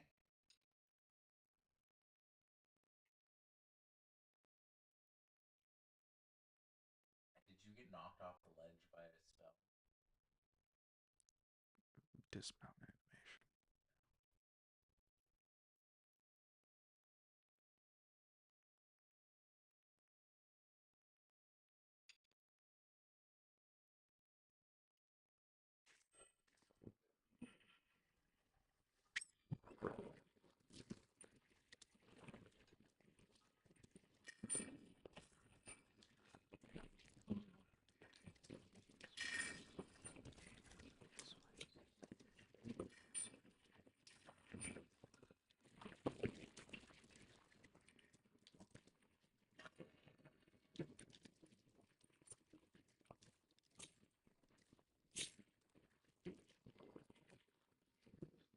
I have a way. Indeed. Will you give it to the guy will reward? Innocent rest tended to a wretched fate.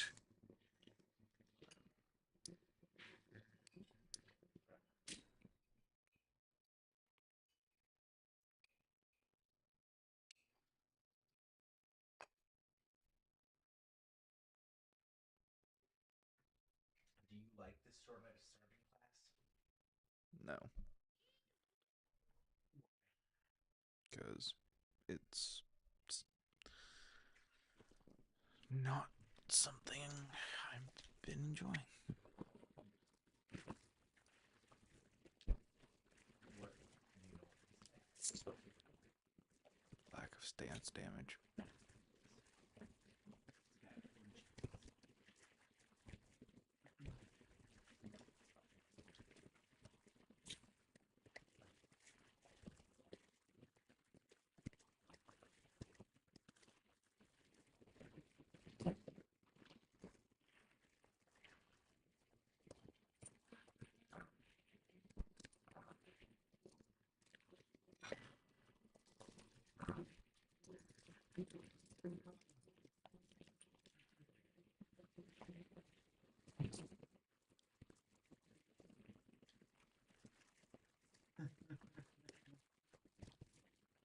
So they're doing a secret lair. That's called the So Salty Secret Lair. Expropriate. Narset Partner Veils. Sprawling Faller. Winter Orb. Worst Fears, and an Island. Best included is the island. For flavoring.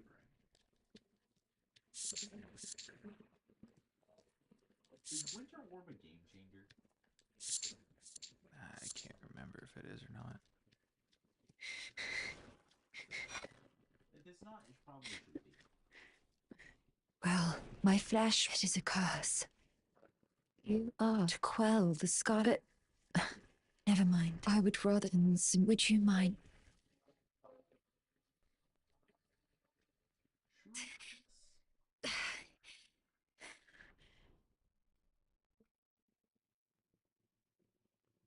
One of these days I'll build Shrufus. Well, He's cute. that was easier than expected. But why do I feel so?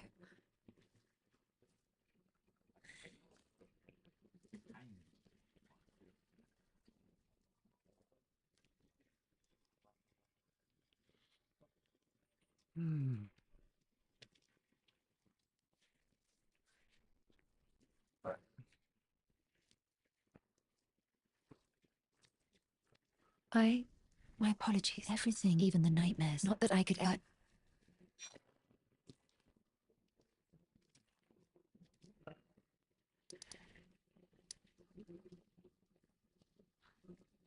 just wants a bunch of zombie Doesn't need him to stomp. Mm-mm.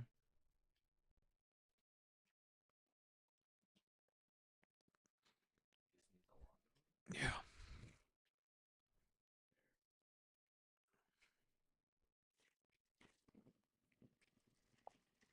He'd be fun.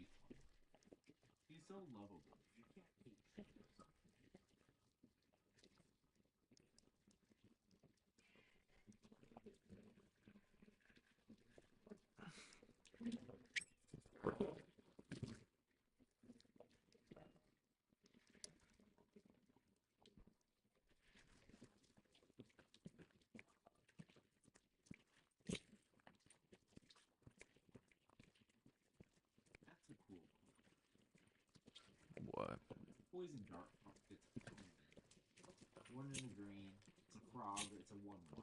has reach, taps 1 mana of any color.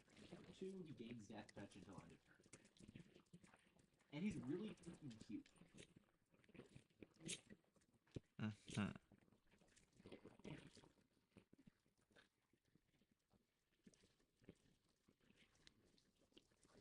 Howdy, Ophelia. It's going. Something. So I decided to pay what I've only perhaps. Well, I must. Well, I must. Cool. Now, head back to Altus.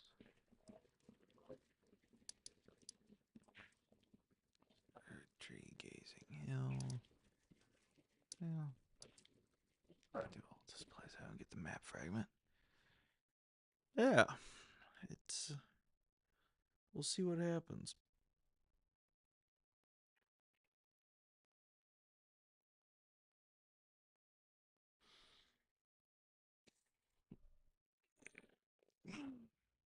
How's the stream going? As far as I know, it's going great. Although somebody keeps hitting the camera's cable and moving it.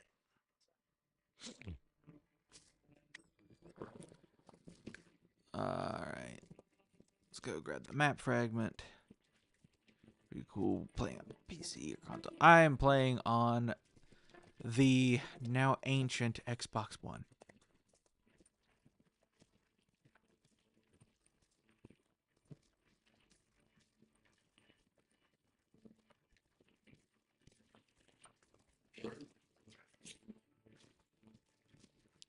Console is indeed good, although the longer time goes on, the less that will become the case.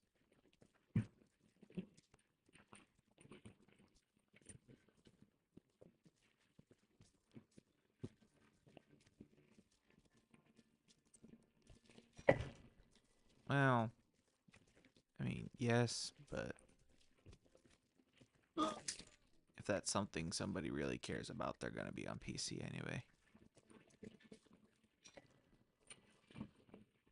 Okay. Actually, cousin wants to play this game. She came to watch someone to see what it's about. Yeah, it's basically you try to play out a semi-linear story, and try to die as little as possible. So that way you lose as little as possible.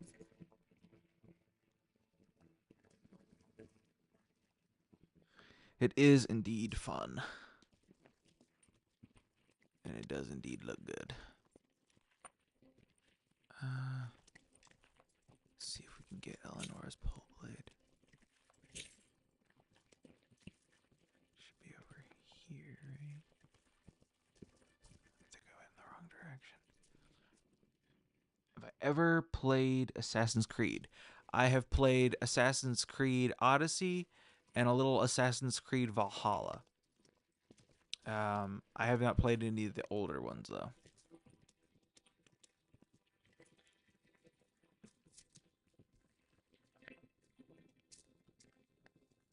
Which one is my favorite? Well, I only played like 2 hours worth of Valhalla, although I liked the aesthetics more because I prefer Norse over Greek.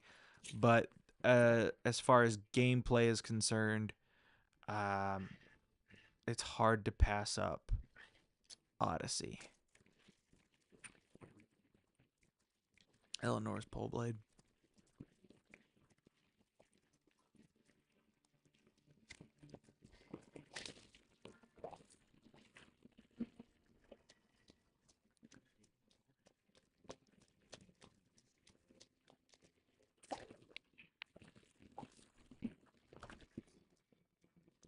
How long have I been streaming overall? Like, shoot, almost a year, I'd say. See, it's a freaking Sanguine Noble. What the heck? I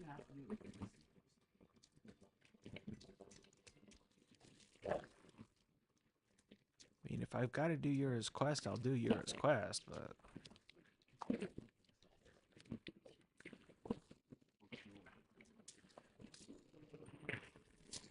maybe.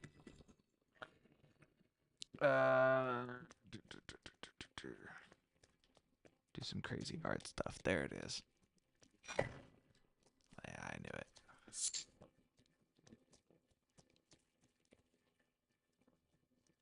I would rather you didn't. We already have a graphic designer.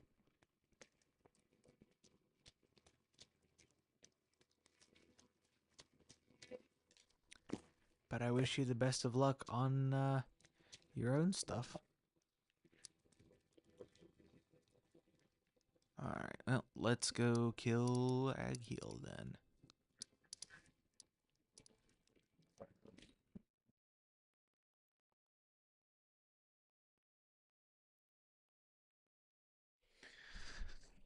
Right, I'm not saying you're a bot. I'm just saying that most of the people who show up in my chat that I don't know are somebody trying to sell artwork. That's all.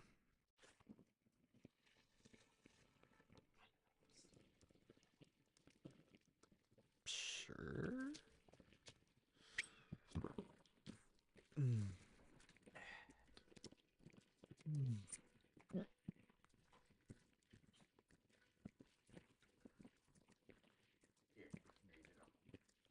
Oh, I don't care. It's not of value.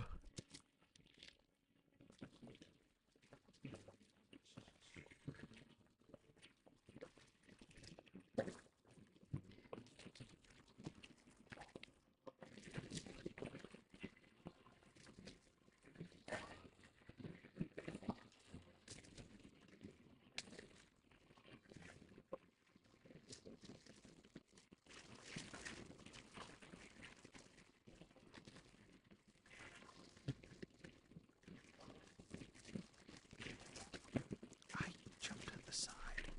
Oh my gosh, dude, this game. I swear.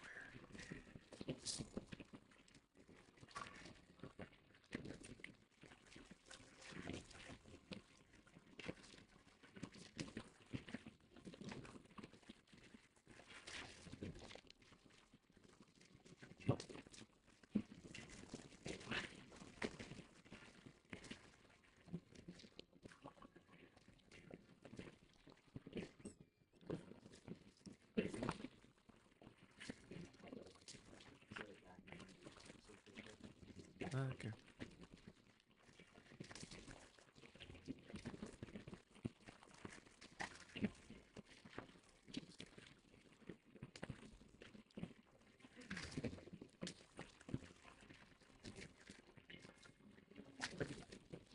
Oops. Crap.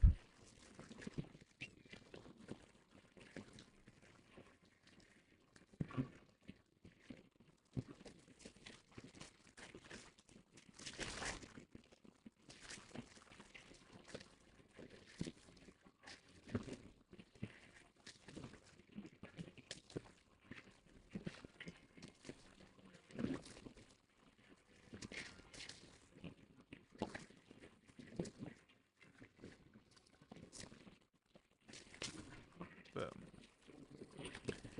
Dead Yura. Or not dead Yura, stupid. Dead Agheel.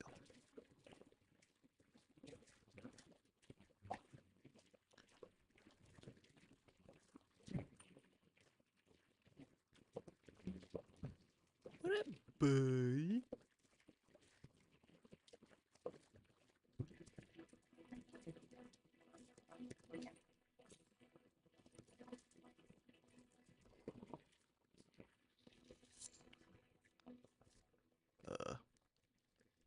Yura? He moves once you kill a guild. He goes to the spot. Up and under the bridge. Oh, he was already there.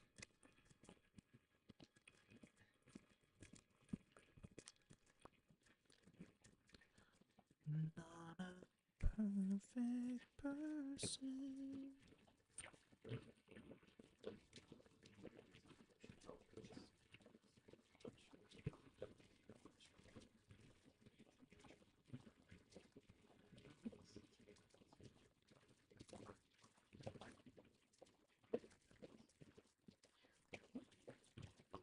Mm.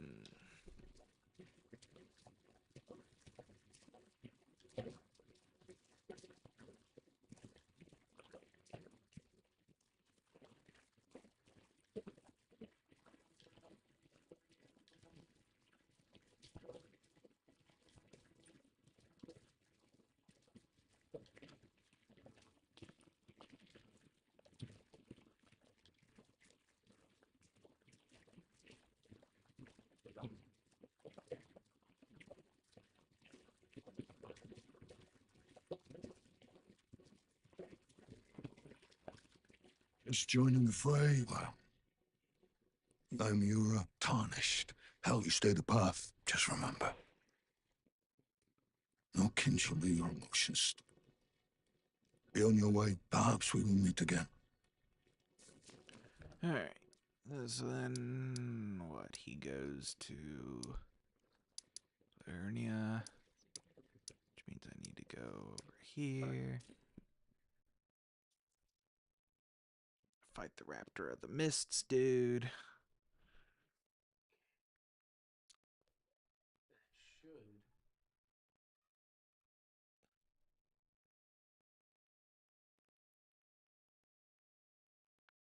Mm. That should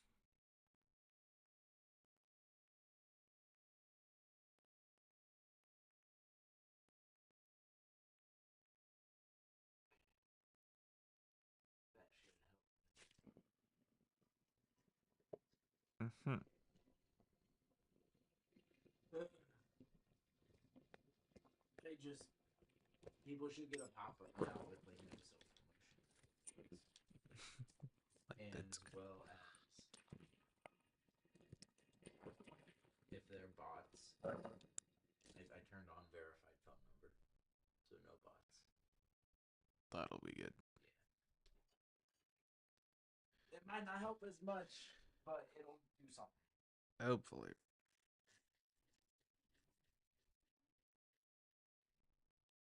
Mm.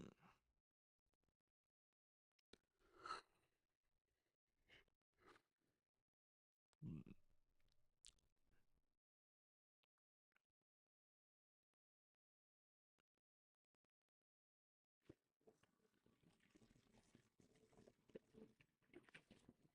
Bring it on, you loser. I'ma help my boy Yura. You sure? Yeah. Yeah.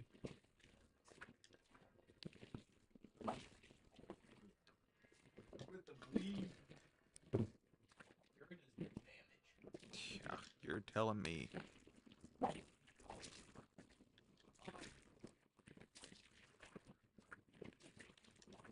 Nah, I don't think. No. Invade. There are multiple invaders. Uh-huh. You can hurt the invaders. Weird. In fact, one guy who I invaded, he had another invader Mhm. waiting there with him, and he had the invaders duke it out to see which one he would fight. And I beat the other invader, and then I also beat him. Dang. Hmm.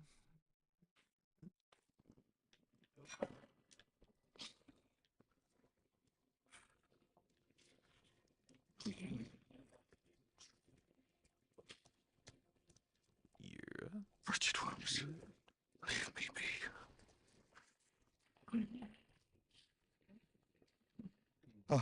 Oh, They released the it's Mind you. Stone. We have no idea what it does. Thanks for your help Thanks. there. That bloody finger was a thorn in my side. And now I'm finally rid of him. Here's a token of thanks. Please, take it. Hey, smithing 5, I'll take that. I may not have much time. I'm dying to see you. Eleanor. Violet Bloodyfinger. Yes, I've been tracking Eleanor for quite some time. She is the deadliest of all Bloodyfingers. She's felled many an old hand already, but in spite of her cessblood zealotry, Eleonora is a proud knight. If she comes for you, do not think twice.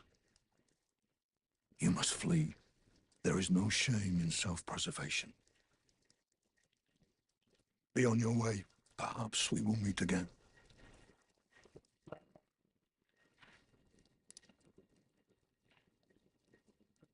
Okay.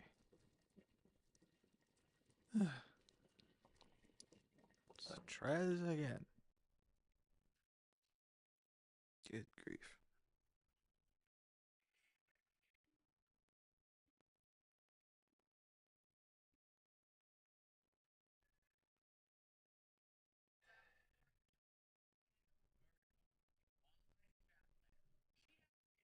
At least this one was semi-respectful. Fair.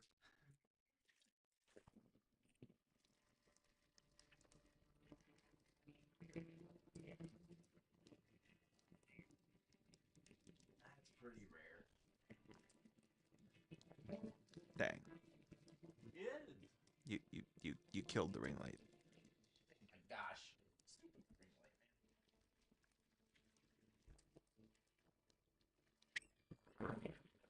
There we go.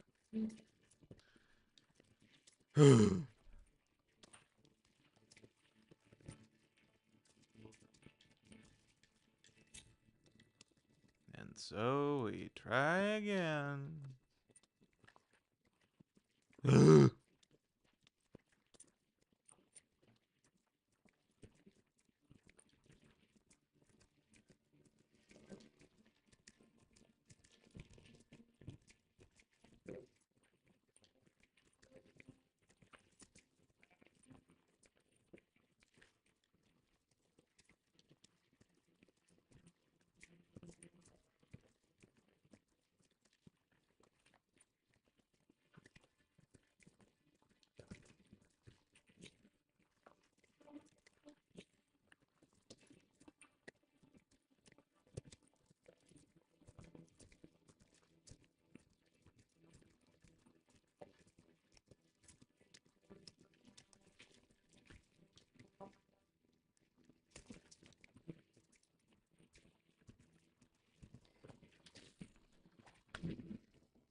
Sure to get you, old boy.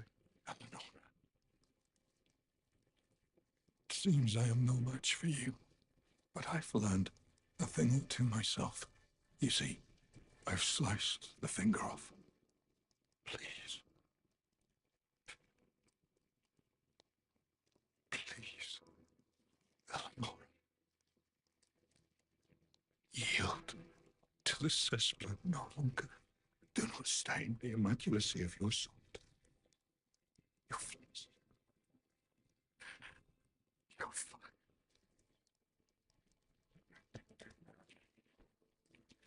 Well, then I have a Nagakiba. Oh, cool. You don't have to kill him for it. Nope. There you are.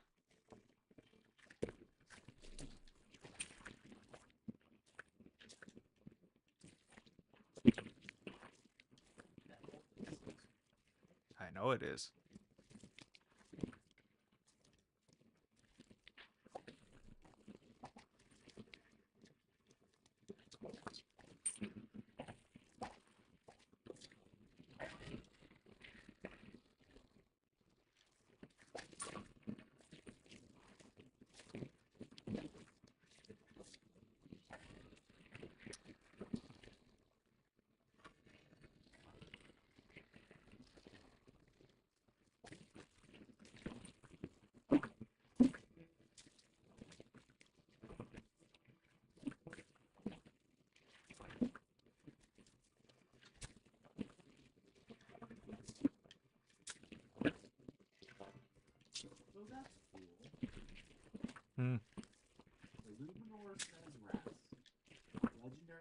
creature from Warhammer. It's a Necron. A 3/3 for 2 and black.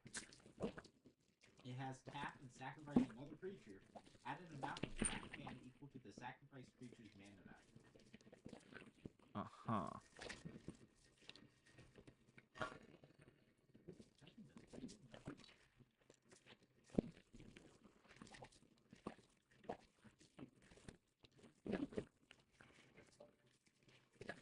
I mean, it gives an infinite triggers with reanimating skeleton. I don't think it's a combo piece. Right, but then you can put Thornblight Staff on it.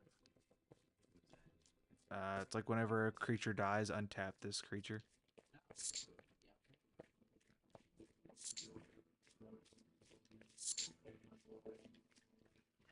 Alright, now we have Eleanor's Pole Blade.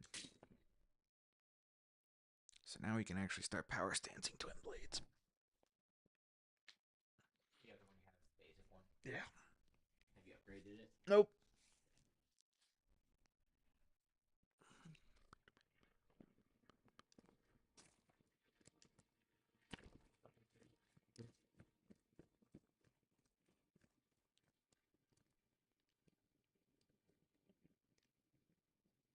Well, I took you no matter it's lay out your own.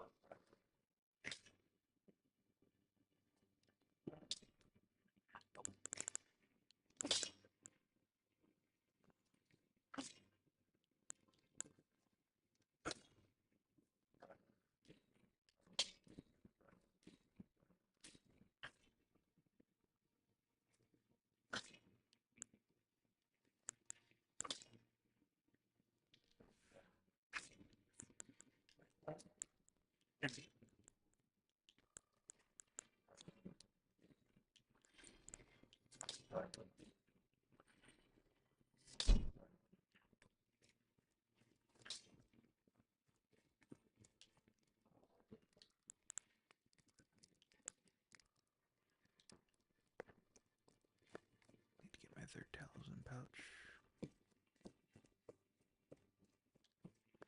Only what? Fine, you have now to become as a thing as mother. Now become. Okay. So if I throw on that, that'll give me enough strength. Then if I go get... Man, I don't know if that'll give me enough arcane or not. Well,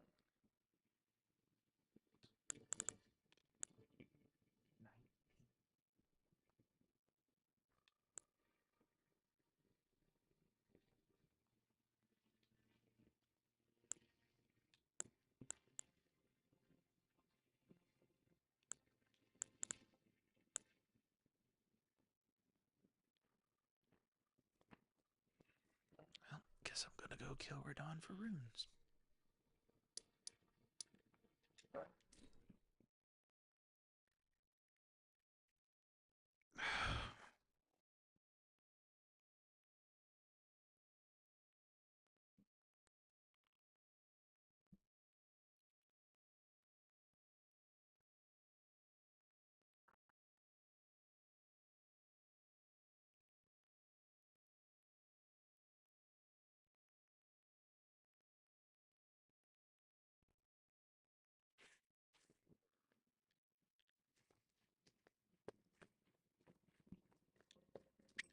Want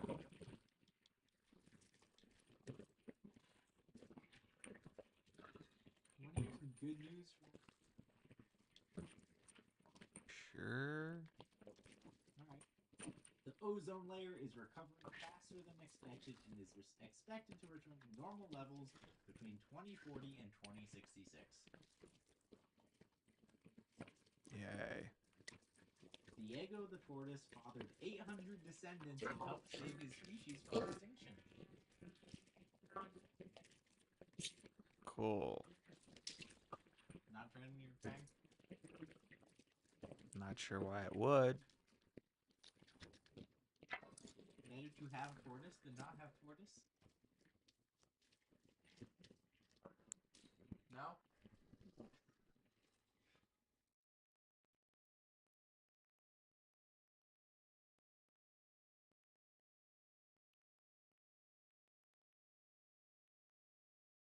that's cool. China invented a cure for type 1 and 2 diabetes. Hmm. And scientists in Japan created a plant blood-based plastic, that completely dissolves in salt water within hours without leaving any microplastics behind. That's handy. Potentially.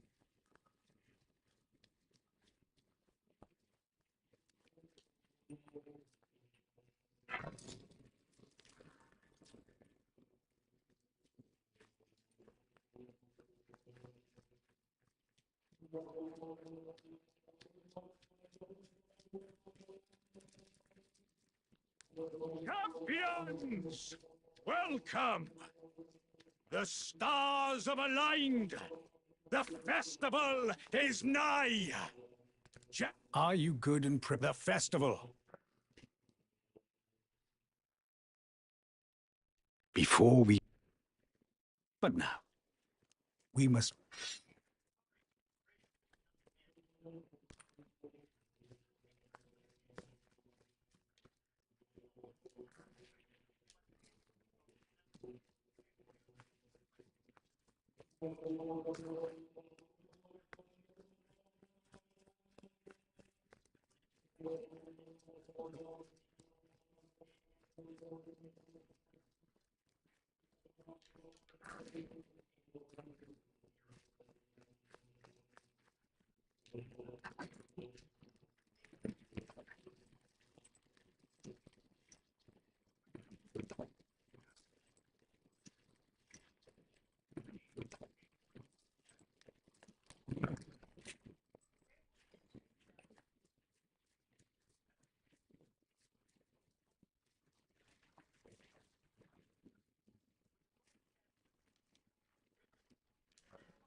I love it.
Well, maybe. Barely. Close, you'll get it.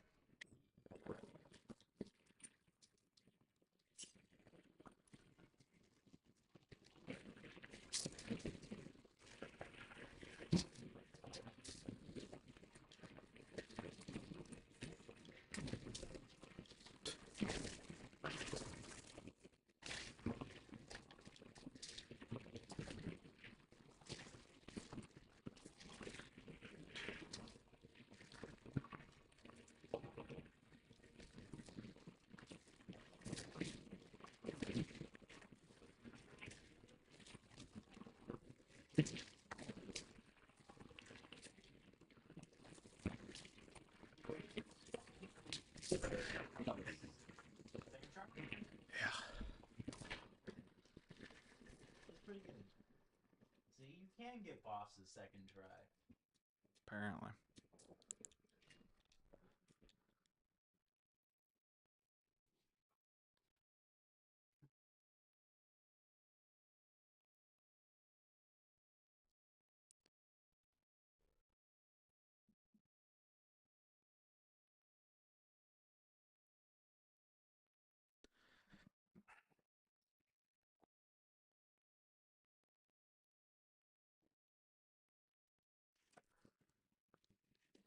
What is Quandrix?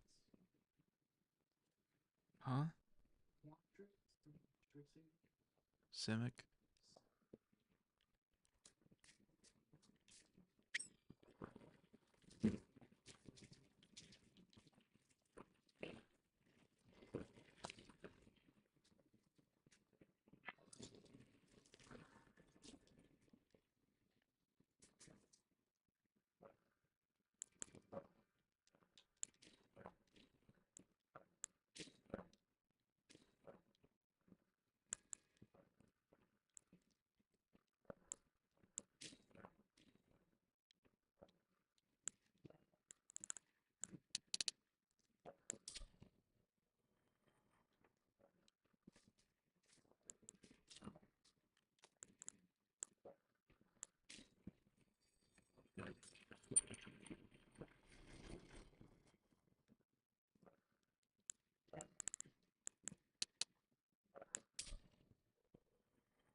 What?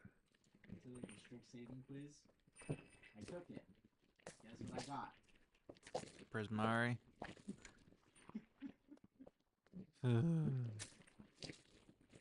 How many questions is it?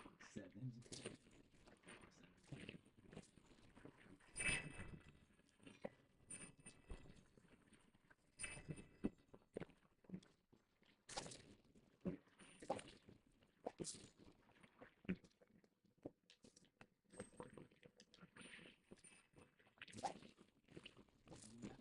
Deck I play, it's always an is a deck. Mm-hmm.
Hmm.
Excited for Marvel superheroes. Mm-mm.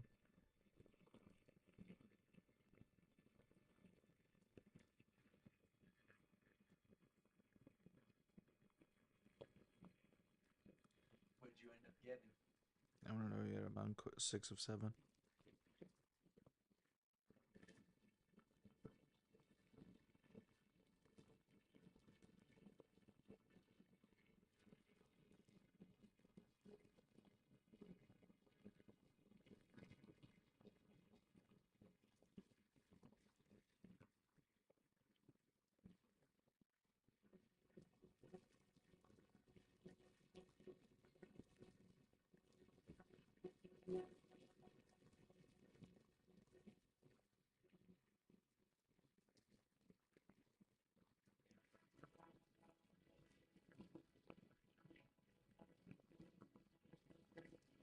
Silver Quill.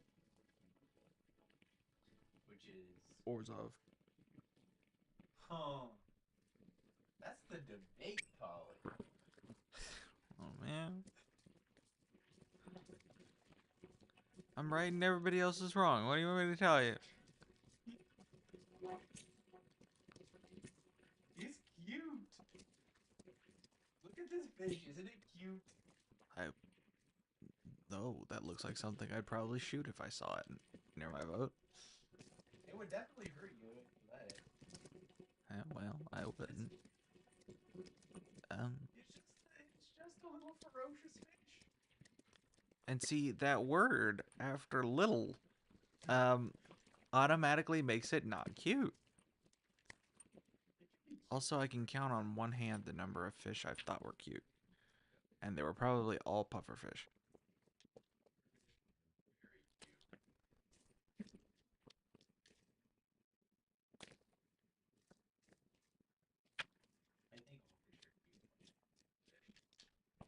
I was about to say, if you think an anglerfish is cute, you need help. Not all fish. A lot more fish than you do. Oh, that's a low bar.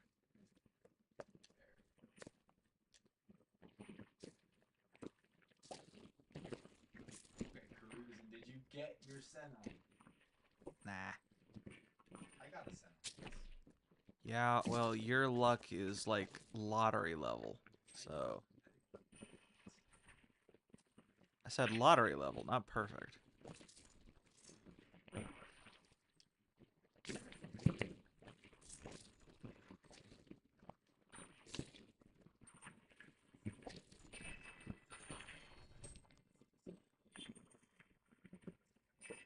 course he's in first place. Obviously. He's like the best player in the entire game. Something like that.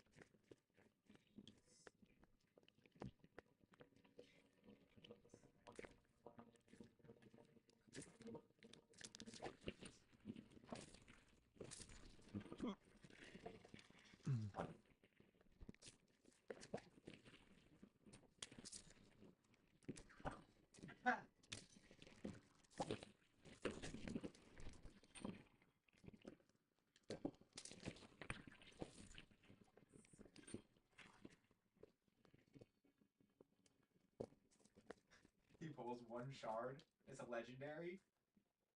Soulless. Ew. It's like me, I pulled a Growhawk. You pulled a Grow. Oh yeah, that's right, you did pull Grow. Mm-hmm. Yeah, the trash one. He's a provoker. He's nothing else.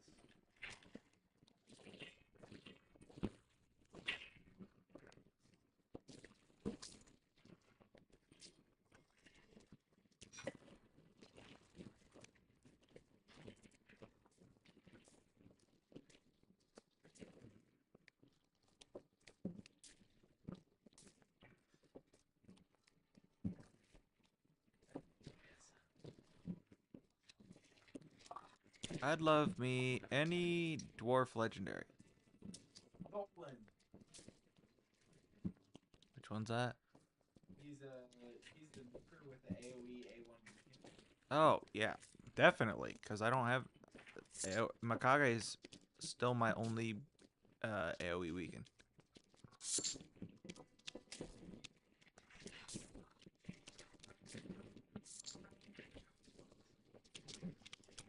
just casually buys off. That's disgusting. He needs an intervention. That he does. He's very successful. And if it works, right? If it ain't broke, don't fix it. There is no way he is going to make enough money off of this video to pay back 100 void shards. But he might make enough money off the channel. How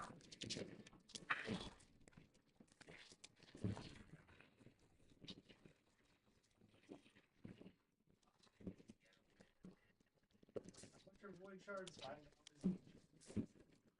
I think they're more than that.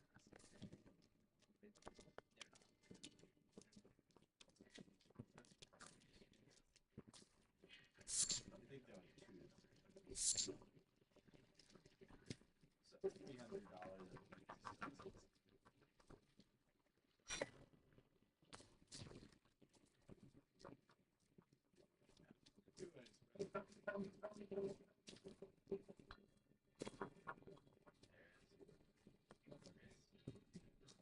Krisk is good. Him. Chris is amazing, but not if you're perusing.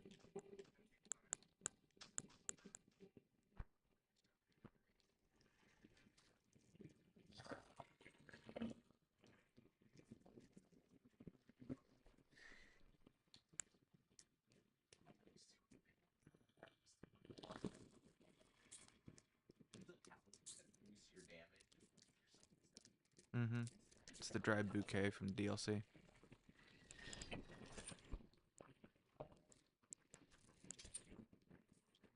Get 'em, monkeys.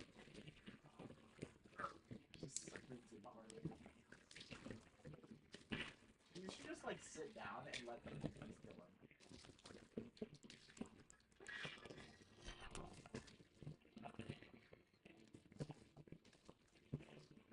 He's only gonna do 1 damage.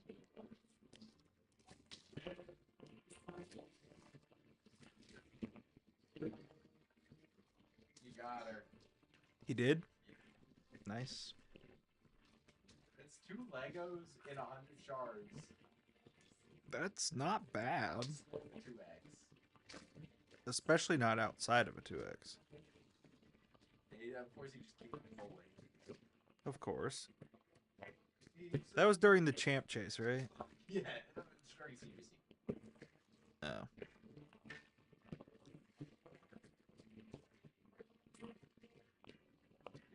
I'm gonna be here a while.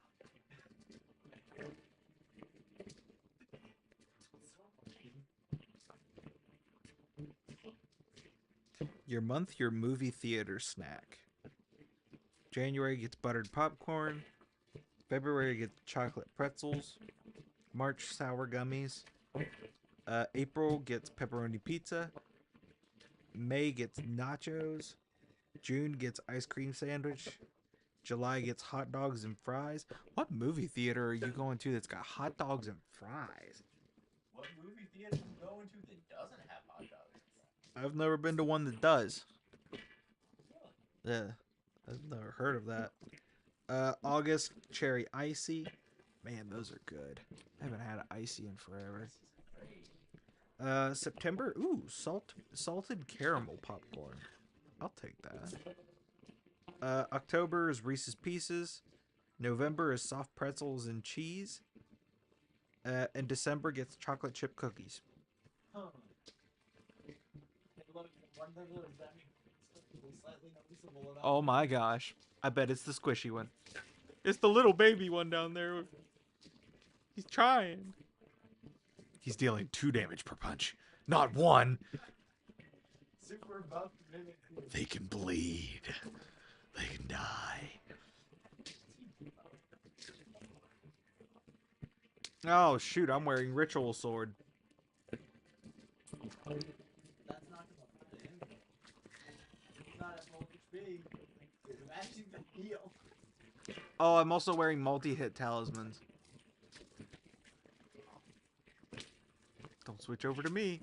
I am seated.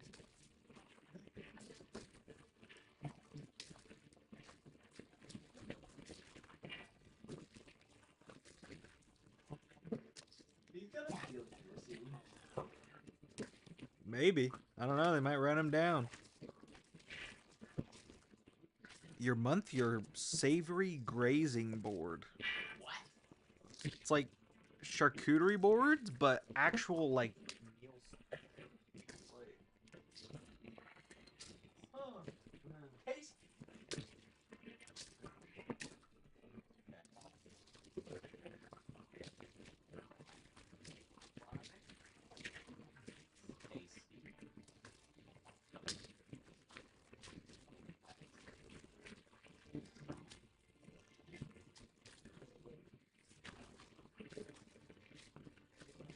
I like the potato heat. Poor soul. Your aspirin.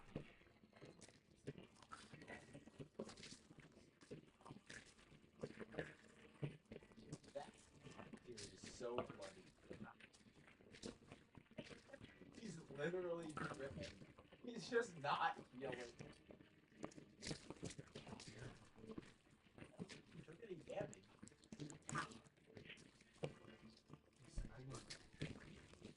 Yeah. Nope. Your peasants are taking care of this. I think if I would play like Esper deck, this is probably ageless aesthetic. That, she had good aesthetic. He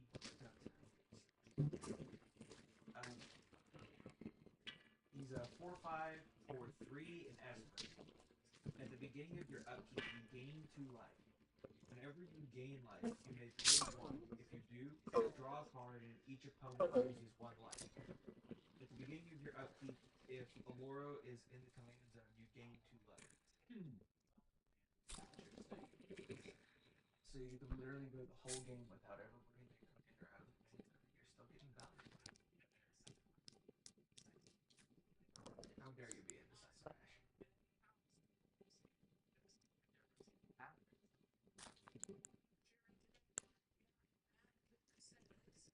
I wasn't impressed with how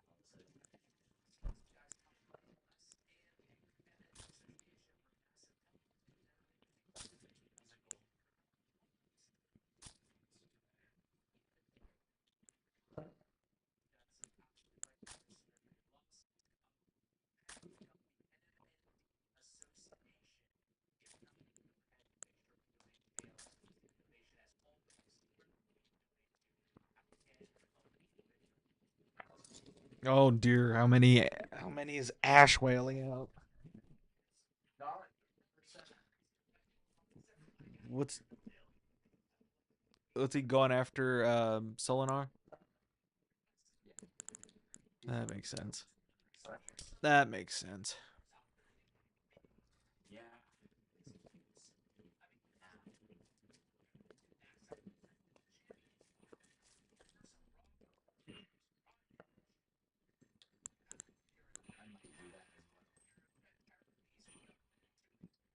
Go for Solinar? Since I'm in the business of saving voids. Mm-hmm.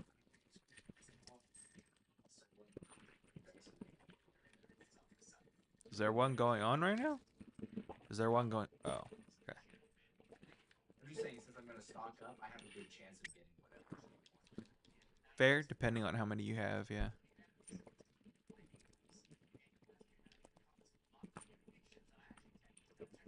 Hades would be a fun game. It's imagine if Dead Cells was top down. No, it's a lot more like Minecraft Dungeons. It's a lot more like Minecraft Dungeons. Yeah. But like anime art style Greek mythology.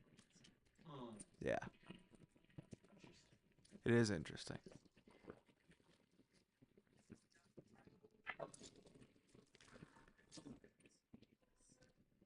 Oh, she is good. Who? Palace. Palace. She's from the new faction. Okay. Honestly, since she's on the progressive, she might be worth more charms for. She has block debuffs and fervor on an AoE. Oh, that one. Fair enough.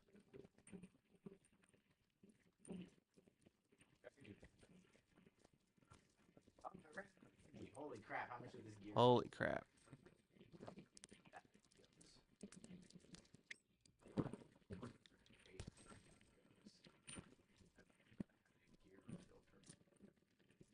Tisk tisk. Crit damage with crit rate on the shield set. Yes, it could roll well. It could. Well, never mind.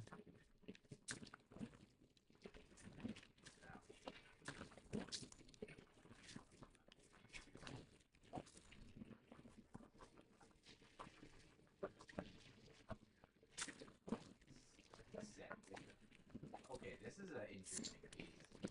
Okay. Stun set, equal resist roll with speed. Uh-huh.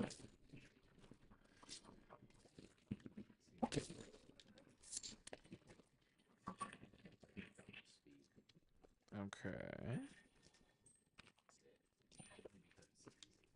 Triple. That's keepable. It's keepable. As a resistance.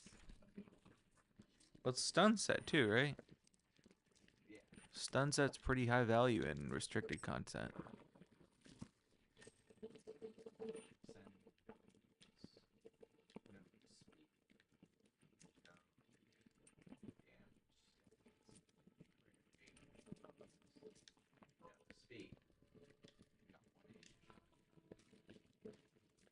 Better than none.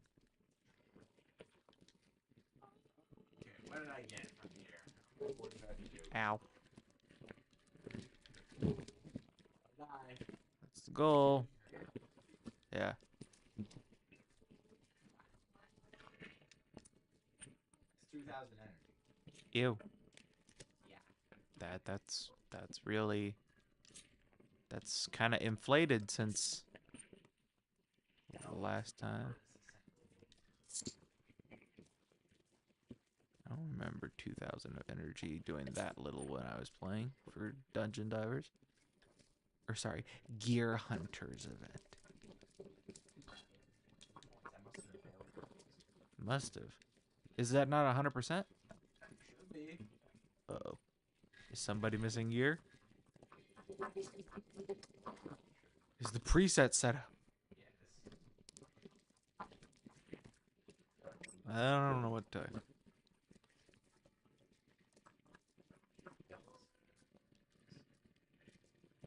It's the Yak Man's fault! That could be why. What'd you do? Retrax is not supposed to be in there. Bruh. It's supposed to be Blizzard. You were failing runs. That sucks, actually. Yeah, it does.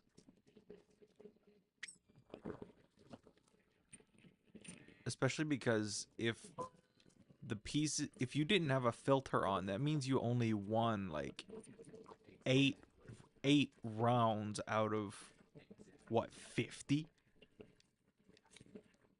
Okay, try again. Yeah.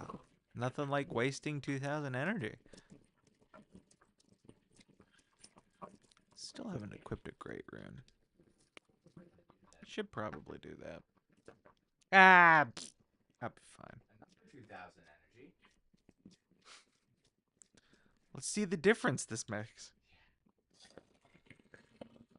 All right, monkeys. Let's go beat up a deer. Yeah, it does. Screws up your fusion plan. I wasn't doing fusion. I know, I was joking. It screwed up other things. Wait,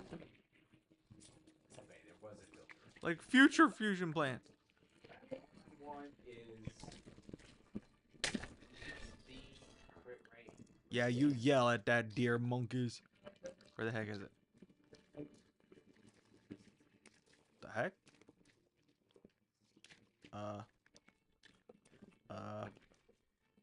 The boss broke.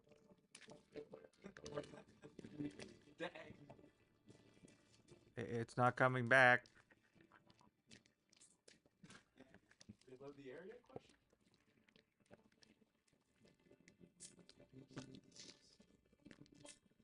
You know, it'd be funny if it just died.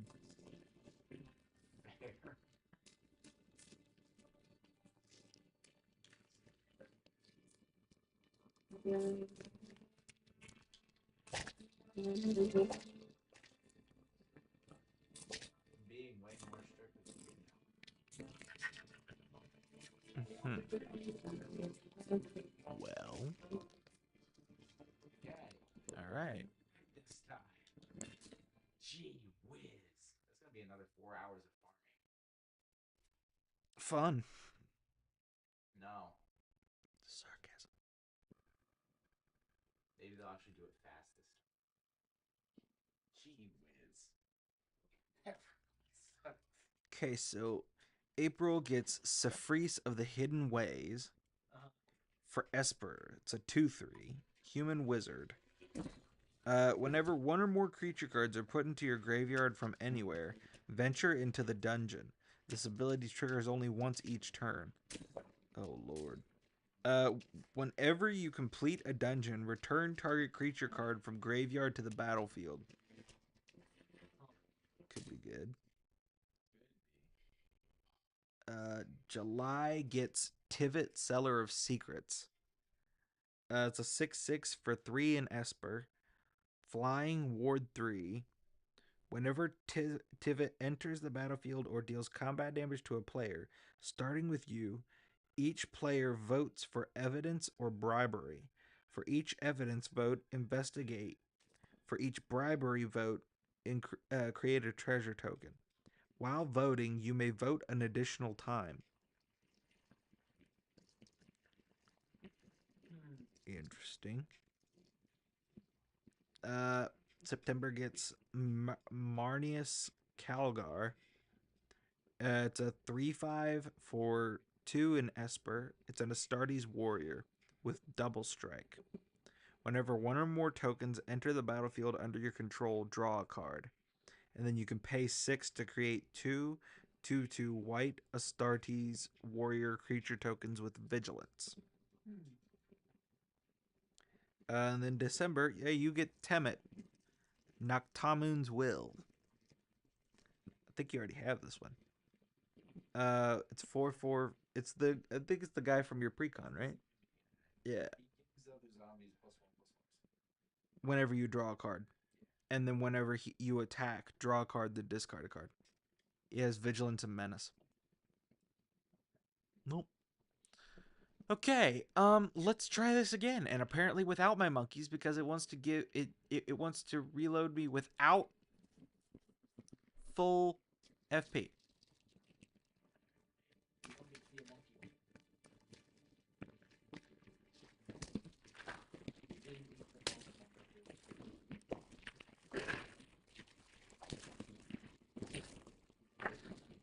Nah. Oh, Lord. Mm-hmm.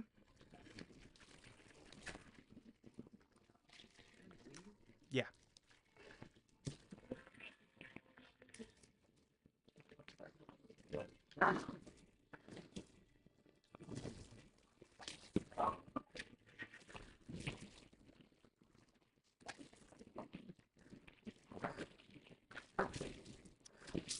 Oh my gosh. Well, I get my monkeys. Get your monkeys.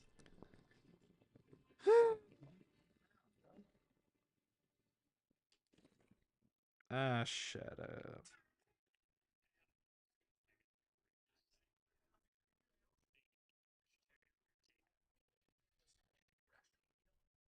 Your month, your anime.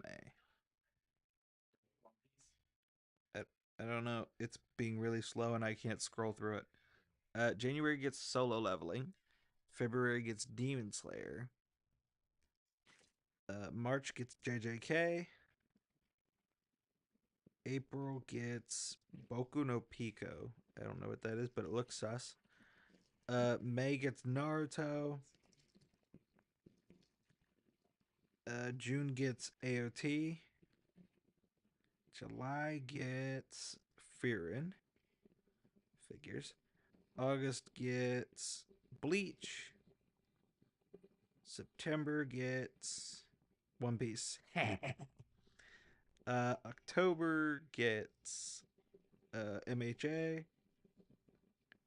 November gets The Promised Neverland. And December gets Spy Family. Take it. Fair enough. I'll swap with you, but I'll take it. Nope, I'm good.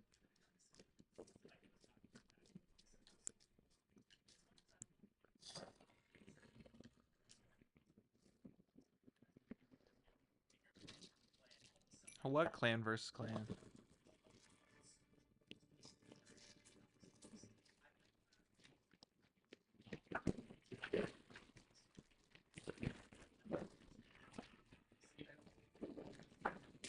The coalition event? I don't either. I don't like how restricted it is. Yep.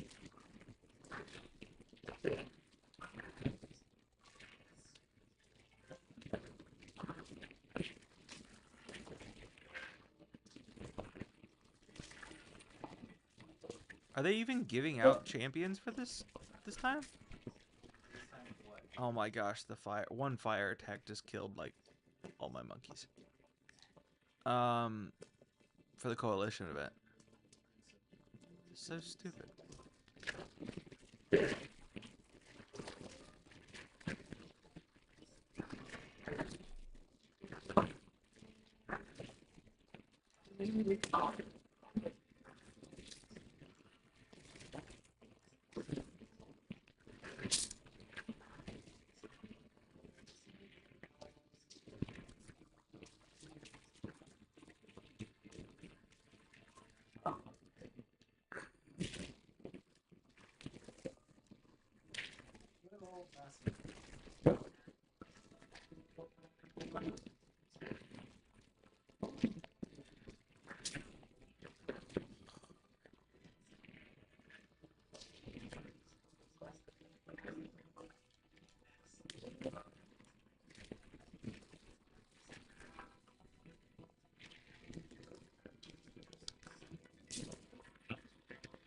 No longer have my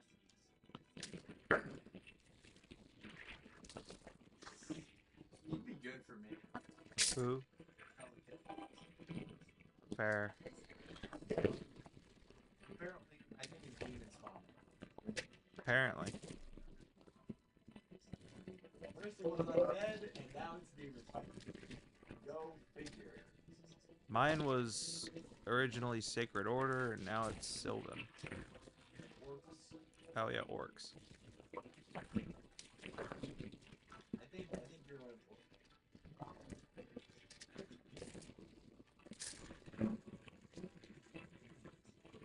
Yeah.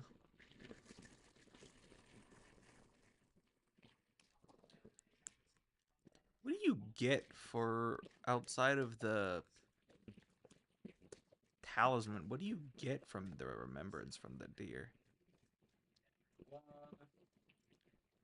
Good question.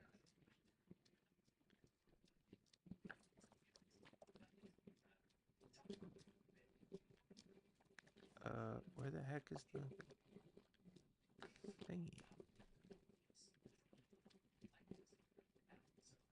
You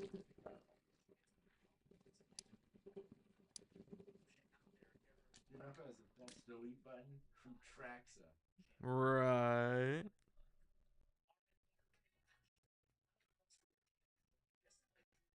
That's a new one.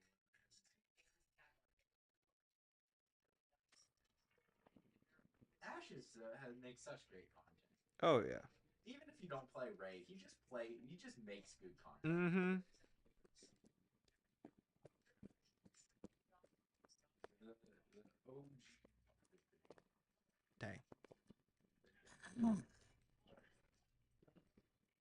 Oh, you get the stupid moose antler weapon thing. Is it good? No.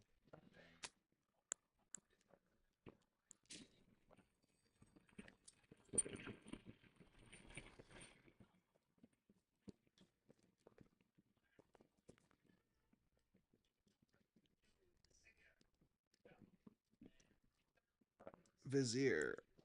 That doesn't sound like a good one. Zero.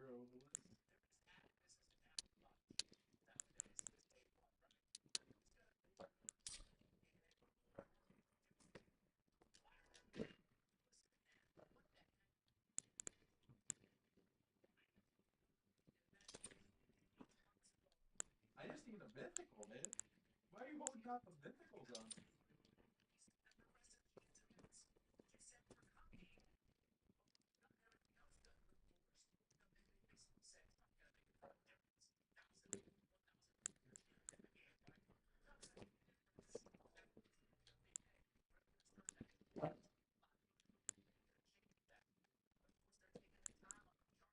Should be 50% chance.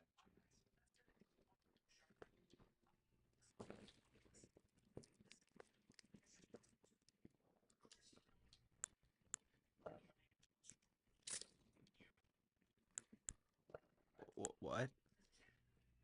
That was supposed to be something. It was Family Guy, right? Yeah. All right, here we go.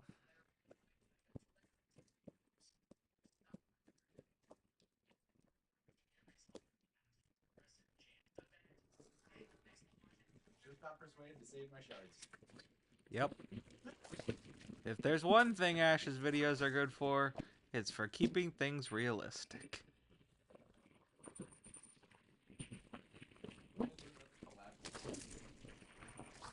Ooh. That was a lot of damage. Nope. You still took a lot of damage? No, I did a lot of damage. That's good. You like your twin blades better than your curved swords? Yes. Oh, you have more fun now. I don't know. This is the first thing I killed with it. Is it? Oh, dang. All right. Well, what a way to end it, I guess. All right. Well. If you stop, I just looked at the time. Well, no. I mean, that's when I'm supposed to stop. So. All right. Well, we'll be back again tomorrow. Until then, have a good one. Good one. Don't die. Okay, then.